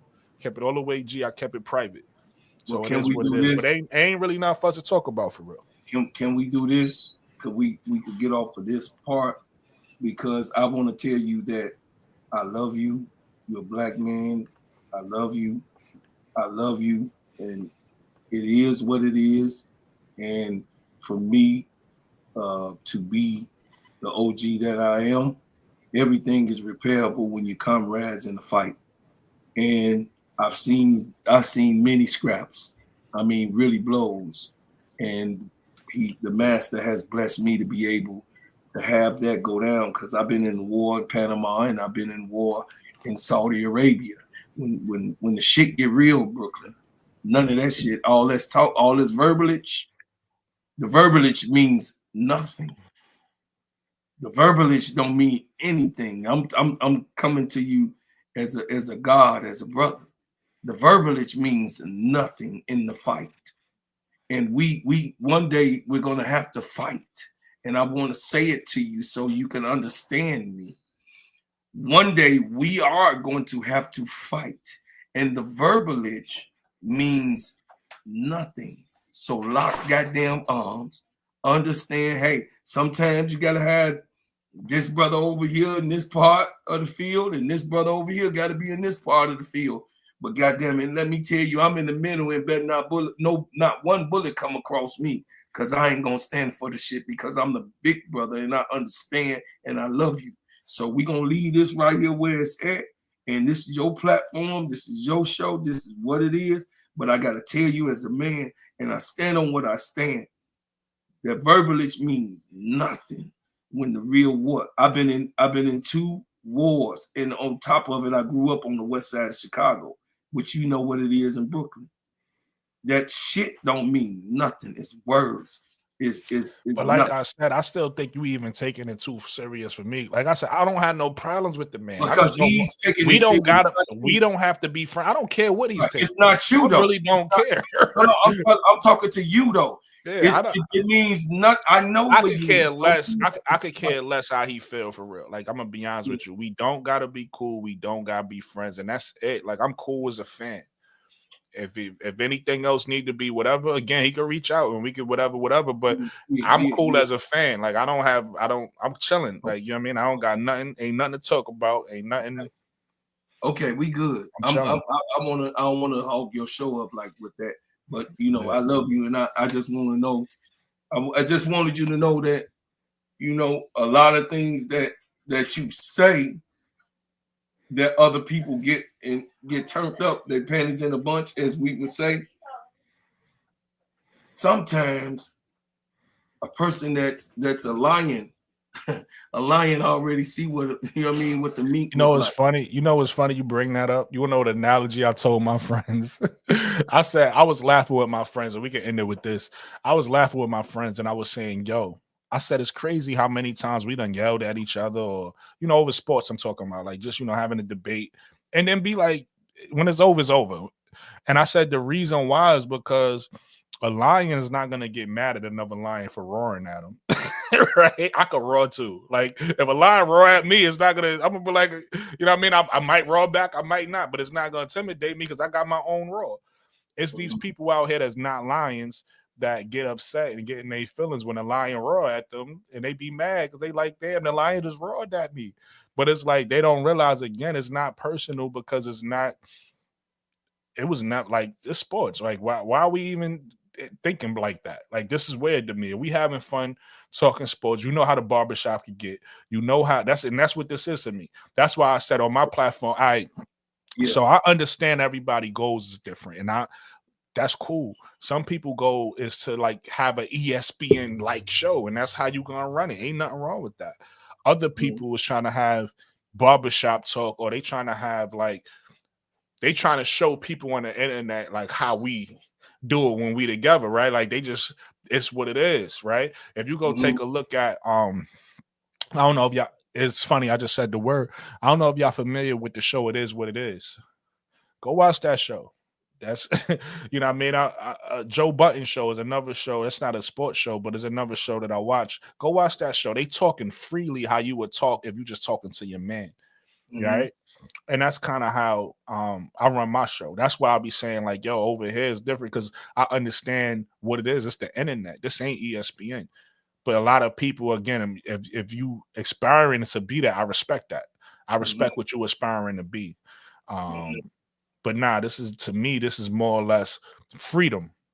This is freedom from an ESPN. So this allows you to have your platform however you want to.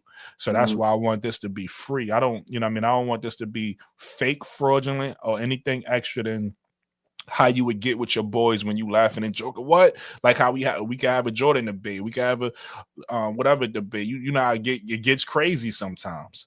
But when it gets crazy when you talking to your boys, it's gonna be over as soon as the conversation is over, because you and your boys is not gonna be mad that a bunch of lions was roaring over sports. You get what I'm saying? But somebody that can't handle that energy gonna be in their feelings. I get it. So I understand. Again, you got to be aware of who you are, and and that's why I kind of like,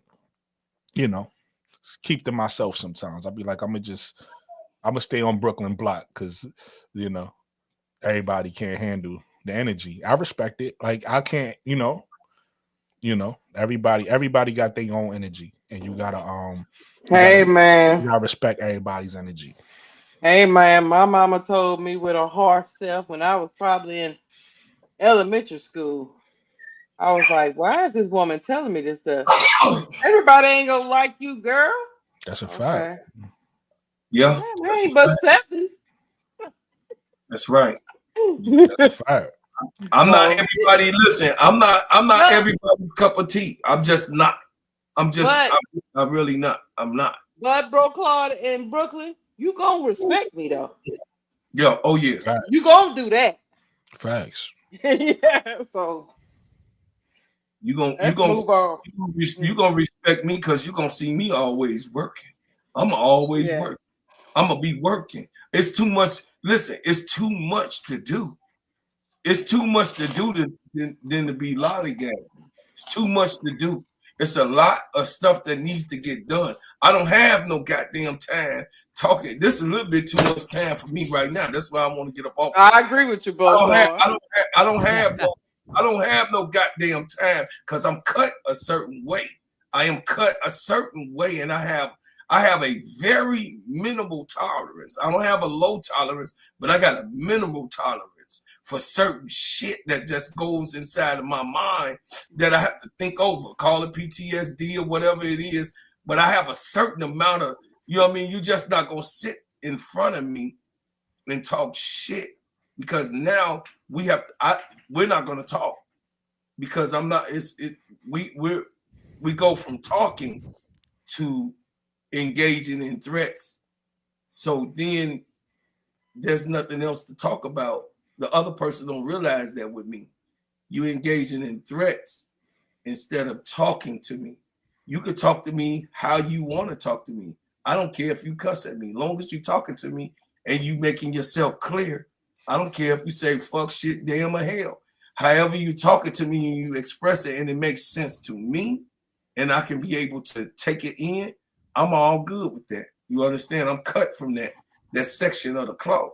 But what you're not going to do, you're not going to take up my time of positive inspirations, positive activity, positive production. And this is what we're here. You're producing this. This is your time, baby brother. You producing this, and that's progress, and that's a good thing. So continue to do what you're doing.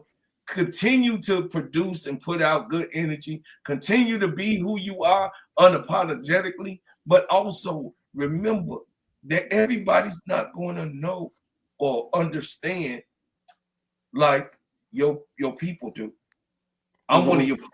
No, everybody not going to understand how you are. So just in that, and I'm gonna leave it at this. In that, you have to protect your whole chi. I don't know if you know what that is. Your zen, your dean, your being. You have to cover yourself with the master and make sure that you 100% sound in yourself and you keep it moving, man. And that's it. I'm done. I laugh. Like I said, man, it ain't even that serious to me, man. Everybody, the internet is a big place, so I'm cool. Mo 3, what's up, my brother? He probably fell asleep. Nah, Mo 3 always on point. He's snoring. I hear Mo 3. I ain't sleep. But yeah, Brooklyn, man, like I had to learn that lesson, me coming from New York and shit. I had to learn that lesson. But luckily for me, I learned it at a young age.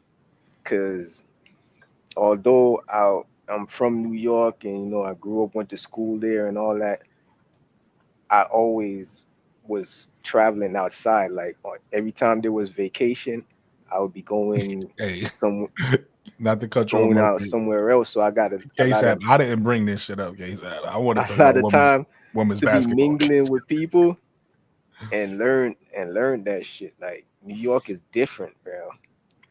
It's different. So now I got the mindset of like I gotta think.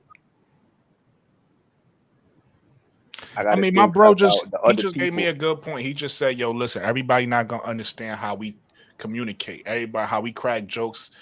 People gonna get offended.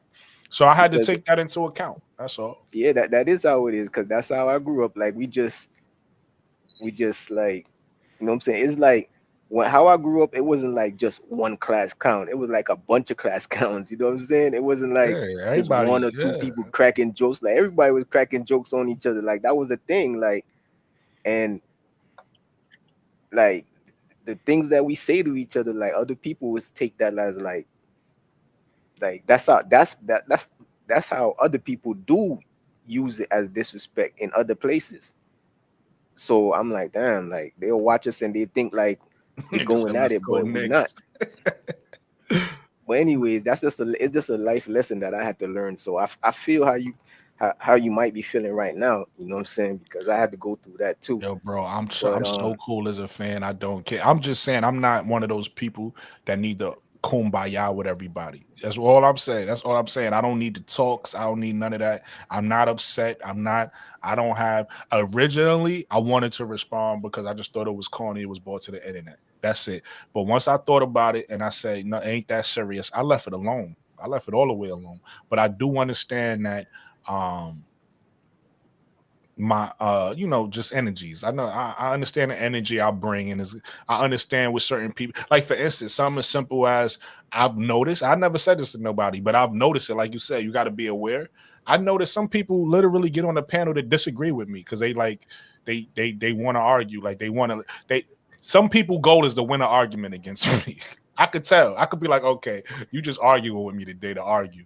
right? It ain't that you really feel the point. It's like I gotta prove, bro. Because some people, again, this not just on the internet. I'm confident. I'm a confident guy. So people always think that I know it all. But I don't feel like that. That's just how they. Again, remember that's the point I'm making. Certain people have. That's the point I was making earlier, Lakeisha, about people getting mad and you not even really trying to comfort them. People, they own insecurity in themselves, make them feel like, oh, Brooklyn think he always right. Nah, that's not how I feel. Brooklyn you just an asshole. Right. I like to have fun. I like to crack jokes. And I'm gonna tell you how I feel. And I only just probably gonna fall on deaf ears because sometimes when you tell people the truth, they just gonna believe what they want to believe anyway. All I care about is getting my point out. If I say something and you be like, oh, I understand that. I don't care if you agree or disagree with this shit. I don't care if I'm right or wrong. If I get my point out and it's understood, that's all I really care about. I don't care if the chat disagrees with me, agrees with me. I don't care if people think I'm right or wrong. I really don't give a fuck about none of that. All I care about is, did you understand my point? I don't like especially too, when we talking and going back and forth, like even this conversation, the only reason why I'm cool with having it is because everybody letting everybody talk, right? Like I'm getting whatever I got to say out, and then you get whatever you got to say out, and I'm cool with that. That's it. I could care less if you agree with what I'm saying, because again, that's why I named my page My Perspective, Your Perspective. Like that's why I named it that, because I'm not here to try to make everybody believe what I say. I don't really care if you believe what I say. But again, I do notice some people, because of the energy and everything, like you said, Lakeisha, feel some type of way because they think that I'm always right. And I'm like, whatever. You know what I mean? So, it is what it is. You got to be aware of those things. And once you're aware of those things, you know how to pick your battles, basically. And I get it. I get the whole. The geographical thing. I mean, I'm from the South, and so we. One thing with us, I know some, and they always said that about New Yorkers. Y'all be a little brash and stuff like that. We're just in the South, and I'm speaking because I'm from the South all my days, and we just real big on respect, because that's the way we was brought up. We respectful. We open doors. We say hello. We greet each other. We respect each other. Blah blah blah. And it's not personal. Some people get into. I don't think anything we can say on these YouTube streets when we talking about sports, as long as you don't get personal, you shouldn't feel like your womanhood or your manhood is being challenged. Yeah. We should all be able to say, look, hey man, I don't agree with you. And that's that. And move on from it. So I think it's gonna be okay. I just don't think anybody should take anything I say personal. Please don't, because I swear to you, half the time I probably just be stirring the pot just because I can. Right, having fun, talking shit, cracking jokes. That's it. Yeah. That's all I do. Should be respectful, though. And I try to stay around people that can handle that. If you can't handle that, I'm probably not gonna want to be around you. But if you can handle, shit talking, cracking jokes, having fun, laughing, I'm a coexist around you, whoever you are. But if you can't handle that, I'm probably gonna keep to myself. I mean, there's a couple people in here. I don't know if y'all notice. Again, I'm a real one. I do not mention it. I do not talk about it. But there's a couple people I keep my distance from. You know what I mean? Well, being on that same path that Keisha was talking about, you're being respectful. 34 years old, always open the door for my mama. Nobody love you like your mama. Right.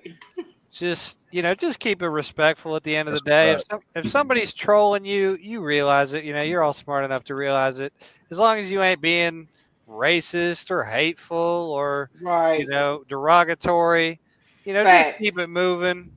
They just trying to get a rise out of you, like Brooklyn was talking about earlier. Just keep it moving. They just trying to get themselves internet famous on some crazy, crazy wildness. Mm-hmm. Right. That's a fact. And sometimes you talk about it long enough, you make them famous. So yeah, let's move on. We don't, make yourself famous. Don't be worried about other people. Troll, right? Right, right. Don't worry about other people. So, hey, I'm out here in these streets, and so if I, I could. Let's get back to basketball. Dude, is that Duval? Who is that? Mo3? Yeah. Mo3. Mo 3, we out here in these YouTube streets, and this is not supposed to be no counseling session. So we going back. That's what I'm thinking. I'm like, hold up, what is this? You don't want to hit the stream yard, Mo 3.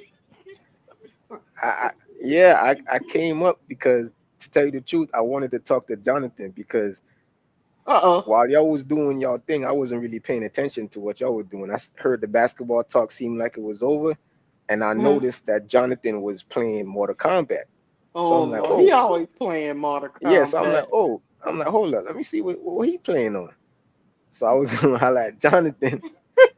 But then Jonathan dipped out and left me up here, and I didn't even notice. I'm like, oh man, because he playing Mortal Kombat. You probably got a Skype or DM. Jonathan got to stop that though, man. That's annoying, man.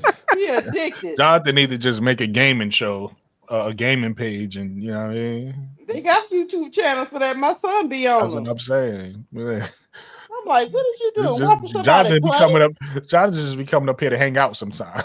It's like, come on, what you doing? That's okay. You just can't be playing Mortal Kombat in the background. That's all. Like,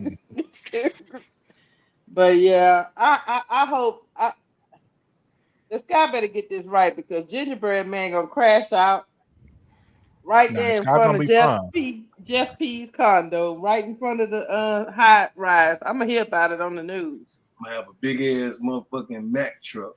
And ride through to the his lobby? and go to his condominium and ride right through the condo, right there on the lakefront. You're gonna say building crashes into the lake. Please go live, please. This is for all people on YouTube. This is for my boy Brooklyn. This right here. This is for K-Stop. I'm on this smooth shit. I'm finna trash this. You know what I'm saying? Jeff had me messed up last week. I'm good.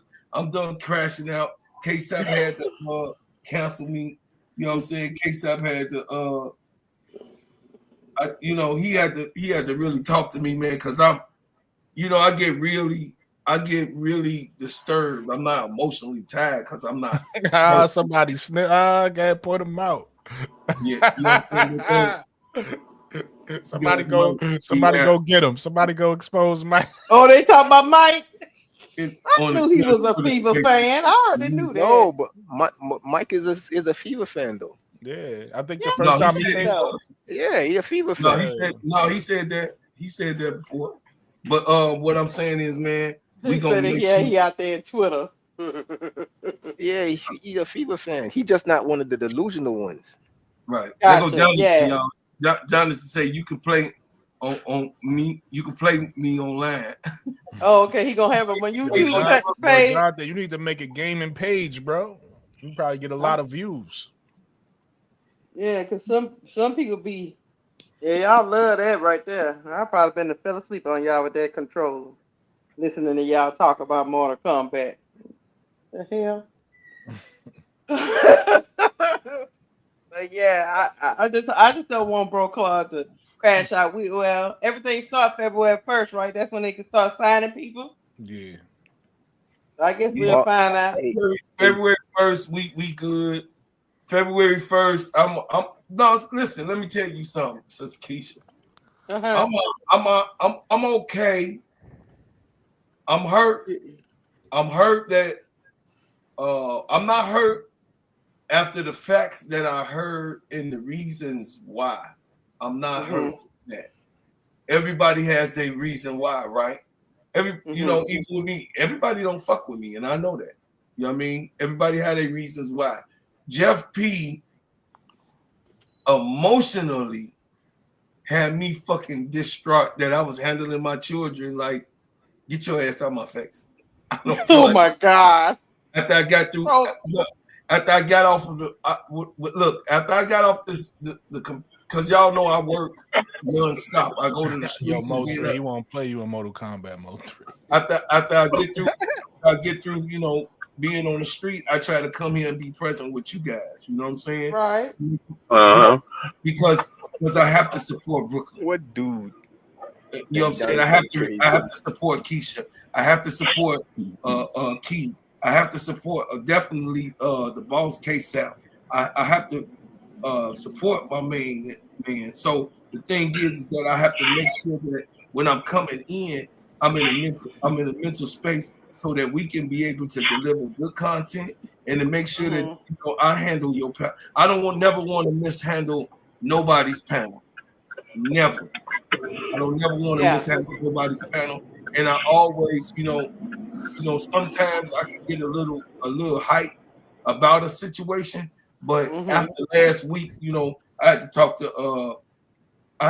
to my big bro, my little bro, but my big bro in these streets of the YouTube on just filtering, not going on a live as how I was feeling that day. And if you notice, I didn't live one of the days last week, 2 of the days last week, because I was feeling real drained about this, about the Kennedy Carter situation in the Chicago sky. Man, don't let it get you down, man. Yeah. Now, some things make sense to me, and then when I can't figure it out, I start punching walls. That's just I feel you on that. I punch myself. It just don't make no sense. I got you. Yeah, so don't make no sense. And what it is this. At the end of the day, we are now in a place now. We're in a section now with the Chicago sky. The only way is up. So I'm cool with that. Long as I have to look up. See, when you got me looking down, you got me confused. But now I could look up, everything's settled, everything's back on the ground, and I could look up to try to build to get up there. I'm cool with that. I'll land. Bro, Claude. King Tyson say Bro Claude gonna be behind the wheel using a bullhorn. Jeff P, you on the clock. Hell yeah, King Tyson Jason. You already know. Hey, I say this though. Jeff P can still save the day if he does this. I'll be very happy. If he Tell us, Mo3.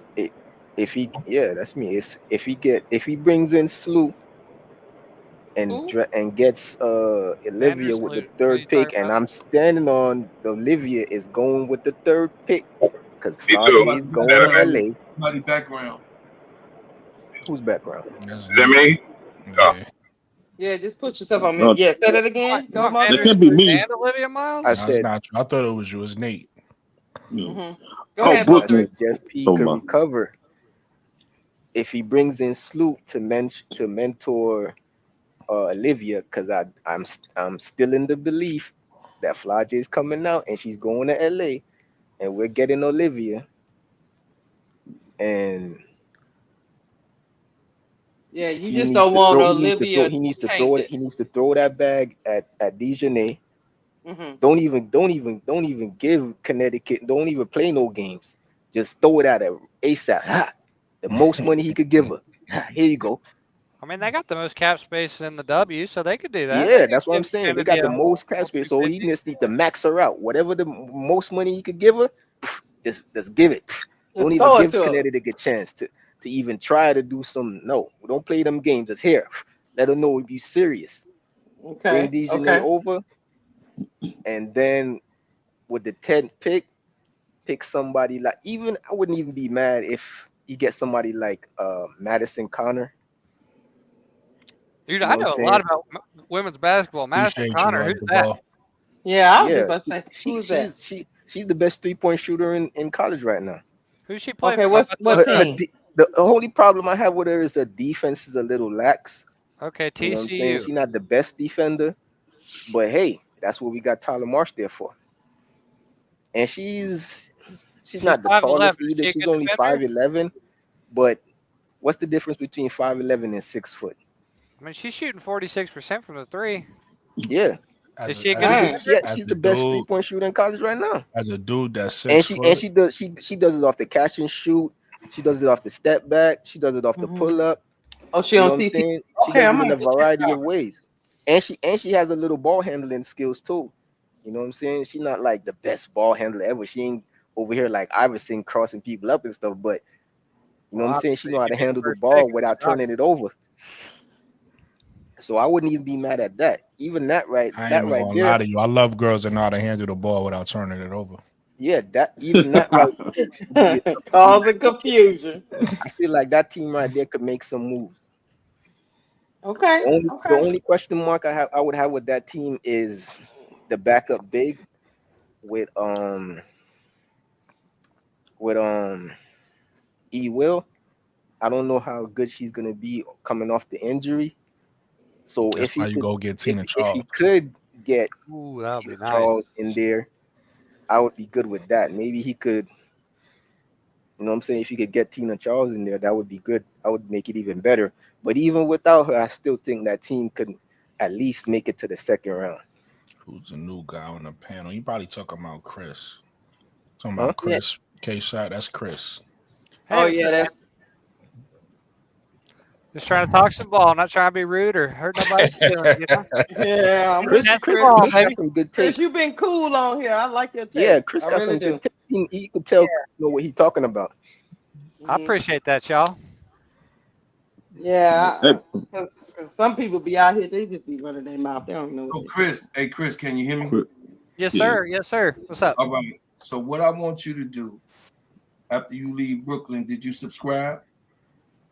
Yes, I did. Yes. Okay. Did you hit the like button? Yes, I did, and he can clarify that for you if you need to. He got 92 right now, I see, but I'm one of them. Okay. So what I want you to do is, big brother Chris, is to go over to Simply Ball Dropping. Simply Ball Dropping, heard. When you get off of here, Simply Ball Dropping podcast, and I want you to subscribe and be a part of our community and like. And then, of course, Sister Keisha, it's called Cut the Ish. You're gonna see everybody's in that link. You're gonna see she's already here. Cut That Ish podcast, and then WBB Universe. All of those people that with pages that's in the community, you're gonna see them. You know, if you want to come see and hear some good music from the Gingerbread Man, you can. All I want you to do is go to CD Baby, because I know, you know what I'm saying. Man, may I ask you a personal question? Yeah, what's up? You like music, hip hop? Yeah, I like hip hop. I'm like a 50 Cent, Eminem guy. I like a little bit of Drake and a little bit of Kendrick, and I know that's a little sacrilege, but I try not to play favorites. But yeah, I like a little bit of hip hop. What's up? Okay, so go over to iHeartRadio, because I'm an iHeartRadio artist. Okay, shit, okay. You could go to the way I spell it. I spell it with Ebonics, Gingerbread Man. You can stream it. Then after you stream it on iHeartRadio, you know you can only, if you on iHeartRadio, you sold at least 500,000 to 1 million records, right? You know, if you on that. Right. Hell yeah. Okay, so you can go ahead. My point is, go to iHeartRadio, stream the music. Then I want you to download my music, and then if you want to come over to my page, come over there. But I wanted to make sure you took care of Brooklyn and you're here on this. I appreciate you. I got Simply Ball Dropping. I subscribe to them, and I was on their live the other day. I didn't come in the chat, but I was in the chat, but I didn't come into this platform. But what's your actual tag on like the iHeart? Gingerbread Man? GIN. Hold on. GIN. Then what is it? GAH. Okay. BREAD. BREAD. Space Man. Okay. You see it come up? Well, I just typed it into Google so I could like get the tag. But once I'll put it in and I'll find it. I got you. Yeah, because they're gonna make. Chris, this is a New York platform, man. So I just gotta let you know you gotta pause that, man. That sound crazy, man. I can't get it here in Ohio. Hey, stop making it Diddy, bro. Nobody be thinking like that until you make it Diddy, bro. Stop it, man. No. Listen, when y'all over here, listen, we respect everybody platform, right? Over here, y'all gotta pause it. Y'all gotta pause it. Y'all say something crazy over, you gotta pause it. That's a rule.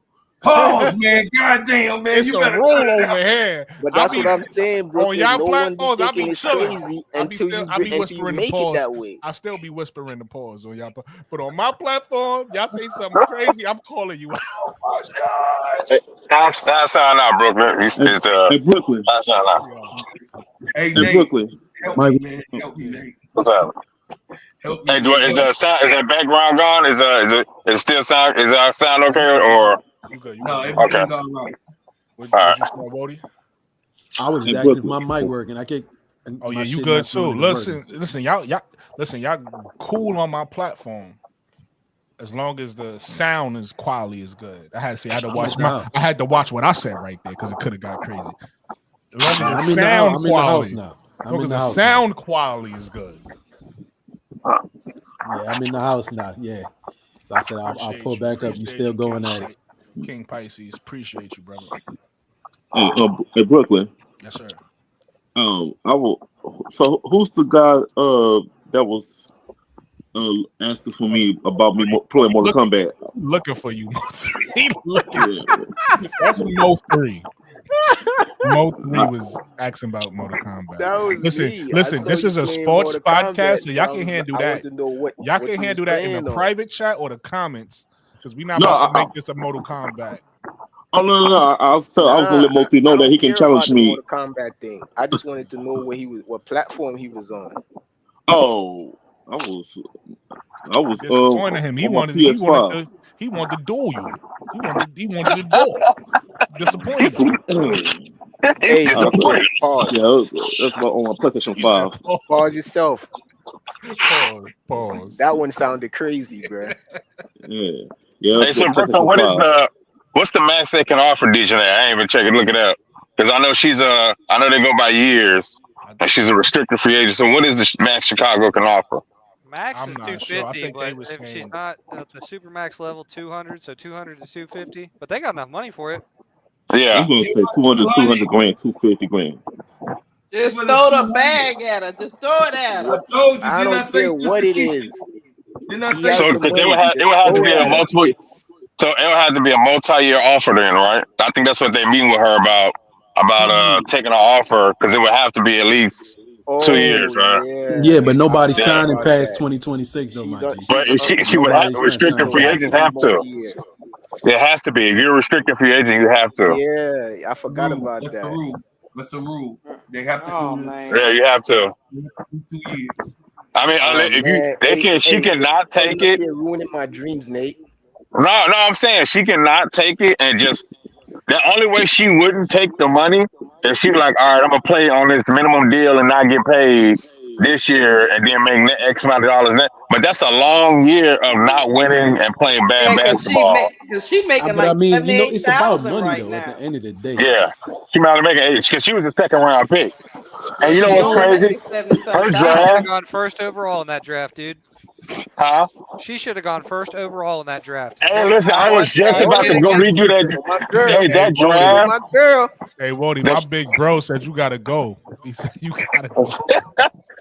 The Sky drafted Dana Evans that draft. I mean, Sheila Hill that draft. What's up with K-Sap lately with me? Girl. I don't know. You gotta work it out. You gotta work. Look I at got this. it. Look at Listen, this. my They big can't bro stop said you her. gotta go. You Oh gotta my go. God. You got to talk to him. You gotta work it out with him. Oh Wody. my God. Look at this beast. Wait, who are you talking about? Who? I'm talking about the girl on the screen.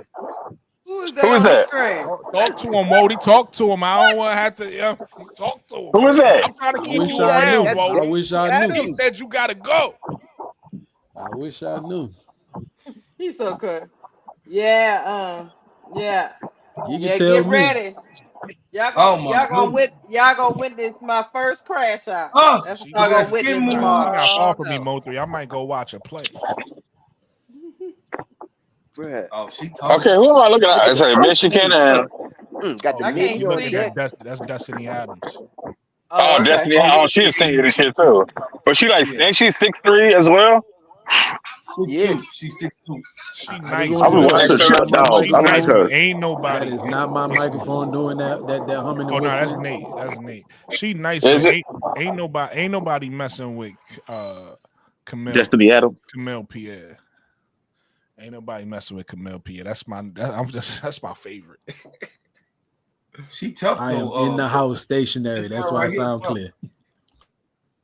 Yeah, No, I just want to get a idea of what the You numbers. should get Wody. What I tell you. We should say get Wody. K7, I don't have the controls of. I don't have the controls of it. It's Brooklyn show. Wody, I'm trying not to kick you out. You better talk to him, Wody. I'm trying to. Hey, Wody, you better talk to him. What he tell you about me? This is it. What he tell you about me? He just said you gotta go. He ain't tell me nothing. He just said you. Nah, gotta he go. said Keisha get Wody. What I tell you about her? Keisha. Oh, no. What you say? Hey, look, I'm not getting in the middle of that. Speedy for the police. I ain't gonna have Wody up here. Have Wody up here crashing out. Hey, Rody. You hey, know, Rody, he say trolling you. Hey, he say you out here trolling. You trolling for a living out here on the net. Wow. I just saw that on the screen. Hey, look, you know I shoot straight, Wody. I'm gonna shoot straight at you. He say you out here. He say you out here. I ain't nobody running from the police. I'm coming from work, K-Sap. Yo, hold up. This even goes to a point. I be out here trolling. I be having a little fun, but I don't be trying to be disruptive. Nobody shit. But like, I really do be standing on what I be saying. And this when I came up here earlier, you was like, yo, my sound's bad. Hey, when I said I went over there by K-Sap, and then I was like, yeah, I'm not giving up. If it was me, I'm not giving up certain assets just for Jewel Lloyd at this current moment in time, right? Most people, what I was telling you when I was getting up there, Brooklyn, I was like, most people respect what Quita Loves Sports says, right? Because she's a diehard Chicago Sky fan, and she knows the game too, right? She said it. She's like, yo, looking at what they talking about. She's like, she wouldn't be giving up no future assets or the future of the Chicago Sky for Jewel Lloyd at this current time, especially when she may potentially be a free agent in 2026. I was like, that sounds exactly like what I was saying. It don't sound right coming from me because it sounds like I'm on some hating shit. I particularly have no qualms with nobody. It's New York over everything. Yo, Wody, like I say that all day. It's New York over everything. That's the reason why we think you always I'm gonna give you some advice. Hold on. Everybody. Hold on. Let me give Wody some advice. You better be respectful up in here, Wody. New York. It's Chicago or nothing. Hold on. Listen, this your New York brethren, Rody. I'm gonna give you some advice, bro. Yeah. Sometimes you gotta make a take and stand on it, right? Because when you make a take and you start repeating it over and over, it sounds like you're not confident in your own take. You don't gotta keep repeating your take. If you made your take and people ain't really respect it at the time, sometimes you just gotta let it simmer, right? And then maybe it'll grow legs over time. But when you keep sitting there saying, yo, I said this, yo, I said that, and to come back the next day and be like, yo, I said, it's gonna make your take just seem smaller and smaller and smaller. I'm just giving you some advice, big bro. I think I learned that from Umar Johnson. I ain't gonna hold you. Umar Johnson be saying stuff 3 times in a row, right? Y'all know who Umar is, right? Yeah. I think I learned that from Umar. Ain't no flip. Brooke, I understand where he coming from because I've said like some of the similar takes other people have said. Literally repeating what I said, but it don't stick because it's me saying it. But if someone like Zoom Media says it, like, oh yeah, that sounds smart. I'm like, I literally said the same exact thing.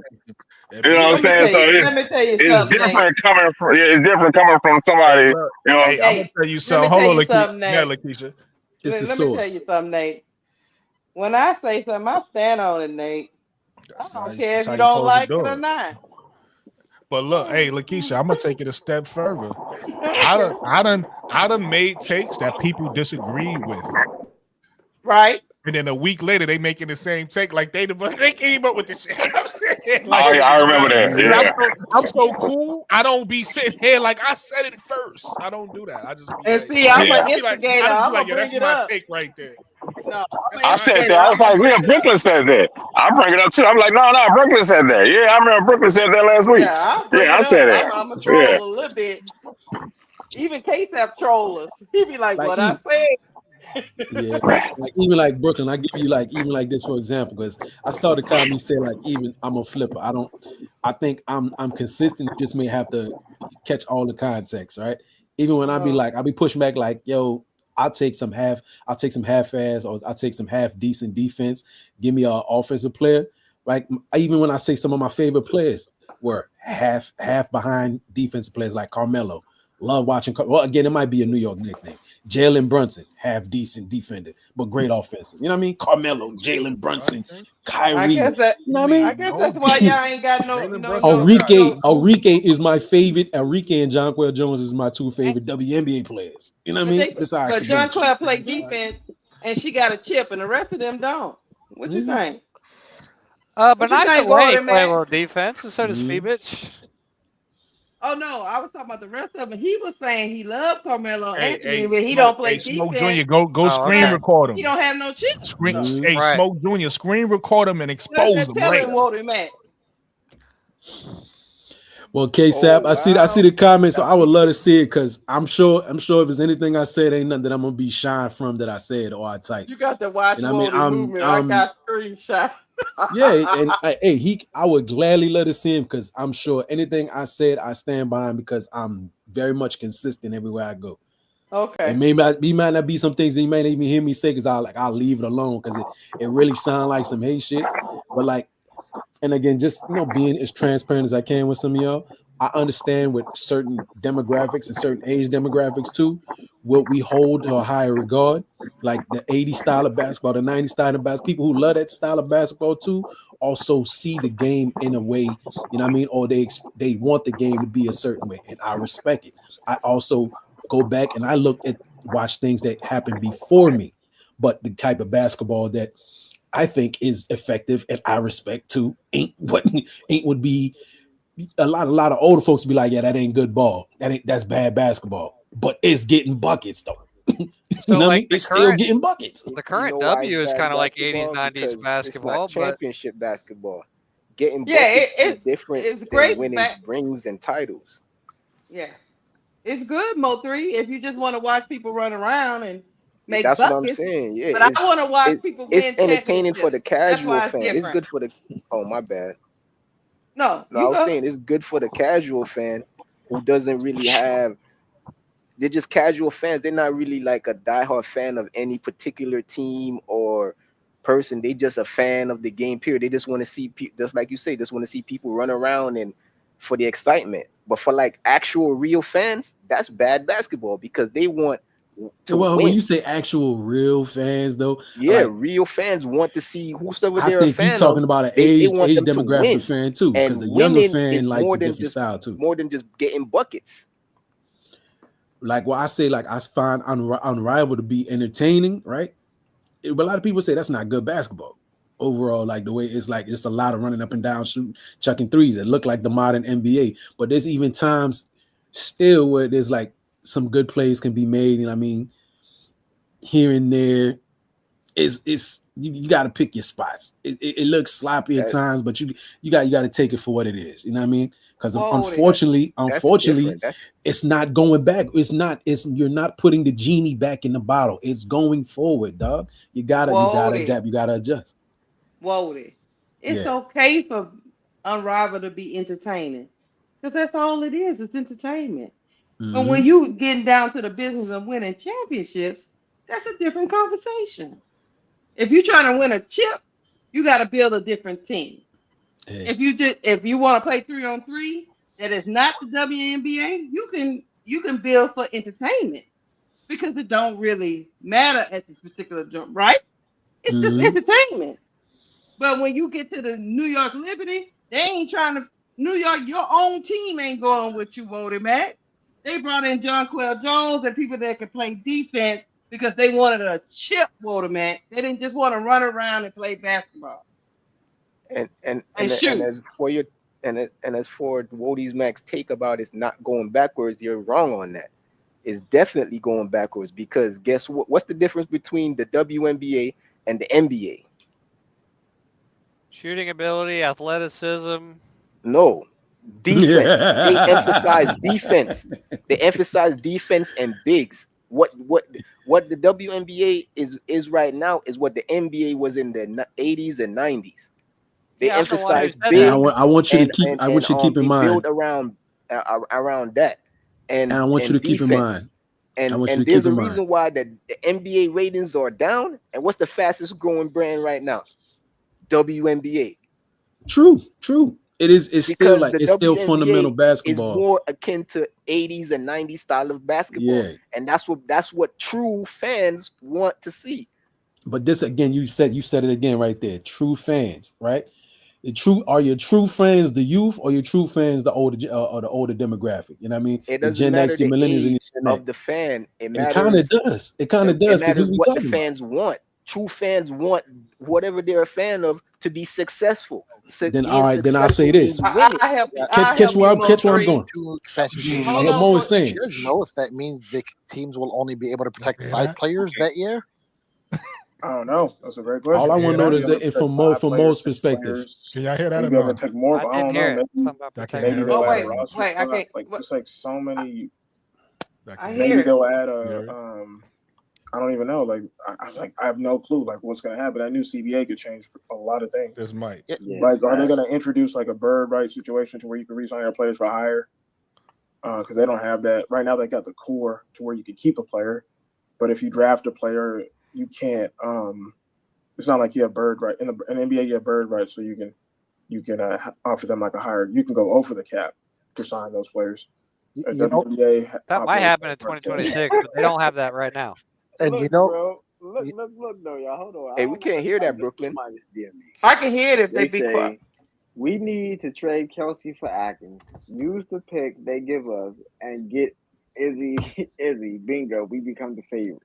Izzy who? Izzy Harris? Wait, Izzy who? Izzy who? McMuckle, bro. Oh my gosh! There's no way they would let her go, bro. Bro, I'm not sure. I like the Izzy AB fit.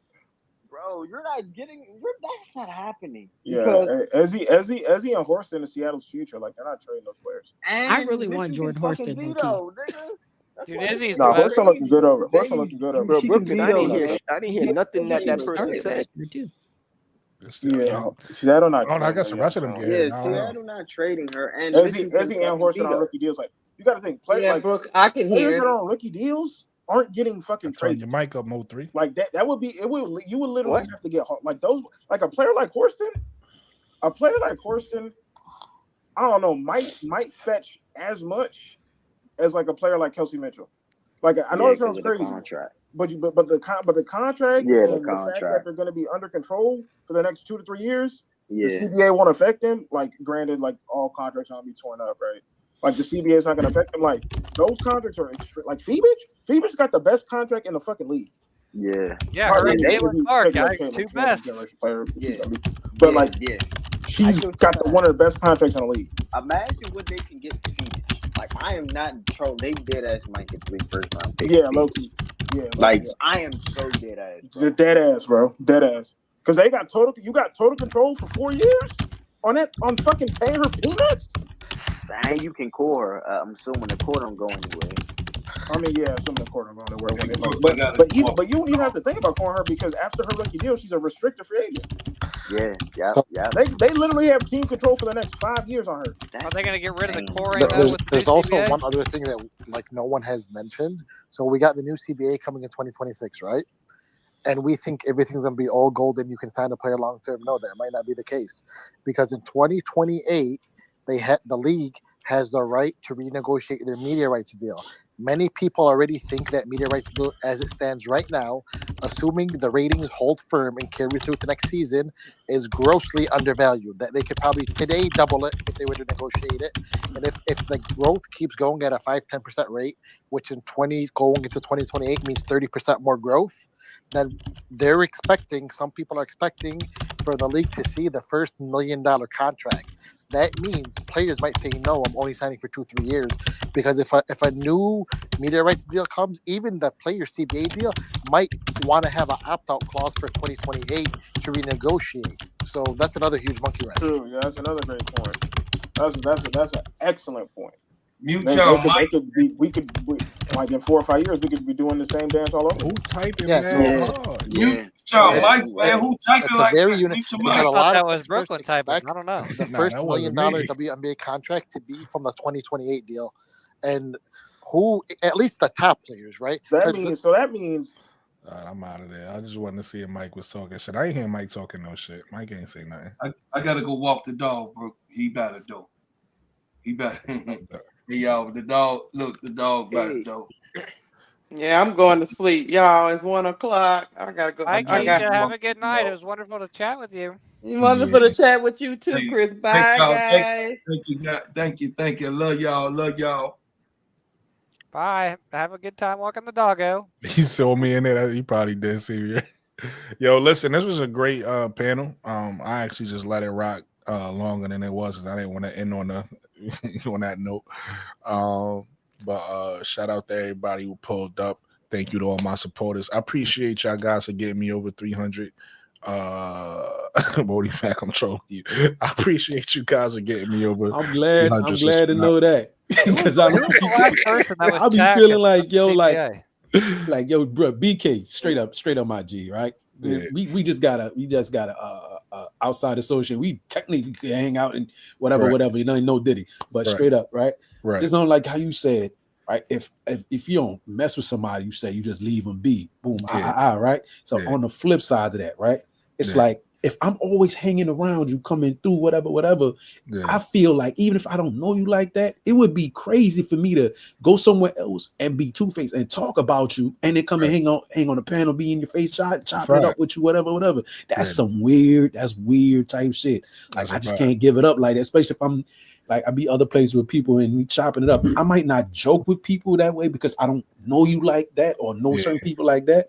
But I keep it respectful, at least, you know what I mean? Even not to just backbiting, you know what I mean? Do weird shit and then still be in your face or even be chopping up talking to you. I just can't see that. No, that's a fact. You know? That's a fact.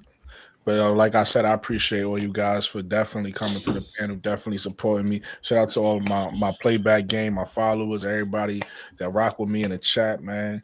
Appreciate you. You know what I mean? I appreciate, everybody who fuck with my energy.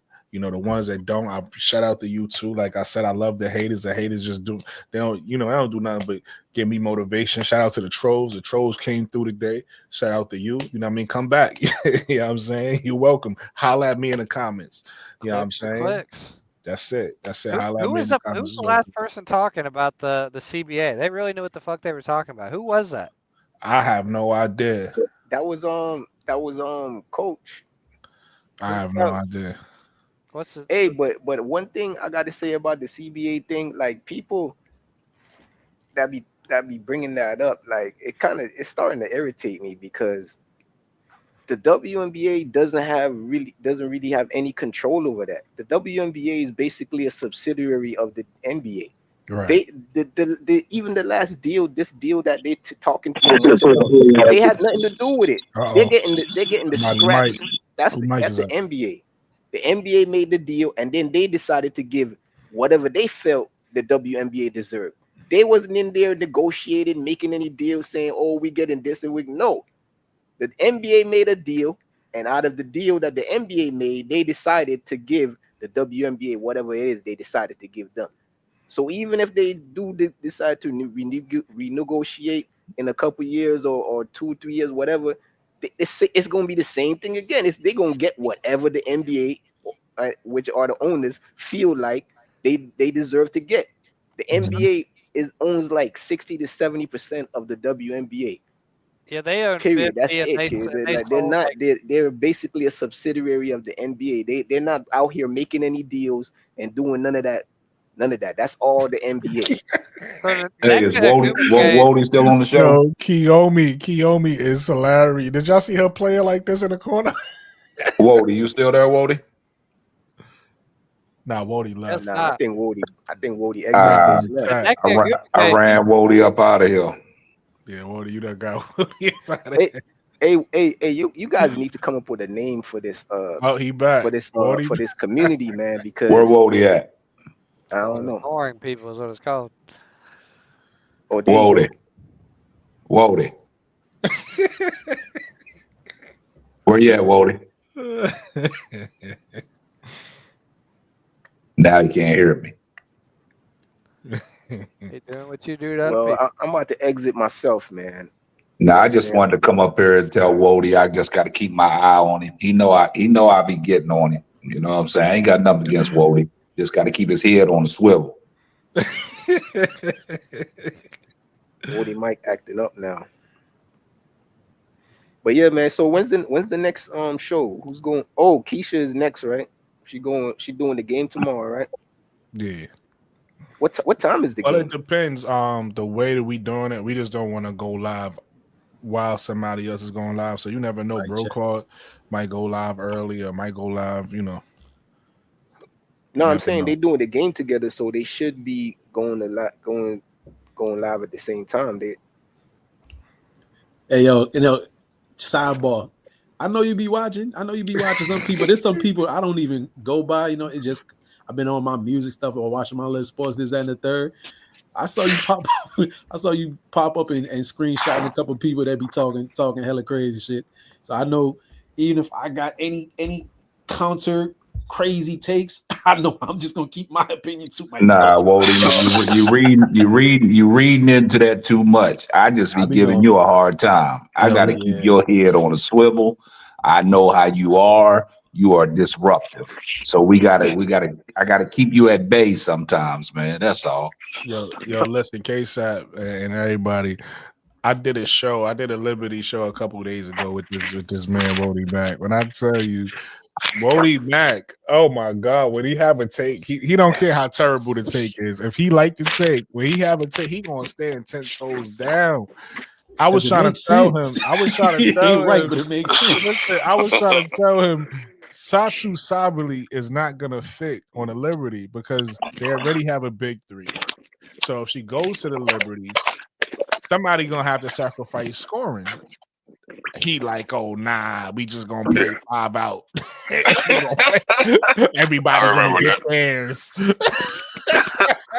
You know, Wody's mind sometimes is kind of cloudy. He out there running from the police every time he come up on somebody's stream. So, he kind of cloudy. It's a little foggy right now. So, Yeah, but hey, great show tonight, man. Let me get up out of here, man. I was laying in the bed listening to y'all, man. Yeah, man. Hey, listen, man. I always appreciate Great show. Always appreciate the support, man. Appreciate All you. right. But listen, we wrapping up. Pause. Shout out to everybody for coming and support. shout out to the this was a good show. You know what I mean? This is, in fact, I'm proud of this show because I feel like my last show wasn't my best show. So it feels nice to have a show where I'm really proud of. Not that it wasn't a good show. I just felt like the topics. I learned, put it to you like this. I do learn from my mistakes. So because of that, I not over prepared, but I prepared a lot for this show because I felt like the topics in my last show, I kind of breezed through them quickly. You know, I'm a blame Aces fan because none of them showed up anyway. So, it would have been a better conversation if Aces fans showed up. But it is what it is. It was still a solid show. It wasn't a terrible show, right? It just wasn't my best show. I feel like I could do better than I did. So I'm happy about this show. Shout out to everybody. Thank you for the congratulations. Thank you for the subscribers. Again, if you watching this on the playback and y'all want to hit the Cash App, not the super chat, the Cash App. Cash App is on the screen. $80 easy BABY. If not, just hit the like button because the like button is free. You feel me? And then just holler at me in the comments because I talk back. With that said, I hope everybody have a blessed night.